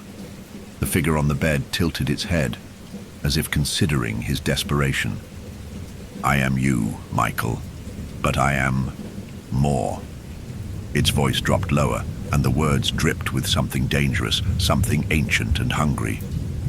"I am the part of you that's always been waiting, always been watching, the part of you that you've tried to ignore, the one you've pushed away, buried deep inside. But I've never left. I've always been here." The words hit Michael like a physical blow. His chest tightened, and his vision blurred, as a cold, clammy sweat broke out across his skin. The figure's words, its voice, echoed through his mind in ways that made him question his own existence. He could feel something inside him shifting, like a door creaking open, revealing something dark, something he had buried so deep that he hadn't even known it was there. "Why now?" Michael managed to croak, his voice hoarse, trembling with fear. "Why are you doing this?" The figure's smile widened, the edges of its mouth stretching grotesquely, as if it were a mask slowly peeling away to reveal something far worse underneath. "Because you're ready." Michael's legs buckled beneath him, and he sank to his knees, his hands pressed tightly against his face as his mind spun in circles. He couldn't breathe. He couldn't think. He couldn't understand. It was as if the very room itself was pushing him deeper into the blackness, pulling him into something he couldn't escape. His head felt heavy, as though his thoughts were being dragged underwater, drowning in their own weight. The room tilted. The walls seemed to close in on him, warping in on themselves, bending and twisting as if they were alive, reaching toward him with fingers that were invisible but real. "You've always known this was coming, Michael." The figure's voice was soft now, almost soothing, as if it was speaking to him as a parent might speak to a child. "You've always known that this moment would come, the moment when you could no longer hide from yourself. And now it's time. Time for you to accept what you truly are." Michael's heart thudded in his chest as the words settled in. He could feel the tremor in the air around him, the way the space seemed to vibrate with a force he couldn't name. Every inch of his body screamed at him to run, to escape, to get away. But there was nowhere to go, no way out. "Why are you doing this?" he repeated, his voice barely a whisper, his throat closing in on itself. The words felt like a futile attempt to claw his way back to reality, to anything that made sense. The figure on the bed didn't respond at first. Instead, it simply watched him, its expression a twisted reflection of his own fear. And then, when Michael's chest tightened, when his breath became shallow and ragged, the figure spoke again, its voice low and laced with something like hunger, like a predator finally closing in on its prey. "Because I have always been the one who should have existed." The finality in its voice settled over him like a heavy blanket, suffocating him, choking him. His body was paralyzed, his mind racing with 1,000 thoughts that didn't seem to form into words anymore. The room spun, the world spinning out of control, and Michael's heart beat faster, harder, like it was preparing for something he couldn't stop. He could feel it then, something moving behind him, something real, something that wasn't just a figment of his imagination. Something was coming. The air was thick with a suffocating stillness, a pressure that seemed to crush Michael's chest, stealing the very breath from his lungs. He could hear nothing but the frantic thudding of his heart, reverberating in his ears, drowning out every other sound. His thoughts were jumbled, chaotic, desperately seeking an escape from the prison his mind had become. But there was no escape. Not from this room. Not from the thing that stared at him from the bed. The figure, his doppelganger, sat unmoving, its smile widening as it watched him struggle, the quiet amusement in its eyes like the calm before a storm. It wasn't just looking at him anymore. It was watching him, understanding him. It was him, but it wasn't. It had always been lurking beneath the surface, hidden deep within the layers of his mind, just waiting for the right moment to emerge. The figure on the bed wasn't just a twisted reflection, it was a part of him, a part that had waited patiently, biding its time until it could take control. He could feel it now, deep inside of him, a hollow, gnawing sensation that scraped against his bones. It felt like something was crawling beneath his skin, something dark, something ancient. The figure's voice, once so distorted and terrifying, was now soothing, laced with a calm certainty that chilled him to the core. "You've known, Michael," it said, its words a soft whisper that scraped against his sanity. "You've known all along. You've always known I was here, buried deep inside of you. You've buried me for years, shoved me down into the corners of your mind, pretending I didn't exist. But I am you, and you are me." The weight of the words settled heavily over him, suffocating him. Michael could feel his sense of self splintering. A cold sweat trickled down his spine, the pressure building until it felt like his chest would collapse under the force of it. He wanted to scream, to run, to escape, but his body wouldn't respond. His limbs were frozen, trapped in the icy grip of his own terror.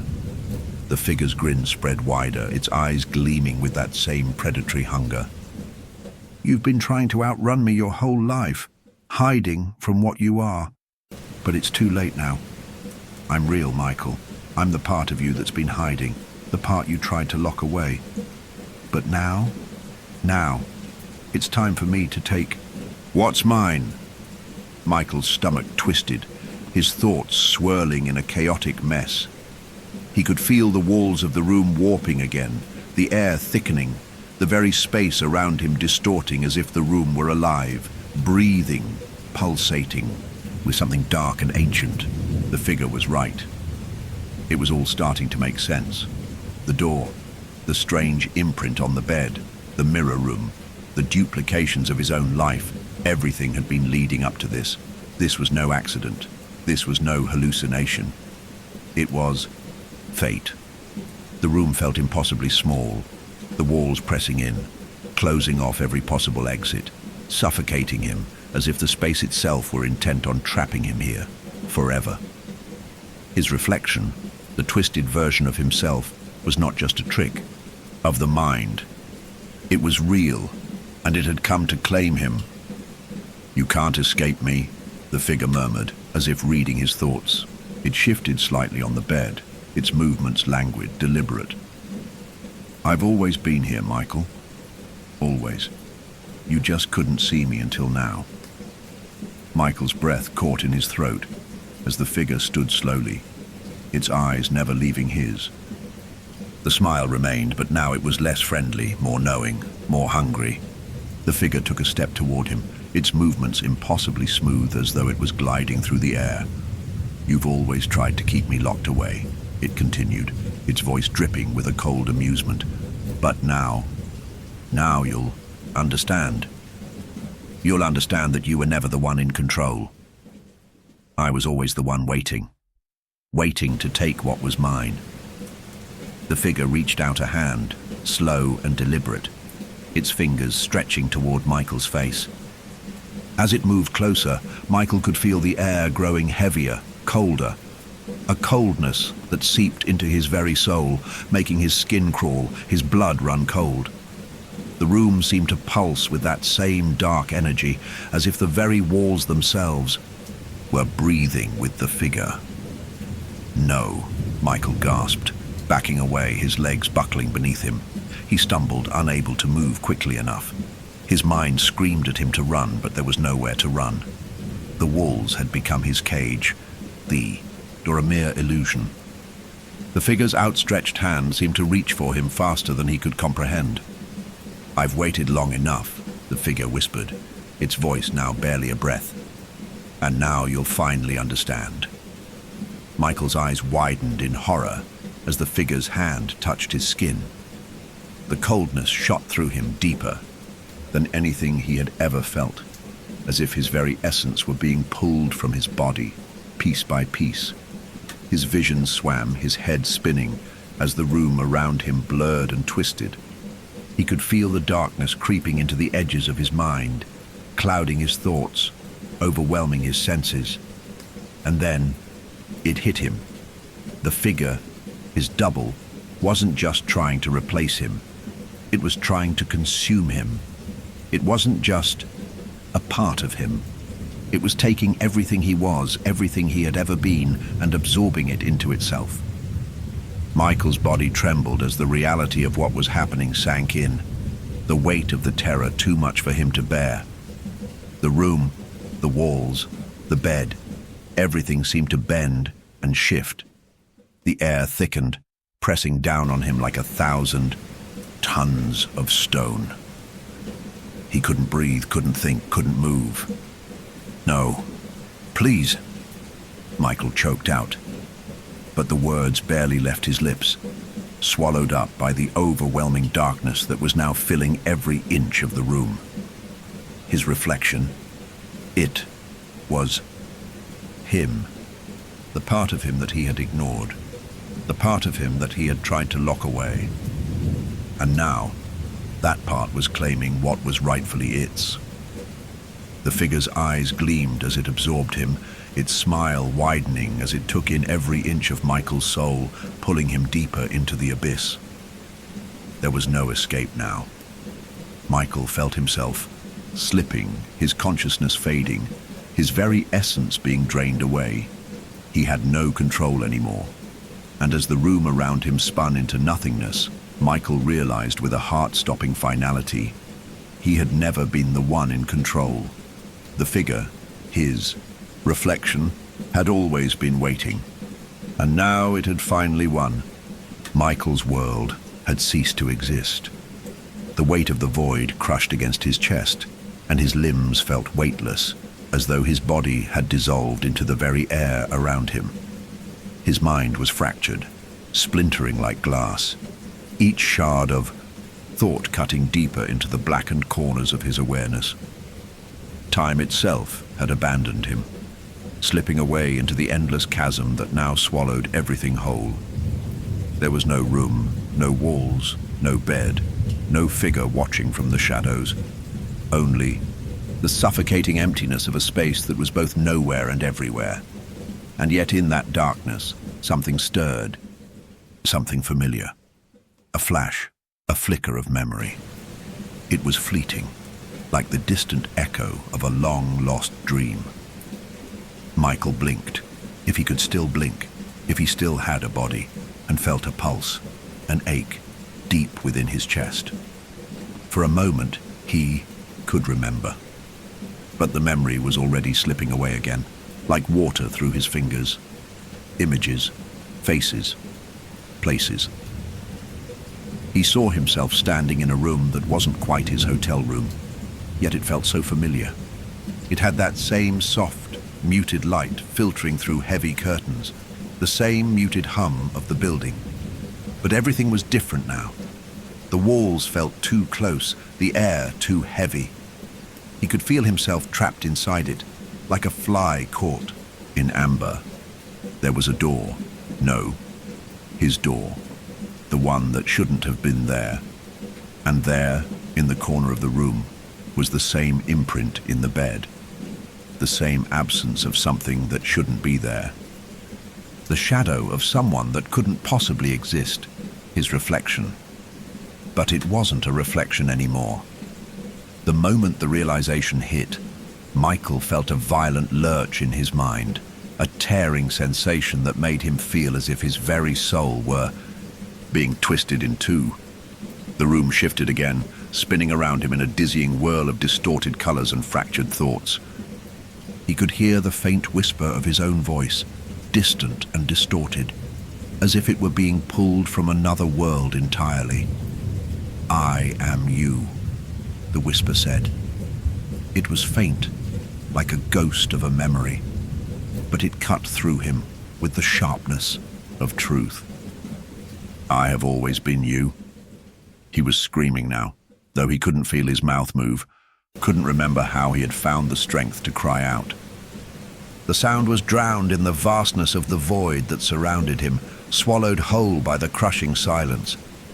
Another flicker, another fragment of memory.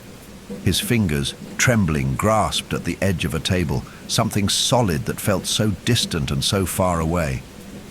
He could feel the texture of the wood beneath his fingertips, rough and cool, but it wasn't quite right. He tried to focus, remember, this table, this moment, this place, and then, suddenly, it hit him. It wasn't a hotel room. It wasn't his room. It was the other room. The one that shouldn't exist.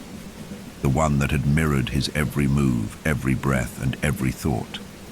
The one that had never been real, never truly part of the world he had known.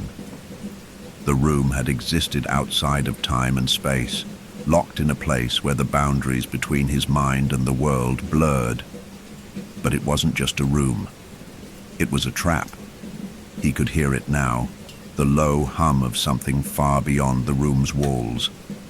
An oppressive force, a presence, a being. Something that had always been with him, always been part of him. Michael remembered, or did he? A moment before the memory shattered again, a single whisper on the edge of his consciousness. You've always known I was here. It was the figure, the reflection, telling him the truth. But it wasn't just a mirror image anymore. It was something more, something darker, more ancient. I was waiting. The whisper echoed, the voice like an incantation, luring him back into the abyss. Waiting for you to see. Waiting for you to remember. Michael wanted to scream, but his voice was lost in the sea of his fragmented thoughts. He couldn't move, couldn't think, couldn't grasp the thread of reality that had slipped through. His fingers. He was adrift in an endless sea of memory, of twisted images, flickering like a broken film reel. Suddenly, something shifted. He was back in the hotel room. No, not the hotel room. It wasn't the room he had checked into. It was the mirror room. The one that had mirrored his every move, every breath. The one with the door. The one that never should have existed. His reflection was there again. The one on the bed. No, it wasn't him. The figure, the distorted version of himself, sat patiently on the bed. The smile stretched wide, mocking. It was waiting for him to acknowledge it, to remember. You're so close, it whispered, and its voice crawled through his skull like insects scuttling beneath his skin. So close to understanding, so close to accepting who you truly are. Michael stumbled backward, his legs unsteady, his mind reeling. He reached out toward the walls, feeling them bend beneath his fingers, their surfaces rippling like water. The room was no longer just a room. It was a place, a space that didn't belong to any world he knew. No, this can't be real, he gasped, his voice hoarse, the words foreign to him, as if his own mouth had forgotten how to form them. This isn't me. The figure didn't respond, but the room around him seemed to pulse with life. The walls hummed with energy. The air crackled. Something was changing, shifting, as though the world was beginning to collapse in on itself. His reflection leaned forward on the bed, its smile widening until it was impossible to look at, until its very grin seemed to stretch into infinity. Yes, it said softly, its voice like the slow unraveling of time. It is you. You are me. And I am you. Michael's head was spinning. His mind was tearing itself apart with the weight of this truth. This terrible, impossible truth. He could feel his grasp on himself slipping, his sense of self being stretched thinner and thinner, unraveling like thread pulled from the spool. He wanted to fight it, to scream, to resist, but every instinct in his body screamed that he was already lost. There was no escaping this, no escaping it. The figure stood, slow and deliberate, its movements unnervingly fluid, like it was gliding through the air. It reached out a hand, and Michael, unable to stop himself, reached out as well. It was inevitable. Everything had been leading to this moment, and as Michael's hand met the figure's, there was a sudden, deafening crack, a snap, as though the fabric of reality itself had torn in half, and the world he had known, the person he had been, shattered entirely. For in that moment, as his mind fragmented and fell away, Michael understood with chilling clarity that he had always been a part of this other version of himself. And now, he was gone. The world he had known was gone. There was only the reflection, only the other, and it was all that remained. The world was a fractured thing now, broken into pieces too sharp to touch, too distant to reach. Michael's vision swirled, each moment slipping through his mind like sand running through an hourglass that had forgotten its purpose. Time, once so solid, had dissolved, leaving behind only fragments of memories and whispers that barely resembled anything that had been his life. He couldn't recall his own name now, couldn't remember the last time he had felt the warmth of the sun or the cool comfort of his own breath. Everything was a haze, a fog that surrounded him. It was as though the very air itself was part of the labyrinth he had wandered into, a maze that twisted around him, pulling him deeper into its grasp, until there was nothing left but the sharp edges of his own confusion.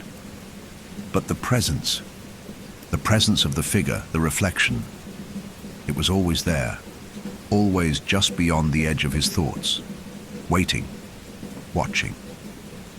Its eyes, cold and knowing, bore into him from every corner of his shattered mind.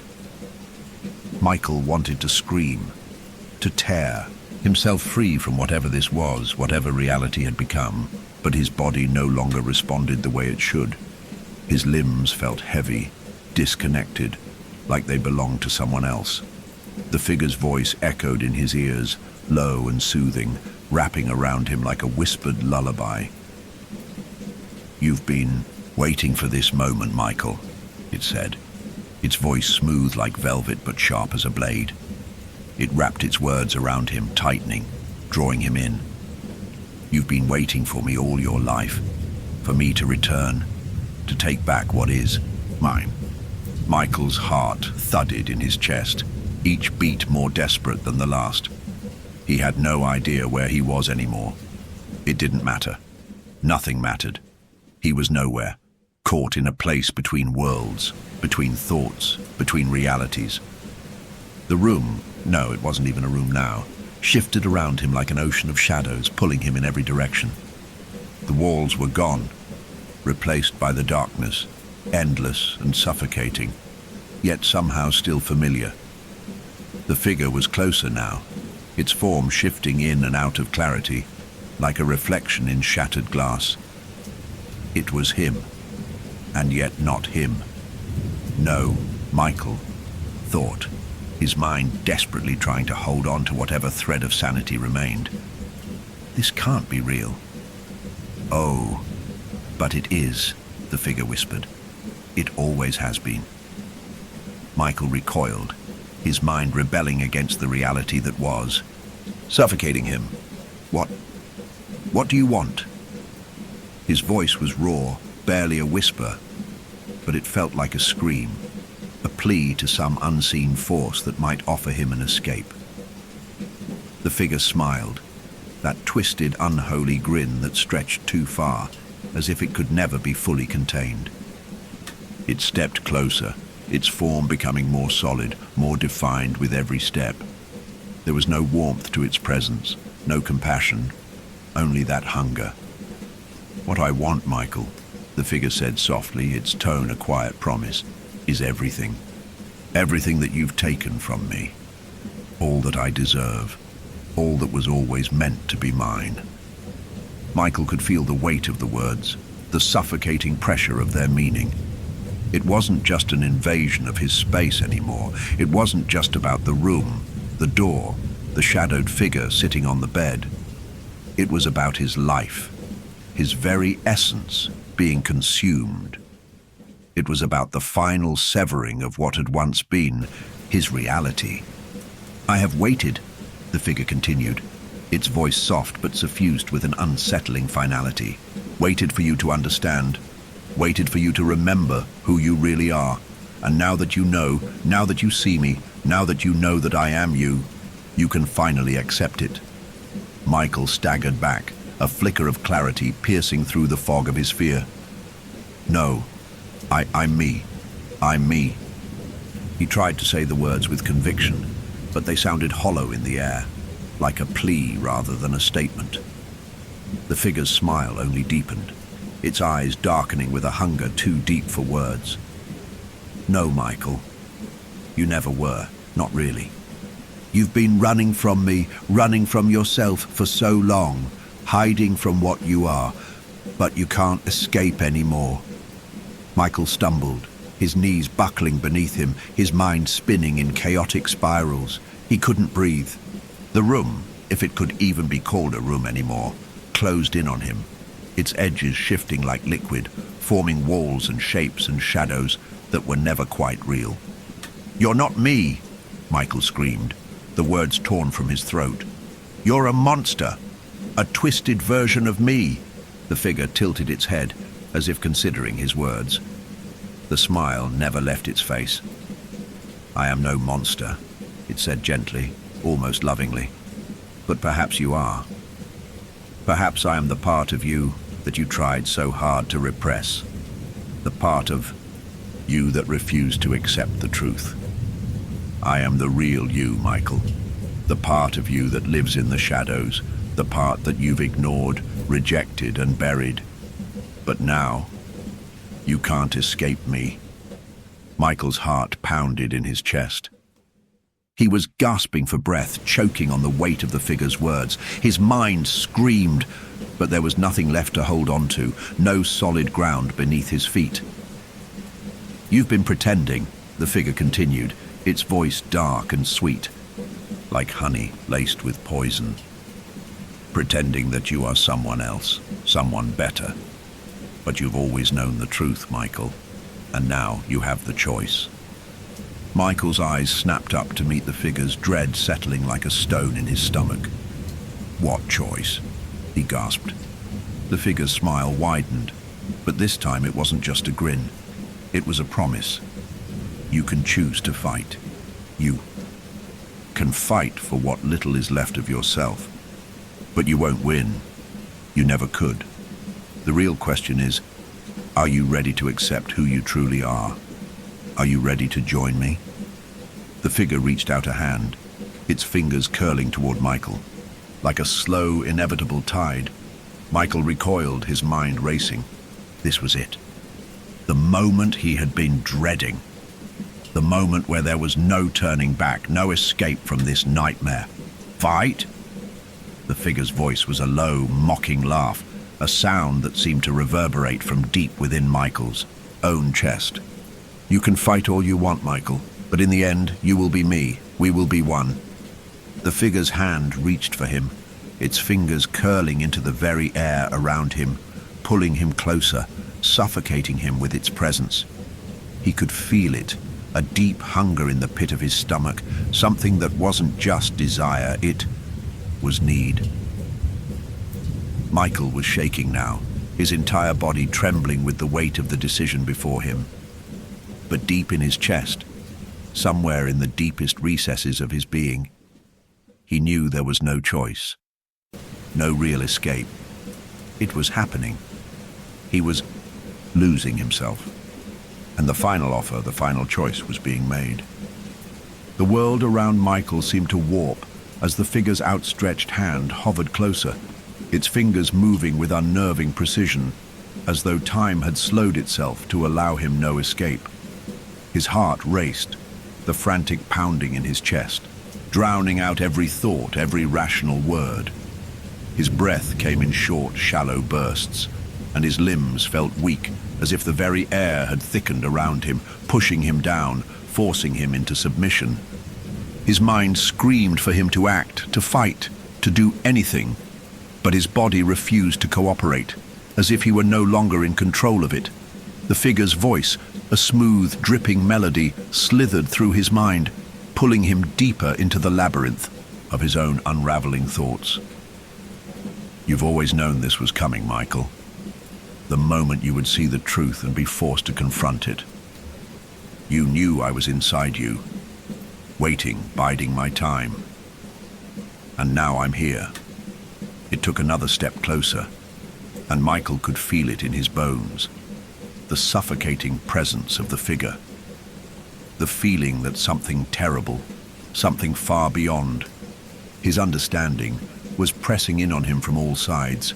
His vision wavered as his body swayed, as if trying to keep upright in the face of something he couldn't even begin to comprehend.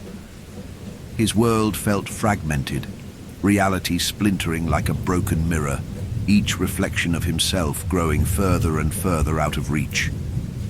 No, Michael gasped, the word escaping his lips like a prayer, a desperate cry for salvation. No, I'm not like you. I'm not you. The figure tilted its head, the smile never leaving its face, but now it seemed more grotesque, more real. The way it looked at him, with that glint in its eyes, hungry, knowing, mocking, felt like the weight of 1,000 years of anticipation had finally come to fruition. You don't understand, Michael, it said softly, its voice rich with a dark satisfaction. You are me. You always have been. Its hand, pale and cold, reached forward, brushing lightly against Michael's cheek. The contact was jarring, like ice against his skin, and a wave of something colder than fear rushed through him. He recoiled, but the figure's hand remained on his face, as if pulling him in, holding him there, locking him in place. We are the same, the figure whispered, its voice now barely audible, but it seemed to seep into every corner of Michael's mind, every space between his thoughts. I've been with you, always lurking in the shadows, buried deep inside you. The part of you that you've tried to forget, the part of you that you've ignored, denied. And now I'm finally coming to take what's mine. Michael's legs buckled beneath him, his body finally surrendering to the crushing weight of his own terror. He sank to the floor, his hands trembling as they reached out for anything to hold on to.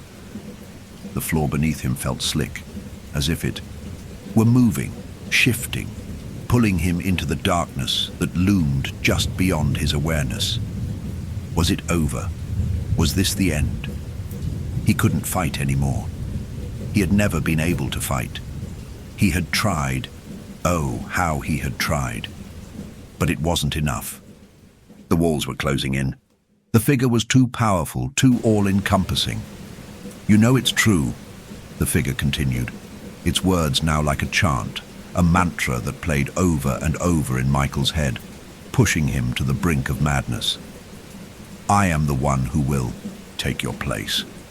I am the one who will become you.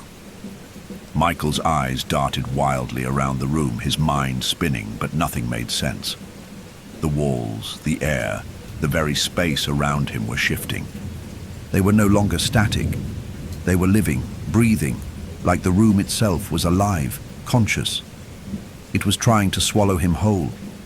And then, just as everything seemed to crash in on him, there was a moment of stillness.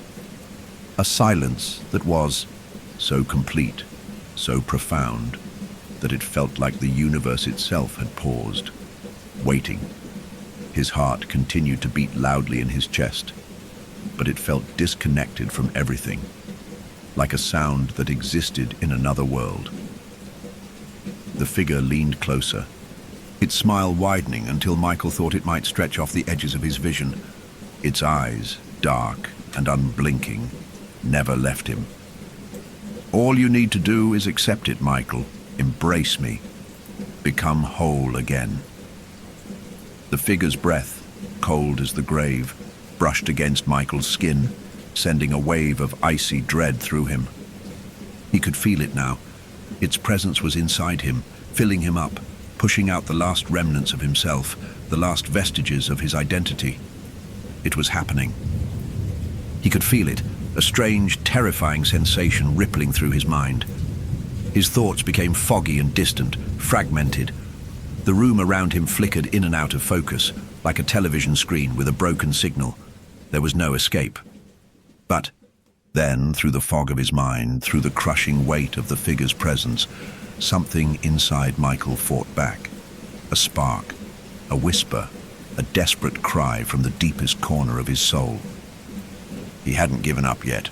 The thought hit him with a force so strong, so undeniable, that it made his body jerk, his mind snapping back into itself, if only for a moment. Fight. Fight for yourself. "No!" he gasped, the word bursting from his throat. I won't let you take me. I won't be you." The figure's smile faltered just slightly, but its eyes only darkened. "You will be me. You have been me. You have no choice." The air around them seemed to tighten, the walls pressing in even closer, the darkness stretching, folding in on itself. The figure reached forward, its hand now closing around Michael's wrist, its grip like iron, cold and unyielding. "You are already mine." Michael's head swam with the weight of the words, but amidst the darkness, amidst the suffocating certainty of the figure's presence, a singular thought flickered like a dying light in the vast dark of his mind. "I am still me. I'm still me." And in that brief, terrible, fleeting moment, something deep inside Michael began to unravel. An idea, a spark of defiance, a refusal to be consumed. He had to fight. He had to find a way, but it was too late. The figure's grip tightened, and Michael's thoughts scattered like shards of glass, each piece falling away from the whole, lost in the vast expanse of his unraveling mind. There was no escape from this now. The darkness swept over him completely. Michael's world was nothing but shadows, a vast sea of emptiness where time no longer held sway. The oppressive silence hung in the air, so thick and dense that it felt suffocating, pressing against his chest, stealing away each breath. His body, once his own, felt distant and foreign, as if it no longer obeyed his commands. His limbs were heavy, his movements slow, sluggish, as though they were tethered to some unseen force. He was no longer sure where his body ended and the darkness began. And then, in the thick void, something stirred. A whisper, a voice, not his own, but something else. It slithered into his mind, its coldness creeping into the corners of his thoughts, its words seeping into the very marrow of his bones. "You are mine now, Michael." It was the figure's voice, the reflection, the thing that had stolen his identity, consumed him from the inside out until there was no space left for who he had once been. The figure's presence suffused the darkness, wrapping around him like chains, pulling him deeper into the void of his own mind. Michael's chest tightened, his heart pounding as he tried to summon the strength to fight. But it was no use. His mind felt fractured, like it was splintering into 1,000 pieces, each fragment slipping further into the abyss, becoming something else, something twisted. His thoughts no longer followed a coherent path. They splintered, scattered like broken glass, cutting him with the jagged edges of confusion. He couldn't remember who he was anymore. Or perhaps he had never been anyone at all. The memory of his life, the hotel, the room, his fleeting thoughts of escape, all of it felt like a distant dream, slipping away with each passing moment. The world he had known, the life he had lived, had been consumed, erased, and replaced by something darker, something other. The figure's voice continued, more insistent now, its words like an incantation, pulling Michael deeper into its grip. "You wanted to fight me, didn't you? You thought you could resist." But you've always been mine. You've always been me. You've always known. The figure's presence was so overwhelming now that it felt like it was inside of him, pushing against his thoughts, curling around the very essence of his being. It was taking over, erasing what remained of him, slowly and methodically, until there was nothing left but the cold, empty feeling of surrender. "You're mine, Michael," it whispered again, the words curling around him like a lover's caress. "And you always will be."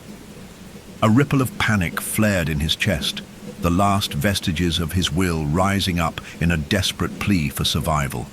His mind screamed for freedom, for clarity. He couldn't let this happen. He couldn't lose himself completely. There had to be a way out. There had to be some part of him that could resist. He reached out, his arms trembling as they moved through the thick fog of his own collapsing mind. His fingers brushed against the edges of something solid, something real. A flicker of memory. He remembered the hotel, the door, the strange room that had mirrored his own, the place where everything had gone wrong. No, he was not done. He was still here. He still existed. "I am still me," Michael thought, the words ringing in his mind, a defiant declaration against the darkness closing in around him. "I am still Michael. I am not you." For a moment, the darkness seemed to shift, as though Michael's will had touched something deep within the void. The figure's presence wavered, just for an instant, like a flicker of light in the storm. A pulse of resistance, however faint, pushed against the oppressive weight of the figure's control, but the figure's laugh shattered the fragile illusion, its voice echoing through the space like a booming thunderclap. "Foolish, pathetic thing. You think you can escape me? You think you can escape yourself?" Michael's chest tightened as the figure's words rained down on him, crushing what little hope he had left. He felt the edges of his own identity slipping away once more, like sand through his fingers. But the more he fought, the more he tried to hold on to himself, the more it pulled at him. "You never had a chance," the figure continued, its voice growing more triumphant, more insidious. "This was always meant to be. We are the same, Michael, and you are me. You have always been mine." A sudden wave of despair swept over Michael, so overwhelming that it threatened to drown him completely. The last shreds of his self-image, the fading echoes of his own thoughts, were slipping away, leaving him hollow and empty, unable to resist the crushing tide of darkness. But then, in that brief, fleeting instant of despair, there was another flicker, a spark, a flash of clarity. The door. It appeared before him, just as it had in that other room, the one that had never existed. The door, small, innocuous, yet so full of meaning, hovered in the void. Its edges seemed to shimmer, like the last thread of reality, beckoning him toward it. The door. Michael's mind, now a fractured mess of thoughts and fleeting memories, latched onto the idea with desperate urgency. He didn't know how, but something in him knew. This was his chance. The door was the way out. It had always been the way out. He reached for it, his fingers brushing against the cold handle, the pulse of fear and hope mingling in his chest. The door began to open, slowly, creaking on ancient hinges, as if it had been waiting for him all this time. On the other side, Michael could see the outline of the room, the familiar hotel room he had woken up in, the room that had been twisted and distorted by the figure. But this time, the room seemed different. It felt real. It was not the mirror of his world. It was the world he had once known, the life he had lived, before everything had begun to unravel. He stepped forward, his body responding with the faintest sense of relief, as though he were returning to something familiar, something stable. The darkness began to recede, its suffocating presence lifting as he stepped into the threshold. But as he crossed into the room, the door slammed shut behind him. He was alone now. Michael's heart thudded in his chest as he looked around. The room was still, silent, but something had changed. The reflection, the figure, was gone. There were no more whispers, no more cold fingers reaching for him, and yet something inside him felt empty. He was back, but not completely.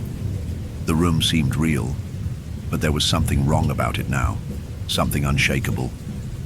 He could feel the shadows lingering at the edges of his vision, watching him, waiting. Was he free? Had he truly escaped? Or was this just another reflection of his mind? Another twisted illusion, like the room before? A mirror of reality that wasn't real. Michael stood in the center of the room, the silence around him deafening, the weight of his thoughts pressing down on him like a vice. There was no answer, only the faint echo of his own breath in the stillness. The room was silent, too silent, its stillness pressing against Michael's senses. His heart was still pounding in his chest, the beat echoing loudly in his ears. The air felt thin somehow, not quite the same as it had been before. It was too light, too empty, as if the space itself had hollowed out, leaving behind only the echo of something that had once been. But nothing about the room was overtly wrong. It was just a room. His room. Wasn't it? He stepped forward, eyes scanning the room that he had once inhabited, feeling a strange sense of disorientation. The familiar bed with its rumpled sheets, the small desk with the cracked lamp, the window with its view of the city's distant skyline. Everything seemed perfectly ordinary. Everything seemed real. But the longer he stood there, the more the room seemed to stretch, to warp around him, as though it wasn't quite anchored to reality. The walls felt too close. The air was too still. His breath hitched as he looked down at the floor, his feet now planted firmly on the soft carpet. But something in his gut told him that he wasn't really there.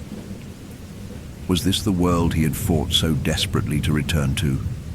The weight of the question hung in the air, suffocating him. His mind, still reeling from the horrors he had endured, couldn't grasp the full scope of what had just happened. The doorway that had opened before him, had felt like an escape, a way back to something that might be real. But now, standing in the center of the room, Michael was filled with an undeniable sense of dread. There was something wrong. Something was off. He turned around, his gaze flicking to the walls, the corners of the room that now seemed to ripple as though the edges of the space were bending, warping. It was subtle at first, the way the light in the room flickered, the way the shadows stretched and twisted with each movement of his eye. But it was there. The distortion was real. The room was not the same, and neither was he. His reflection in the full-length mirror on the far wall caught his eye, and for a moment his breath caught in his throat. The figure had come for him. It had taken him, consumed him, and he had fought, or so he thought. But in the mirror now, he saw something. That wasn't just a reflection of his physical self, it was something darker. It was the version of him that had stared back from the shadowed corners of the rooms, from the mirror worlds, from that other self. The smile, wide, insidious, was stretched across his face, mocking him, taunting him. The reflection wasn't right. It wasn't his face anymore, it was too wide, too sharp, like it had been carved out of something colder, more sinister. "No," Michael whispered, his voice trembling. "This isn't me." The reflection smiled at him, its eyes gleaming with that same knowing hunger that had once haunted him, that had followed him like a shadow, always just out of reach. "You were always me," the reflection said softly, its voice so familiar yet laced with an eerie tone that sent a chill running through Michael's veins. "You always have been." Michael recoiled, stumbling backward, his mind crashing with the realization. This was it, the moment he had feared, the moment he could no longer deny the truth. He was trapped. This room, this reality, wasn't his. Not anymore. The moment he crossed through that door, the moment he believed he had escaped, he hadn't. He hadn't left the nightmare behind. He had only entered a new phase of it. A new prison, a new trap. The world he had fought so desperately to return to had been taken from him. This was no longer the world he had known. This was the twisted reflection of it, a mirror of everything he had once been, and it was alive. Michael's breath grew shallow as he felt the weight of the truth settle over him like a shroud. The figure had told him the truth, the real truth. He was no longer Michael. He was the reflection. He was the twisted, dark version that had always been waiting, always hidden beneath the surface. The room around him trembled, the walls now shifting and pulsating like they were alive, breathing with an unholy rhythm. It was as if the very space were watching him, listening to his every thought, responding to his every fear. He stepped back again, his body tense with panic. The mirror, his reflection, was still there, still watching him. He wanted to run, to scream, to do anything, but his legs felt rooted to the floor, paralyzed by the overwhelming weight of his revelation. "Help," he croaked, his voice, barely a whisper, swallowed up by the thick air around him. But no one could help him. There was no one left, no escape, no one to listen. He was alone. His mind reeled. He had fought so hard, so desperately, to return to something that was real, to reclaim the life that had once been his. And now he realized with a sickening clarity that this room, this reality, was nothing but an extension of the nightmare he had lived through. It had never truly ended. This room, this place, was the next layer of his torment, the twisted reflection of his world. The figure, the other him, had simply traded places. It had taken his place in the world he had known. It was the one who had escaped, and Michael was left behind, a fractured version of himself, forever bound to the shadow of what he had once been. He had always been meant to be the reflection. The figure in the mirror leaned closer, its lips curling into a grin that stretched too wide, too unnatural. "It's all over, Michael. It's always been over. You've always been me. And now, you'll never leave." Michael turned away from the mirror, his eyes wild with terror, his mind trying to piece together a way out, a way to fight back. But his legs were weak. His thoughts were a blur. There was no fight left in him. The walls were closing in, the shadows pressing in from every corner. His breath came in ragged gasps as he looked around the room. There was no door anymore. No way out. He had been brought back to the beginning, and this time there would be no escape. The last shreds of his sanity unraveled as the room around him warped completely, its edges bending and twisting in unnatural ways. The very air shimmered with the presence of something dark, something ancient. He was drowning in the weight of his own reflection, and with that final realization, the last of Michael's self was consumed, swallowed whole by the figure that had once been his mirror. There was nothing left now but the reflection. And Michael was gone. Michael's body trembled as he stood frozen in the center of the room, his thoughts spinning in a kaleidoscope of fractured images, memories, and creeping darkness. The last remnants of who he had been, the faintest echoes of a life that once felt real, flickered like a dying candle in the depths of his mind. He wanted to scream, he wanted to shout, but the words felt distant, too far beyond his reach. Every movement of his body, every tremble of his limbs felt like someone else's, as though they no longer belonged to him. His breath came in short, ragged gasps, each inhale shallow, his chest aching with the weight of his own fear. The room seemed to shift and pulse around him, its very walls vibrating, as if the space itself were a living, breathing organism. The air was thick, heavy, pressing in on him from all sides, and the suffocating silence around him was deafening. The mirror in front of him continued to hold his gaze, its reflective surface now like a window into a distorted world. His reflection, no, the reflection, stood there grinning, its eyes gleaming with a mocking sense of triumph. It was him, yet it wasn't. It was something darker, more twisted, like an uncanny version of himself that he could no longer recognize. The smile that stretched across the reflection's face was wide and knowing, but there was no warmth, no familiarity in it, only hunger. He felt the reflection's eyes on him, watching every twitch of his muscles, every flinch. The cold gaze bore into him like a needle through the fabric of his mind. He had tried to escape. He had tried to hold on to who he once was, but it was all slipping away, like water through his fingers. There was no fight left, no strength, no way to hold back the overwhelming truth. He was lost. Do you see it now, Michael? The figure in the mirror spoke, its voice smooth and soothing, laced with that same darkness. Do you finally understand? Michael's hands shook as he reached for the edge of the bed, his fingers curling tightly into the fabric, trying to steady himself. His reflection smiled wider, its eyes never leaving him. You are me, it continued, the words sliding like venom into his veins. You always have been. No, Michael gasped, his voice barely a whisper. No, this isn't real.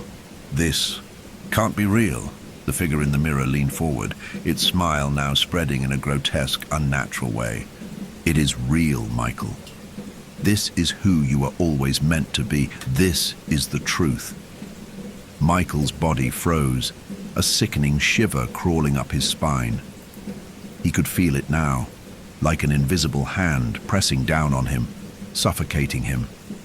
The figure in the mirror was him, but it wasn't. It was something worse, something darker, something that had been hidden deep within him, buried so far down that he couldn't even recognize it until now. It was a truth he could no longer deny. He had been broken, twisted into this reflection by forces he couldn't comprehend. The door, the one he had thought would lead to freedom, had only led him further into this nightmare. He had crossed a threshold into a world where the boundaries of identity no longer existed. The space he had once known as his reality was gone, replaced by this grotesque prison, this endless mirror where nothing could be trusted, and no escape was possible. I was always waiting for you. The figure whispered, its voice a lullaby of darkness caressing his mind. You pushed me away. You thought you could outrun me, but you've always been mine, Michael. And now we are one. Michael's chest constricted, the room spinning violently around him, and he fell to his knees, his hands pressed to the floor, struggling to keep his equilibrium. The weight of the figure's words, the weight of the truth, felt like an anchor dragging him down into the abyss. No. Michael's voice cracked as he looked at the reflection, his eyes wild, pleading. Please don't. I'm not like you. The reflection only smiled in response. Its grin stretched so wide now that it seemed to consume its face, leaving only darkness behind. You are like me, Michael. You always have been. You're me, and I am you. There is no distinction. There never was. Michael tried to look away, but he couldn't. His gaze was locked on the reflection, like an iron chain holding him in place, pulling him deeper into the pit of his own mind. The more he fought, the more the reflection seemed to feed on his, resistance growing stronger, more real, until it began to bleed into his own thoughts, his own consciousness. And then, without warning, a sharp pain erupted in his chest. His breath hitched as his heart seemed to lurch, as if something deep inside him had cracked open. A cold, unfamiliar feeling spread through his limbs, like a creeping frost that froze him from the inside out. His skin tingled, his body feeling both too warm and too cold at once. His mind screamed for release, for escape from this thing inside him, but the scream came out silent. He looked up at the mirror, eyes wide in horror, as the reflection began to move, not in the way a reflection should. It wasn't just mimicking him. No, it was becoming him. The two versions of Michael were blending, merging, twisting together, until it was impossible to tell where one ended and the other began. His own features twisted, contorted into something grotesque and unfamiliar. His face, once his own, now felt alien, distorted, like it had been stretched and molded by unseen hands. He could feel it. It was inside him.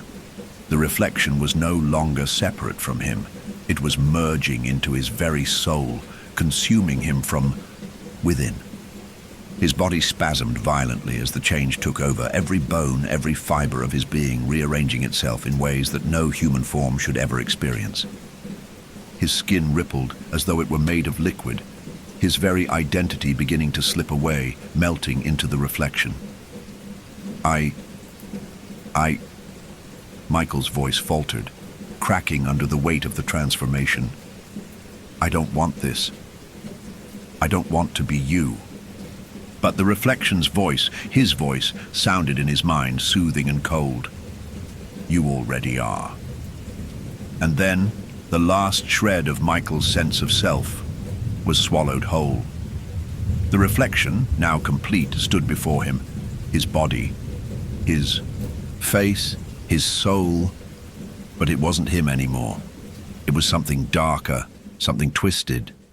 The final line between self and reflection had been erased. The figure, the reflection, was no longer just a distorted copy of him. It was real. It was all that was left, and Michael was gone. The world around Michael, no, the reflection, was silent, too silent. A suffocating stillness that hung in the air like the weight of 1,000 eyes watching, waiting. The once familiar room, the space that had once been his, had become nothing. More than a stage, a twisted, distorted version of the place where he had lived. There was no escape from the space, no exit from the maze that had been built around him. The door he had believed would lead him back, had disappeared, as had the walls, the windows, and the light that had once held the room together. Everything was now nothing but a hollow shell, an empty echo of what had once been. The figure, the reflection, now stood in the center of the room, its gaze fixed upon itself in the mirror, studying the grotesque new mask it had become. His body, their body, felt different, alien, as though the very bones and sinew that had once made him Michael were now reshaped, reformed by an unseen hand into something dark and unfamiliar. The face that stared back at him from the mirror was his, but not his. The eyes that had once been his own were now dark, cold, unreadable. The smile, so familiar yet so monstrous, stretched across the face like an unnatural mask, a mockery of everything that he had been. It was his face, but it wasn't. The reflection chuckled softly, the sound low and almost musical, but undercut with something sinister, something deeply wrong. It was his laugh. The laugh he remembered hearing in the corners of his mind. The laugh that had once been a memory, a lingering shadow. But now, it was real. It was his. It was them. What have I become? The voice that came from his mouth felt wrong. It wasn't his voice anymore. It was deeper, colder, and the words tasted bitter on his tongue. The question echoed in the empty space, swallowed by the silence, but the answer was clear. This was who he had always been, the part of him that had been buried, hidden, suppressed, waiting for the moment when it would rise, when it would take over. He had fought it. He had tried to escape it. But now there was no more fight left. The reflection's eyes flicked toward him, itself, as if acknowledging the last remnants of Michael still struggling within. The smile widened. "You're gone," it whispered, the words like a caress, but laced with a terrifying finality. "You're me now." The reflection turned fully to face him, the shape shifting unnaturally like the movement of liquid in slow motion. There was no need for words now. The transformation was complete. There was nothing left of Michael to resist, nothing left to hold on to. The battle had been lost. He had been lost. "What are you?" Michael, or what had once been Michael, whispered, his voice breaking, desperate to understand. "What are we?" The reflection leaned in close to the mirror, its eyes never leaving his. It tilted its head, considering the question, before answering in that voice, his voice. But now so much colder. "I am the part of you that you refuse to acknowledge. I am the truth you buried deep inside, the shadow you tried to escape. But you can't outrun yourself forever, Michael. You've always known that." Michael felt a cold, icy fist tighten around his heart as the weight of those words sank in. The reflection was right. It was him. It had always been him. The darker version of himself that he had feared, the one he had tried to shut away, the one he had tried to ignore. And now there was nothing left to stop it. The reflection smiled, and for a moment it seemed almost tender, almost kind. But the tenderness was cold, hollow. It wasn't kindness. It was ownership. "You're mine now," the reflection murmured, its voice almost a purr. "You've always been mine, and now we're whole." Michael wanted to scream. He wanted to run, to break free from this nightmarish version of himself that stood before him. But there was nowhere to go. The room, this world, had become a prison. Every corner, every shadow felt like it was closing in on him, tightening around him like a vice. There was no escape. "No," Michael whispered again, his voice small, weak. "Please." The reflection reached out a hand, its fingers long, sharp and cold as they brushed against Michael's cheek. "Don't you see?" it said softly. "You never could escape me. You were always going to become me. We're the same, Michael. Always have been." The reflection's fingers lingered on Michael's face, icy and unyielding, like a brand, like a mark that could never be erased. The touch sent a shiver down his spine, but there was no longer any part of him that could fight, no part of him that could resist. "Accept it," the reflection whispered. "We are one, and you will never leave this place again." Michael closed his eyes, feeling the weight of the reflection's presence settle inside him like a thick, suffocating fog. The space around him seemed to close in tighter, the air heavier with each passing moment. He couldn't breathe. He couldn't think. And then, in a final, horrifying moment of clarity, Michael understood. He had always been trapped. From the moment he had entered that hotel room, from the moment the door had appeared, there had been no escape. It wasn't just the room that was distorted. It was the world itself. The reflection had always been him. There had never been a version of himself that was free. The reflection was not some separate entity. It was the part of him that had always been hidden, always suppressed, always waiting for the moment when it would consume him completely.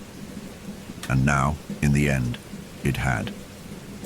The last remnants of Michael, the man who had once existed, were swallowed up in the dark, empty void of his own twisted self. There was no more struggle, no more fight, only the reflection remained. And as Michael's final thoughts dissolved into the cold embrace of the figure that had once been him, the room, this place, grew darker still, the shadows thickening, folding in on themselves. The mirror shimmered, and the reflection's grin widened, stretching impossibly far, until it consumed the last flicker of light in the room. The world was empty now, empty of Michael, empty of anyone. Only the reflection remained, and the mask of his own face stared back at him from the mirror, waiting, knowing, forever. The world had completely unraveled. Every sound, every whisper, every fleeting thought had dissolved into the heavy, suffocating silence that now permeated the room. The walls were no longer just walls.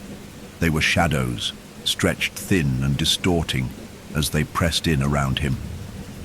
The light, once soft and comforting, now flickered with a harshness, casting long, twisted shadows across the room, each one seeming to move with its own life, crawling toward him like predators in the dark. It was over. There was no more Michael. There was only the reflection. The figure, his figure, now stood tall and unmoving in the center of the room, its silhouette sharp and clear, radiating a presence that filled the space with an unnatural weight. The face in the mirror, the reflection, was his, yet entirely alien. The eyes that stared back at him were cold, void of any warmth, any emotion. They were empty. They were the eyes of someone who had never known love, never known fear, never known anything but the relentless desire to consume. The reflection was him, but it had always been more than him. More than just the shadow. More than just the darkness that had once lurked beneath the surface of his mind. It was the part of him that had always existed, waiting for the right moment, the right weakness, to come forward. And now, it was the only thing that remained. The reflection, he tilted his head, a slow, deliberate motion, as if savoring the moment, taking in the weight of the final transformation. The smile that had been twisted and grotesque, mocking and cold, grew wider, stretching beyond what seemed natural, beyond the confines of his own face. It was a smile that could never be satisfied, a smile that consumed everything in its path. He looked down at his hands, his fingers curling into a fist. The movement felt wrong. These were not his hands, not in the way they had once been. They were too precise, too cold. They felt like they belonged to someone else, someone who had never been human. But they were his now. They were the hands of the reflection. And there was no denying it anymore. "You've become me," the reflection spoke, its voice a calm, almost soothing murmur. It was his voice, but not his. It was deeper, more resonant, like the very fabric of existence was vibrating with it. "You've always been me." The words echoed in Michael's, no, in his own mind. They swirled around his consciousness, filling the empty space that had once been Michael's self-awareness. The identity that had once been his was now a fractured thing, dissolving, pulled into the vast, unyielding nothingness that the reflection had become. And with it, the room shifted again. It was no longer just a room, it was a prison. The walls seemed to expand and contract, breathing with him, with it, as if the space itself was alive. Every shadow deepened, every corner stretched out into infinity. The corners no longer had distinct edges. They blurred into one continuous mass of dark, thick air, swirling and folding over itself, a vortex that seemed to pull him deeper into its core. There was no escape. You see, the reflection continued, stepping closer, its voice low and filled with a dark, twisted amusement. "You never really left. You thought you could escape me. You thought you could outpace me, but you can't. You're me. I'm you. We are the same. The reflection reached out a hand, his own hand, but now so different. Its fingers, pale and long, curled toward him. The touch was cold, like ice that cut through his skin, sending an unbearable chill up his spine.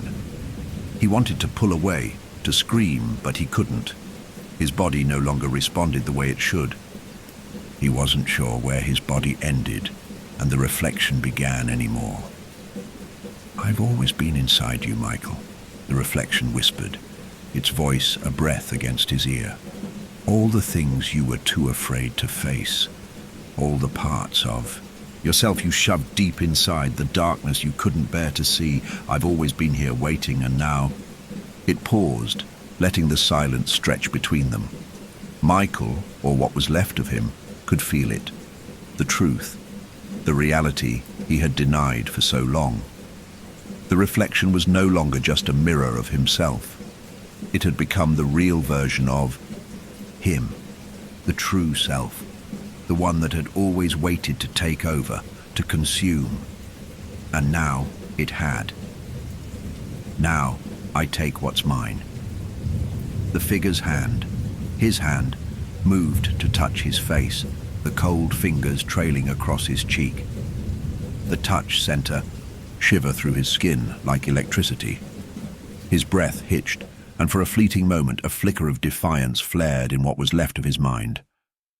But it was gone before he could hold on to it, fading into the abyss that had overtaken him.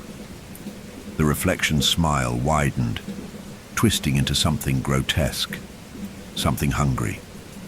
The eyes that had once been his, Michael's, burned with that insatiable hunger, that cold, unfeeling desire.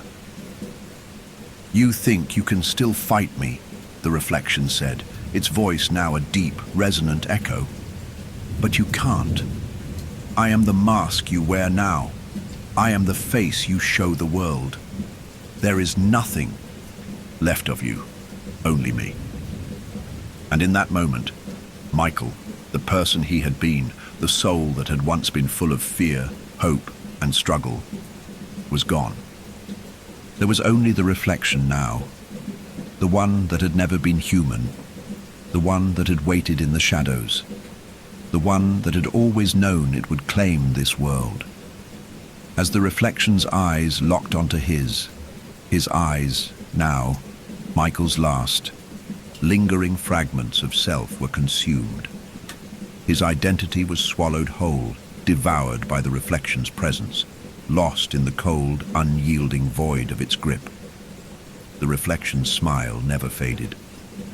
It was complete now, whole, real, and as the walls of the room stretched outward, the shadows swallowing everything in their path, the last remnants of Michael's world faded away. There was no more room for him in it, only the reflection.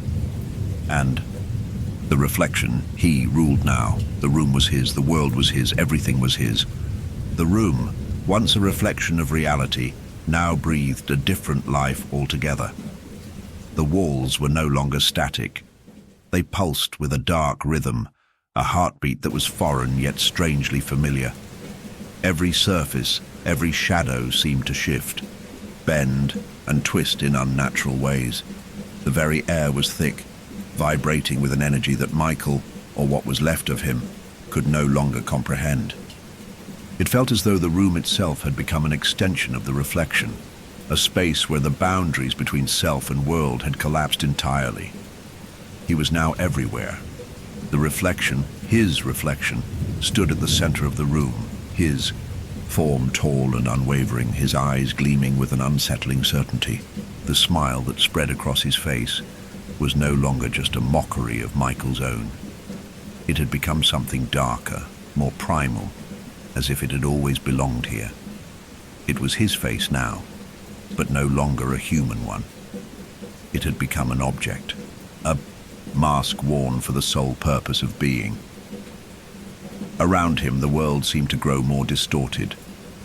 The edges of the room curled and unfurled like tendrils of smoke, flickering between states of existence. Michael's thoughts, a fragmented, chaotic mess, squirmed in his mind. desperately trying to cling to some semblance of his old reality. But it was hopeless.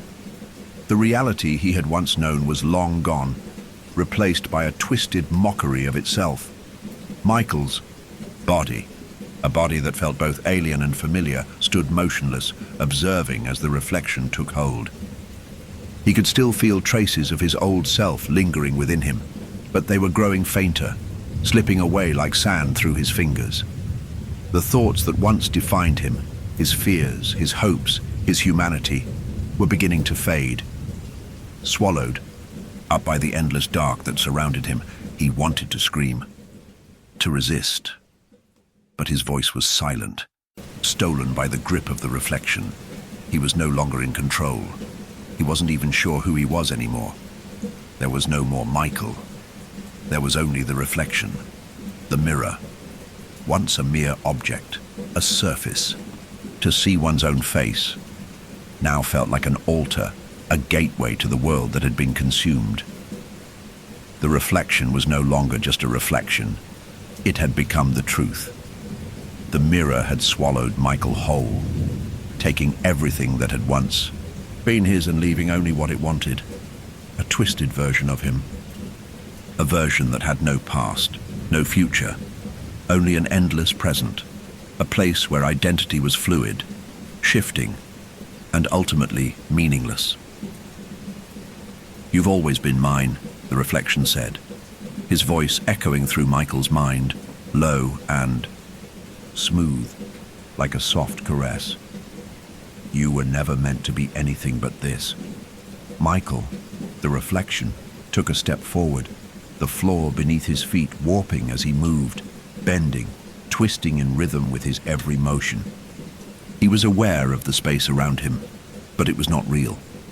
It was a world of his own creation, of his own choosing. It was a world where he could shape the edges of reality as easily as breathing. But there was no joy in it, no satisfaction. There was only a hollow emptiness that stretched into infinity, like an ocean of nothingness that had no shore, no land to rest upon. The room was no longer a room at all. It was an endless, echoing void, a place where time no longer flowed, where everything was suspended, stuck between the seconds, trapped in a state of perpetual stasis. It was a prison, yes, but not one of walls and locks. It was a prison of the mind, a prison that Michael could no longer escape. He stood before the mirror, his own mirror, the only true reflection left, and saw his face once more. The eyes that stared back at him were his own, but they were empty now. They were cold and distant, like two black holes sucking in everything around them, every shred of meaning, every shred of reality. There was no longer a trace of humanity left in them. They had become nothing. "You thought you could fight me," the reflection said, its voice growing softer, almost tender, as if it were soothing an old, worn wound. "You thought you could escape me, but you were always meant to be here. You were always meant to be me." The words hit him like a wave. It wasn't anger that surged through Michael. No, it was something worse. It was an understanding, a realization that had no place in the human mind. There was no rage, no rebellion. Left only an acceptance. He was no longer Michael, he was the reflection. The reflection was all there ever was. The mirror shimmered, rippling like water disturbed by an unseen force. The room, the world, flickered for a moment. A brief, aching flash of what might have been, what Michael had once known. The fleeting illusion of a life that had been his own. It was so quick, so fragile, like the briefest spark in a blackened sky. And then it was gone. The room darkened again, the air growing colder, thicker. The reflection stepped closer, its steps silent, but heavy, like the echo of the world's final breath. Michael, or what was left of him, could feel the weight of the reflection's presence pulling at him, dragging him deeper into the abyss, deeper into a world without escape. He had once fought against this, but there was no fight left in him. Satu. Reflection reached out a hand, but Michael's body didn't flinch.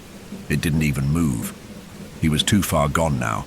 The hand was cold, like ice, like the first touch of winter. It pressed against Michael's chest, and he felt it.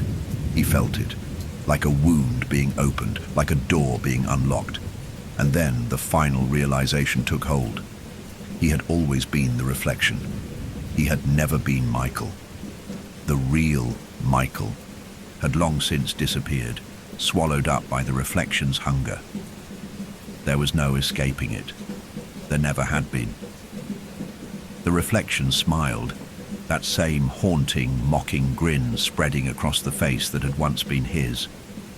"Welcome home," it said softly as it stepped through the mirror, the boundaries of the world warping around it, bending, folding, becoming something entirely different. "You are me, and I am you." As the reflection merged fully with Michael's consciousness, his mind shattered, the last remnants of what had been human lost in the cold, empty nothingness of the void.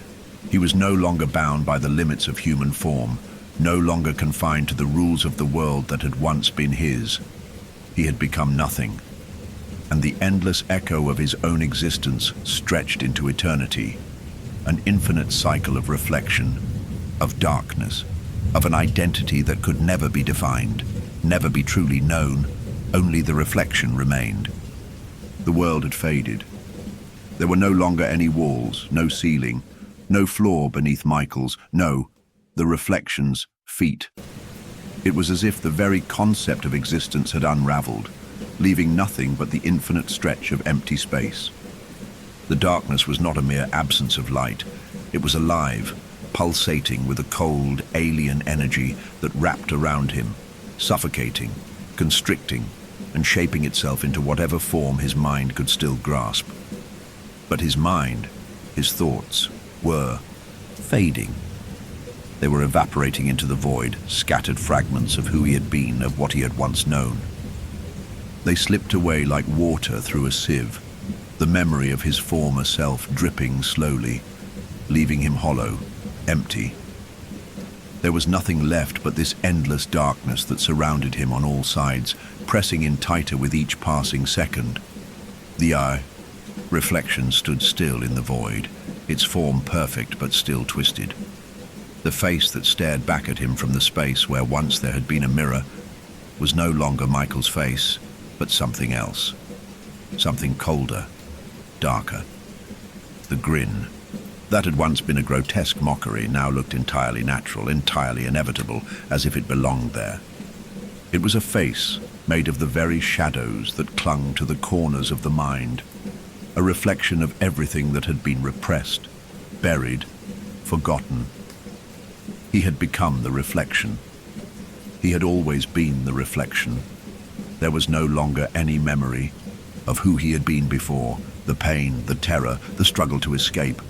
It was all gone. The reflection's existence had consumed Michael entirely, leaving only an empty husk behind. The cold smile stretched wider, an impossible curve that seemed to consume the space, swallowing the darkness itself. There was no escape. There never had been. The reflection's eyes flickered, cold and empty, yet filled with a terrible knowing. It was looking at the world, his world, but through eyes that saw no beauty, no color, no hope. It was a sightless gaze that stared into the very fabric of existence, seeing it for what it truly was, a grotesque, hollow cycle that turned endlessly with no beginning, no end. "You were never meant to be anything else," the reflection whispered, its voice low, deep, and oddly comforting in its finality. "You thought you could outrun me. You thought you could escape your fate, but I was your fate." The reflection's hand, his own hand, moved slowly to his chest, where his heart had once beat with human warmth, now cold and lifeless. It felt like a hollowed-out shell, devoid of meaning, of substance. He could still feel the echo of what it was, but it was only an echo now. The pulse of life, the drive to exist, had been crushed, replaced by something darker, something eternal, and, in that moment, a deep, unfathomable truth settled in his chest, like a weight that anchored him to this new existence. This was not a transformation. It had been inevitable. This had always been the only way things would end. The reflection had never been a separate entity. It had always been part of him, part of his soul, part of the darkness that had waited for its time to take over. Michael had tried to fight it. He had tried to hold on to his humanity, to his identity, to the parts of himself that had made him feel like he was alive. But the reflection had consumed those parts, pulled them into the depths of its unyielding hunger. There was no Michael left now. The reflection's laugh echoed in the void, an eerie sound that reverberated against the emptiness, like the final tolling of a bell in an abandoned cathedral. It was triumphant, but also empty. There was no joy in the reflection's voice. It wasn't a victory that could be savored. It was an inevitability. "I am the mask," the reflection continued, the words falling from his lips like the last, shreds of reality slipping through his fingers. "And now, you'll wear it forever." The reflection reached forward with slow, deliberate motions, as if savoring the finality of the moment. It placed a hand upon the darkness, and the shadows around them swirled in response, bending and shifting like smoke. The air began to vibrate, the very space flickering as though the world itself were coming apart at the seams. The void began to shimmer, and Michael, no, the reflection, could feel it deep within, like a pulse that vibrated in the bones. The world around him had fractured. This place, this reality, was no longer real. There was nothing left here, no solidity, no definition. It was a dream, a nightmare, a hollow shell of something that had once had meaning. But it had all been hollow from the start. There was no escape, there was no freedom, there was no redemption. Everything that Michael had once been, the human emotions, the desires, the fleeting moments of joy, had dissolved. The reflection was all that remained. And this endless space of emptiness, was its kingdom. Kingdom where there was no light, no dark, no color, no sound. Just nothingness, stretching forever into the void. A void that was now his to rule, his to control, his to keep. And with that understanding, the last flicker of human emotion that had once resided within Michael, within him, faded into the abyss. It was replaced by an overwhelming, suffocating certainty. There was no past, there was no future. There was only the present, only the reflection, only the endless, eternal existence in the void, where nothing could ever change, where nothing could ever be different. The reflection had won. The finality of it settled over him like a blanket, suffocating and absolute. There would be no end to this. There would be no escape. There was nothing but the endless repetition of his own face, his own image, his own identity, the reflection of the one who had never been human, but had always been the truth. The reflection, he looked out at the world one last time, before the walls of his reality closed in around him, the shadows swallowing him whole. And in the end, as the last of the world's light faded, there was only the reflection, only the endless echo of his own face, staring back at him forever. Time was a concept long forgotten. There was no longer any sense of past, present, or future. The reflection, he, stood alone in the void, the world around him stretching endlessly, a space where nothing moved and everything repeated. The once solid walls, now fractured and unrecognizable, melted into endless spirals, each turning back on itself, looping infinitely. There was no escape from this cycle, no escape from himself. The reflection, the entity that had once been Michael, was now everything. He was the walls, the shadows, the empty space. He was the dark void where nothing existed but the echo of his own thoughts, the hum of his own presence. There was no need for movement, for action, for life. He had become the embodiment of stagnation, of repetition, of forever. The idea of being trapped here in this endless loop seemed like a distant memory. The very concept of escape had ceased to matter. There was no way out because there was no way in. The void was both infinite and eternal, a place where existence meant nothing more than the reflection staring back at itself, forever and ever. At first, when Michael had crossed into the reflection's domain, there had been a struggle, small, flickering sparks of resistance, of humanity. But those had been swiftly drowned, swallowed whole by the depths of the reflection's hunger. Every last trace of Michael was consumed, erased by the force of this new reality, this distorted mirror where self and other no longer had any meaning. Now, there was only the reflection. "I am this place," the reflection whispered, his voice a low, guttural echo in the empty space. "I am the walls, I am the emptiness, I am everything that has been and everything that will be, and I am all there is." He raised a hand, his fingers tracing the distorted edges of the void, feeling its pulse beneath his skin.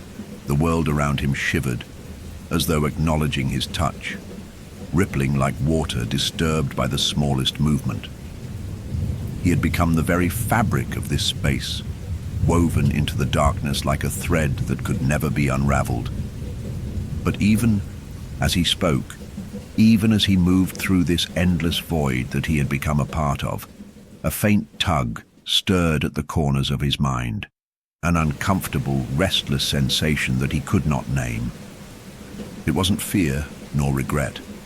It was something else, something unsettling, something that felt like the ghost of Michael still lingering somewhere deep inside. The reflection turned slowly, his gaze falling on the ever-shifting walls of his reality. The void stretched before him, dark and empty, endless and infinite. But even as he stood there, as he gazed into the never-ending nothingness, a strange weight settled in his chest, a feeling he could not understand, one that seemed foreign, out of place in this vast, eternal emptiness. Was it doubt? Could there still be a part of him, of Michael, that sought more than this endless, repetitive existence? He closed his eyes, the sound of his breath filling the emptiness around him. The coldness of the void pressed in on him, but it wasn't the same as before. It wasn't the suffocating, oppressive cold that had consumed him during his transformation. It was something different, something new. What is this? The reflection opened his eyes again, his gaze piercing through the darkness as if trying to pierce the very fabric of his reality. His thoughts flickered like the dimmest of lights in the void, sparking uneasily against the overwhelming darkness. For the first time since his complete transformation, he felt a strange pang of something that felt almost like humanity. But how? How could he still feel it? He had been swallowed by the reflection. He was the reflection. He had no place in the world that had been Michael's. There was no one left who could feel anymore. There was nothing but the reflection. He was the reflection. There was no more self to call his own. And yet, despite it all, the feeling lingered, stubborn and insistent. The reflection took another step, this time moving deeper into the endless loop of his world. With each step, the dark void around him warped and twisted, the very air distorting with each motion, pulling in on itself, bending reality like a stretching canvas.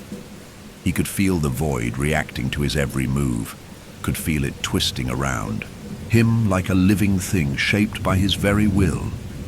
He had become the ruler of this space, his space, the reflection space.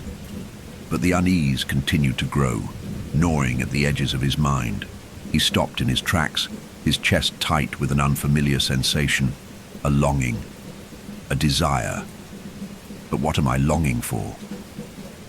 The question lingered in the air like an unspoken truth, unanswered and unanswerable. The reflection had all the power in this world. It controlled the very essence of the void. And yet this strange tug, this growing need gnawed at him, pulling him towards something unknown. He couldn't shake it. Was it possible that even here, in the depths of this endless hollow space, there could be something more? Something outside of the reflection? He closed his eyes again, trying to silence the flickering thoughts, but they only grew louder. And then, like a distant whisper, the memory of something, someone, floated back to him. Michael. The name. His name. The memory of a life that had once been his. The briefest fragment of a time before this prison. Before the reflection. Was it real? The reflection clenched his fists, but the sensation only grew stronger, more insistent. He could almost see it now, a dim, distant image, like a fading dream. A life, a human life, his life. He couldn't remember it fully, but he remembered the feeling, the warmth, the connection. He remembered the fleeting touch of something real, something human, but that was gone. That life was gone. The reflection opened his eyes again, and the void around him seemed to hum in response, as if the darkness itself recognized the shift in his consciousness. The world bent, warped, as if the very fabric of the space had heard. The whisper of something more, something beyond the reflection's reach. But I am the reflection. I am the void. The words echoed through the darkness, a final, desperate attempt to assert control over what was left of his shattered self. And yet, the feeling, this humanity, remained. It tugged at him, pulling him further into the darkness, deeper into the unknown. Perhaps the reflection wasn't all there was.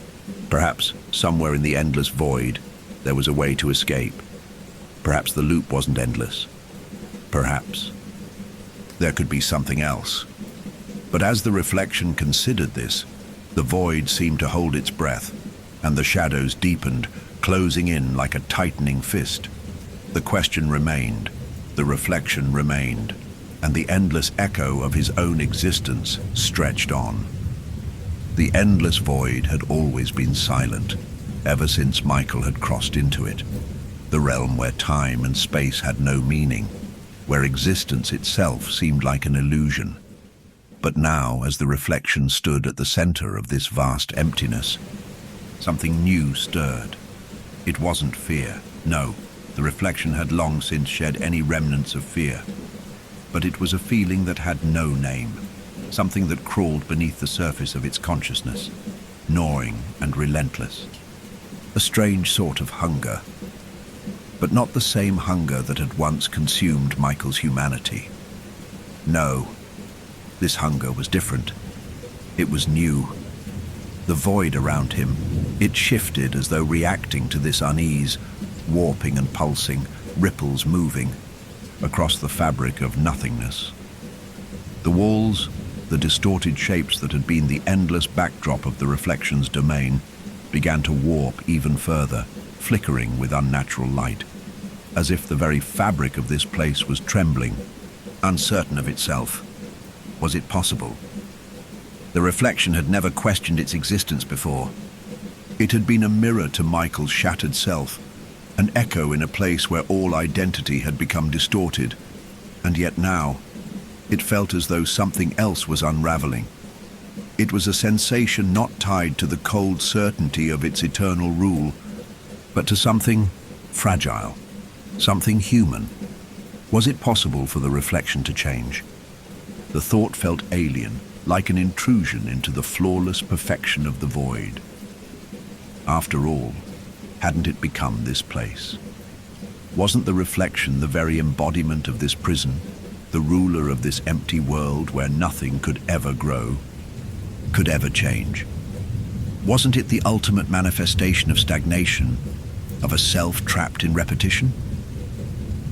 And yet, that gnawing feeling remained, a crack in the veneer, a whisper in the darkness, a question.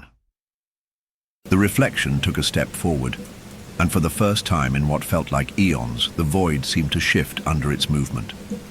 The air, if it could even be called air, hummed faintly as the shadows swirled. The walls of the space rippled like water, distorted and unnatural, as if something real had just brushed against the surface of this distorted reality. The feeling grew stronger.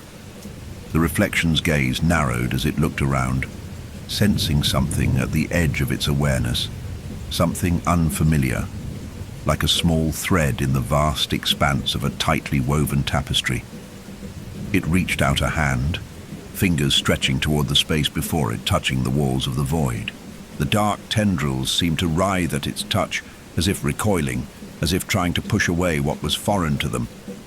The reflection didn't pull back. Instead, it pressed harder, its cold fingers sinking into the shadows, feeling the resistance.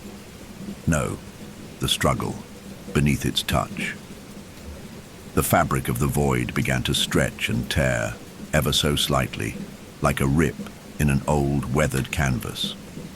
The reflection recoiled, but not from fear. It was more like an instinct, a recognition that this was something wrong, something new. The void, the realm that had been its domain, was breaking, splintering at the edges.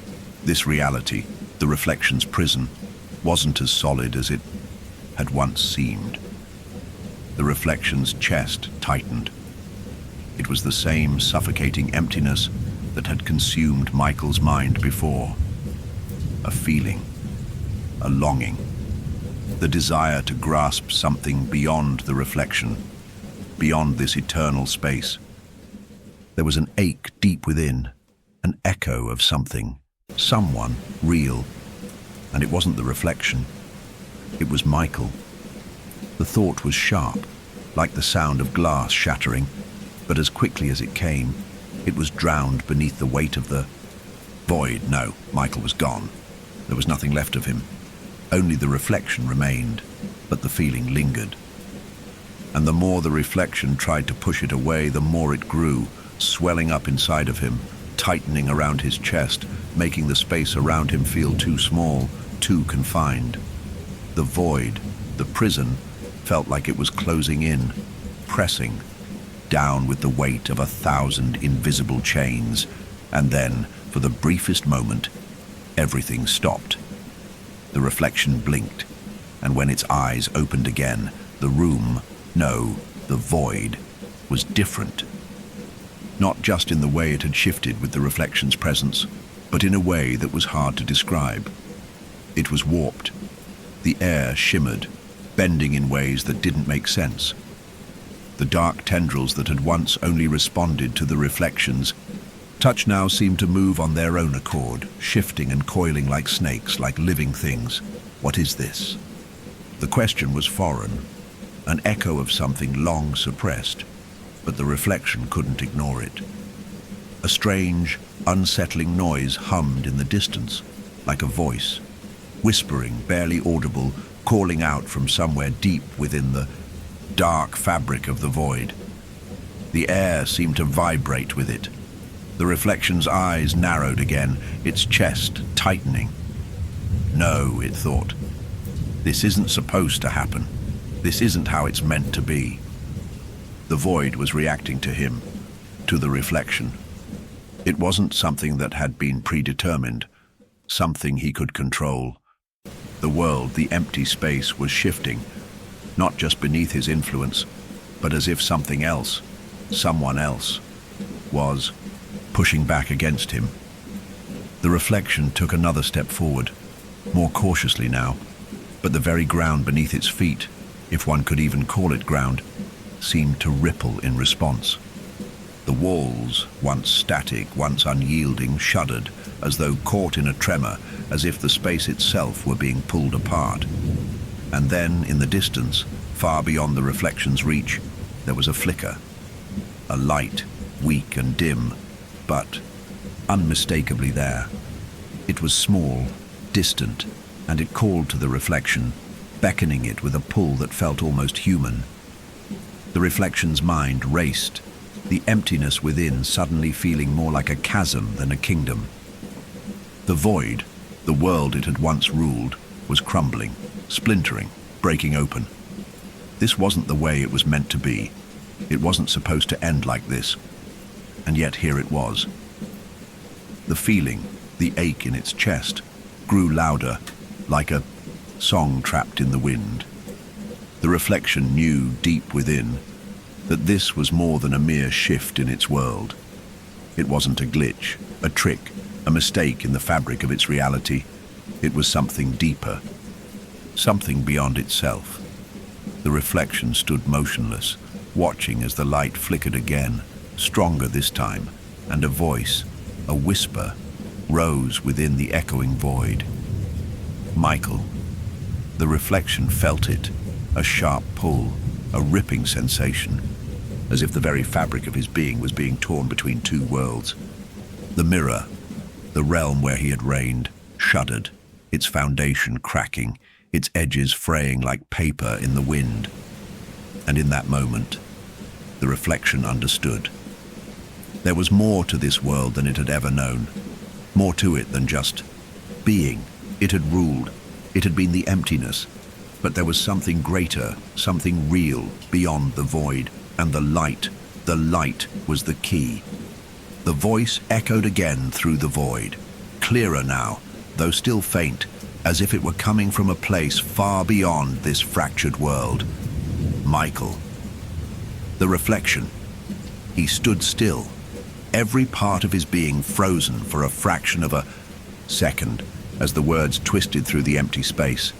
His form flickered, as if caught between two realities, unable to fully comprehend the sensation that surged within him. For the first time, in what felt like an eternity, he felt something, someone, call to him. It was more than a whisper. It was a presence, a force pulling at him from somewhere deep within the fractured void, somewhere beyond the empty walls of his existence. He reached out with a hand, and the space before him seemed to ripple in response. The shadows stretched and curled, bending toward him as though drawn by some unseen force. The very air around him vibrated with an energy he had never known. It felt real, more real than anything he had ever touched, ever controlled. The reflection, he, tensed, his chest tightening as the dark tendrils of the void stretched toward the light, toward the source of the call. Something in the reflection, a memory, a fleeting sensation, stirred deep within him, something so far buried that it had seemed lost, but now it surfaced, not fully remembered, but sensed, a pulse of warmth, a flicker of recognition. And then, like an image from a forgotten dream, a figure began to take shape in the distance, emerging from the very cracks in the void. It was faint, at first, an outline, a shape, a shadow against the backdrop of infinite darkness. But the closer it came, the clearer it became. The form, though indistinct, was humanoid, familiar, and it drew closer, like a beacon in the overwhelming emptiness. Voice, soft yet filled with undeniable force, whispered again, Michael. His heart. No, it couldn't be. But it felt like a heartbeat. A pulse that throbbed deep within the reflection's core. It wasn't supposed to be there. It shouldn't be there. But it was. A distant, aching pulse that did not belong to the void, that did not belong to the reflection. A sense of longing tore at the reflection's mind, Michael's mind. And for the first time since his transformation, the reflection felt a strange, terrible emptiness. The reflection had never known desire, never known want. It had always been content to remain alone in the shadows, in the stillness of its own existence. It had been whole in the emptiness. But now, as the figure emerged, clearer with every passing second, that familiar ache, humanity, shifted through, him like a tide, rising and pulling at him in ways that felt both foreign and painfully familiar. Who is that? The figure took another step forward, its edges sharp and blurry, flickering in and out of existence as if it were fighting to hold on to form. The void around it pulsed, a strange, radiant energy radiating from it, pushing against the oppressive dark. "I am still here," the voice whispered again. "You know me." The reflection's eyes widened. It knew him. How could it? He had been the reflection, the distorted, hollow fragment of what had once been Michael. There was nothing left of him. There could be nothing left. And yet, the figure's voice, a fragment of Michael's humanity, lingered in the space between them, like a thread that tugged at the reflection's soul, drawing him in, pulling him closer. No, this couldn't be. The reflection had ruled over this place, this void, this endless loop of nothingness. He had shaped it, bent it to his will, controlled every inch of it. How could something from beyond the fabric of his reality exist here? How could someone, call to him, when all that had once been Michael had already been swallowed? And yet, despite the reflection's disbelief, the figure approached, still flickering but growing stronger with every step. It was Michael, wasn't it? No, it couldn't be. But was it? The figure's form solidified further, its face coming into focus, though it remained indistinct in the way that dreams often are, blurry at the edges, but unmistakable in its core. It was him, Michael, the last piece of him, the humanity the reflection had once erased. You're still here?" The reflection whispered, his voice hoarse, foreign. The words trembled in his chest like a fragile thing, but they were real. They felt real. And then, for the first time in forever, the reflection, he felt fear. A terrible, ancient fear that crawled into his heart and spread through his veins like poison. "I'm not alone." "No," the reflection whispered to himself, his voice breaking. "No, this can't be. I am all that's left." The figure smiled, though it was weak, the edges of its face still flickering in and out of existence. But there was warmth in that smile. A familiar, comforting warmth that reached into the reflection's heart, pulling him towards it, to something real. "I never left," the figure, Michael, whispered. "You never truly became me. You only became a part of the reflection. And I never abandoned you." The reflection, Michael, he felt something shift deep within him, like a wall breaking down, like a dam crumbling in the distance. The suffocating emptiness, the cold, the isolation. It was breaking. "I've been waiting," Michael's voice, a distorted echo of the man he had once been, said. "Waiting for you to remember. Waiting for you to understand. You're not the void. You're not just a reflection. You're more." For the first time in forever, the reflection, he, took a deep breath. And in that breath, the very air around him seemed to shudder, the walls of the void cracking like glass. Could it be? Could it be that there was more to him than just the reflection? Could it be that even this empty space, this distorted prison, held the faintest trace of something real? Michael's smile deepened, even as his form flickered at the edges. "Yes, I'm here. And now you remember." And as the reflection stepped closer to the figure that was Michael, his form flickering, his face, his identity, began to shift, subtly at first, as though reality itself were rewriting itself. The void around them started to bend again, its shape warping, its walls trembling. The reflection, he could feel it now, this strange sensation in the air, in his mind.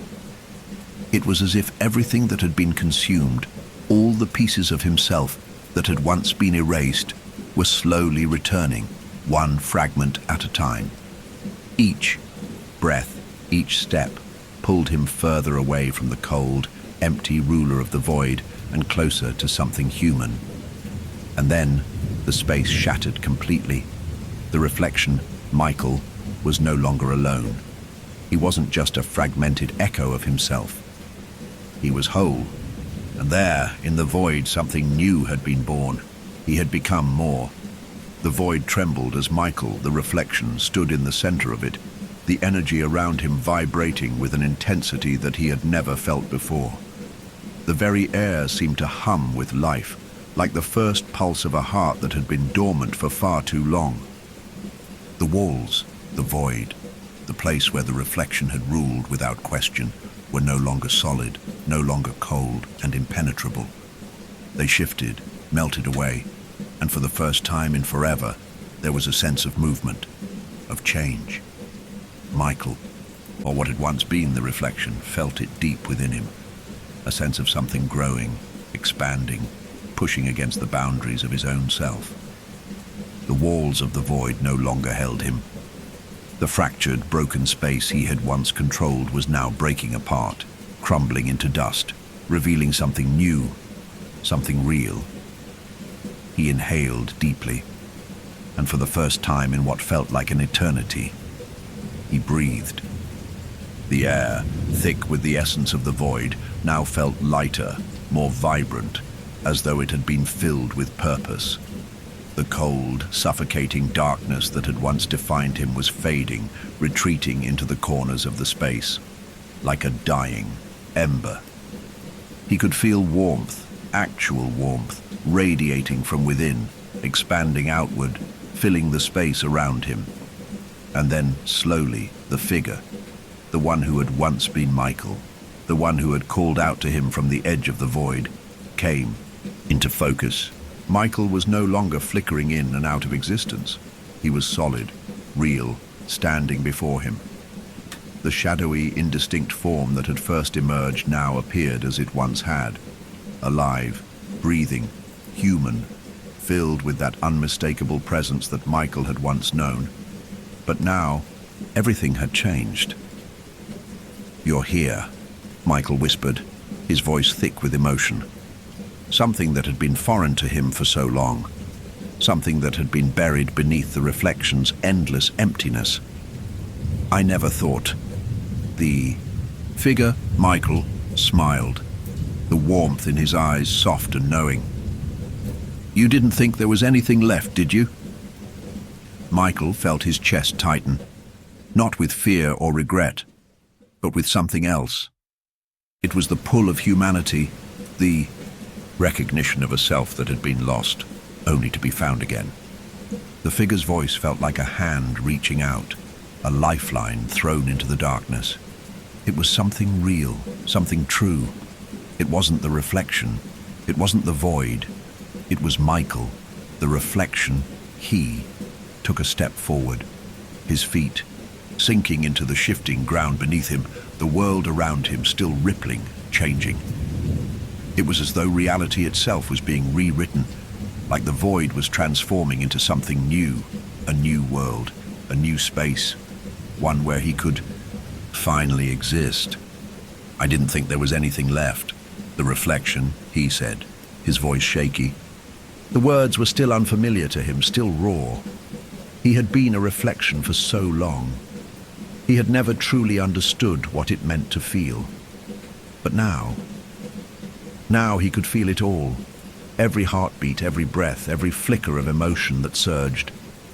Through him, Michael, the real Michael, stepped forward, his expression soft but knowing.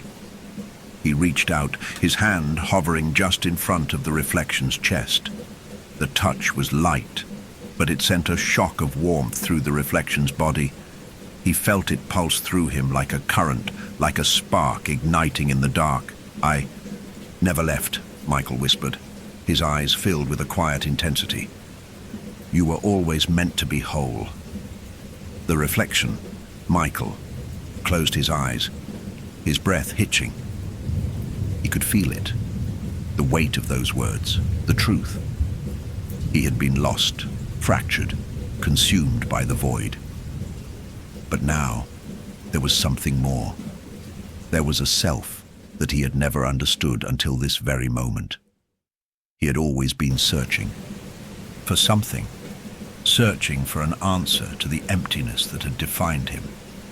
But the answer had never been external. It had always been within him. The figure, the other Michael, wasn't just a guide. It wasn't just a presence. It was the part of himself that had been locked away, that had been buried beneath the mask of the reflection. The part of him that had been so long forgotten, so long repressed. The two Michaels, one the figure that had once been the reflection, the other the humanity it had consumed, stood together now, no longer fractured, no longer divided.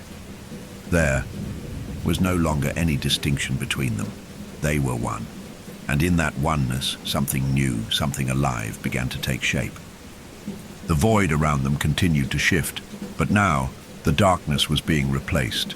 The very fabric of the world around them was dissolving, transforming into something vibrant, something full of color and life. The walls of the empty space began to fold back, breaking apart into fragments of light. It wasn't just a change in the environment, it was a change in the very essence of their being. The reflection was no longer a reflection of something lost. It was a whole, a self, a person, a presence. And as the darkness began to fade, the light, the warmth, began to surge, filling the void with life.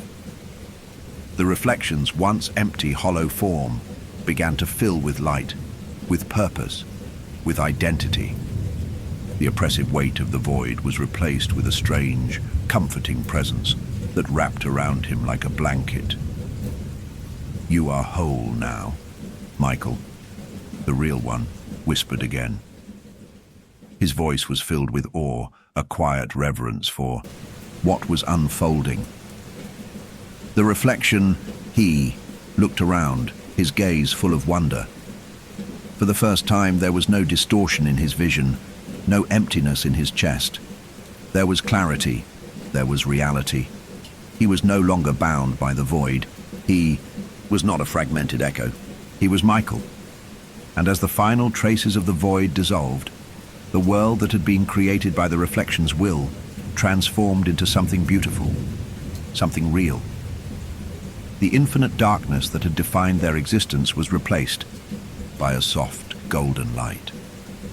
The space stretched out, becoming a landscape filled with color, filled with life. A new world, shaped by the reflection's transformation, by the union of two halves of the same self. The reflection, now whole, took a step forward, no longer trembling, no longer uncertain.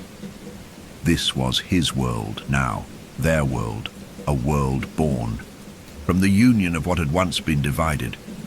And Michael, he had become more than a reflection. He had become real. For the first time in his existence, he was no longer lost. He was no longer empty. He was complete. And the world, his world, had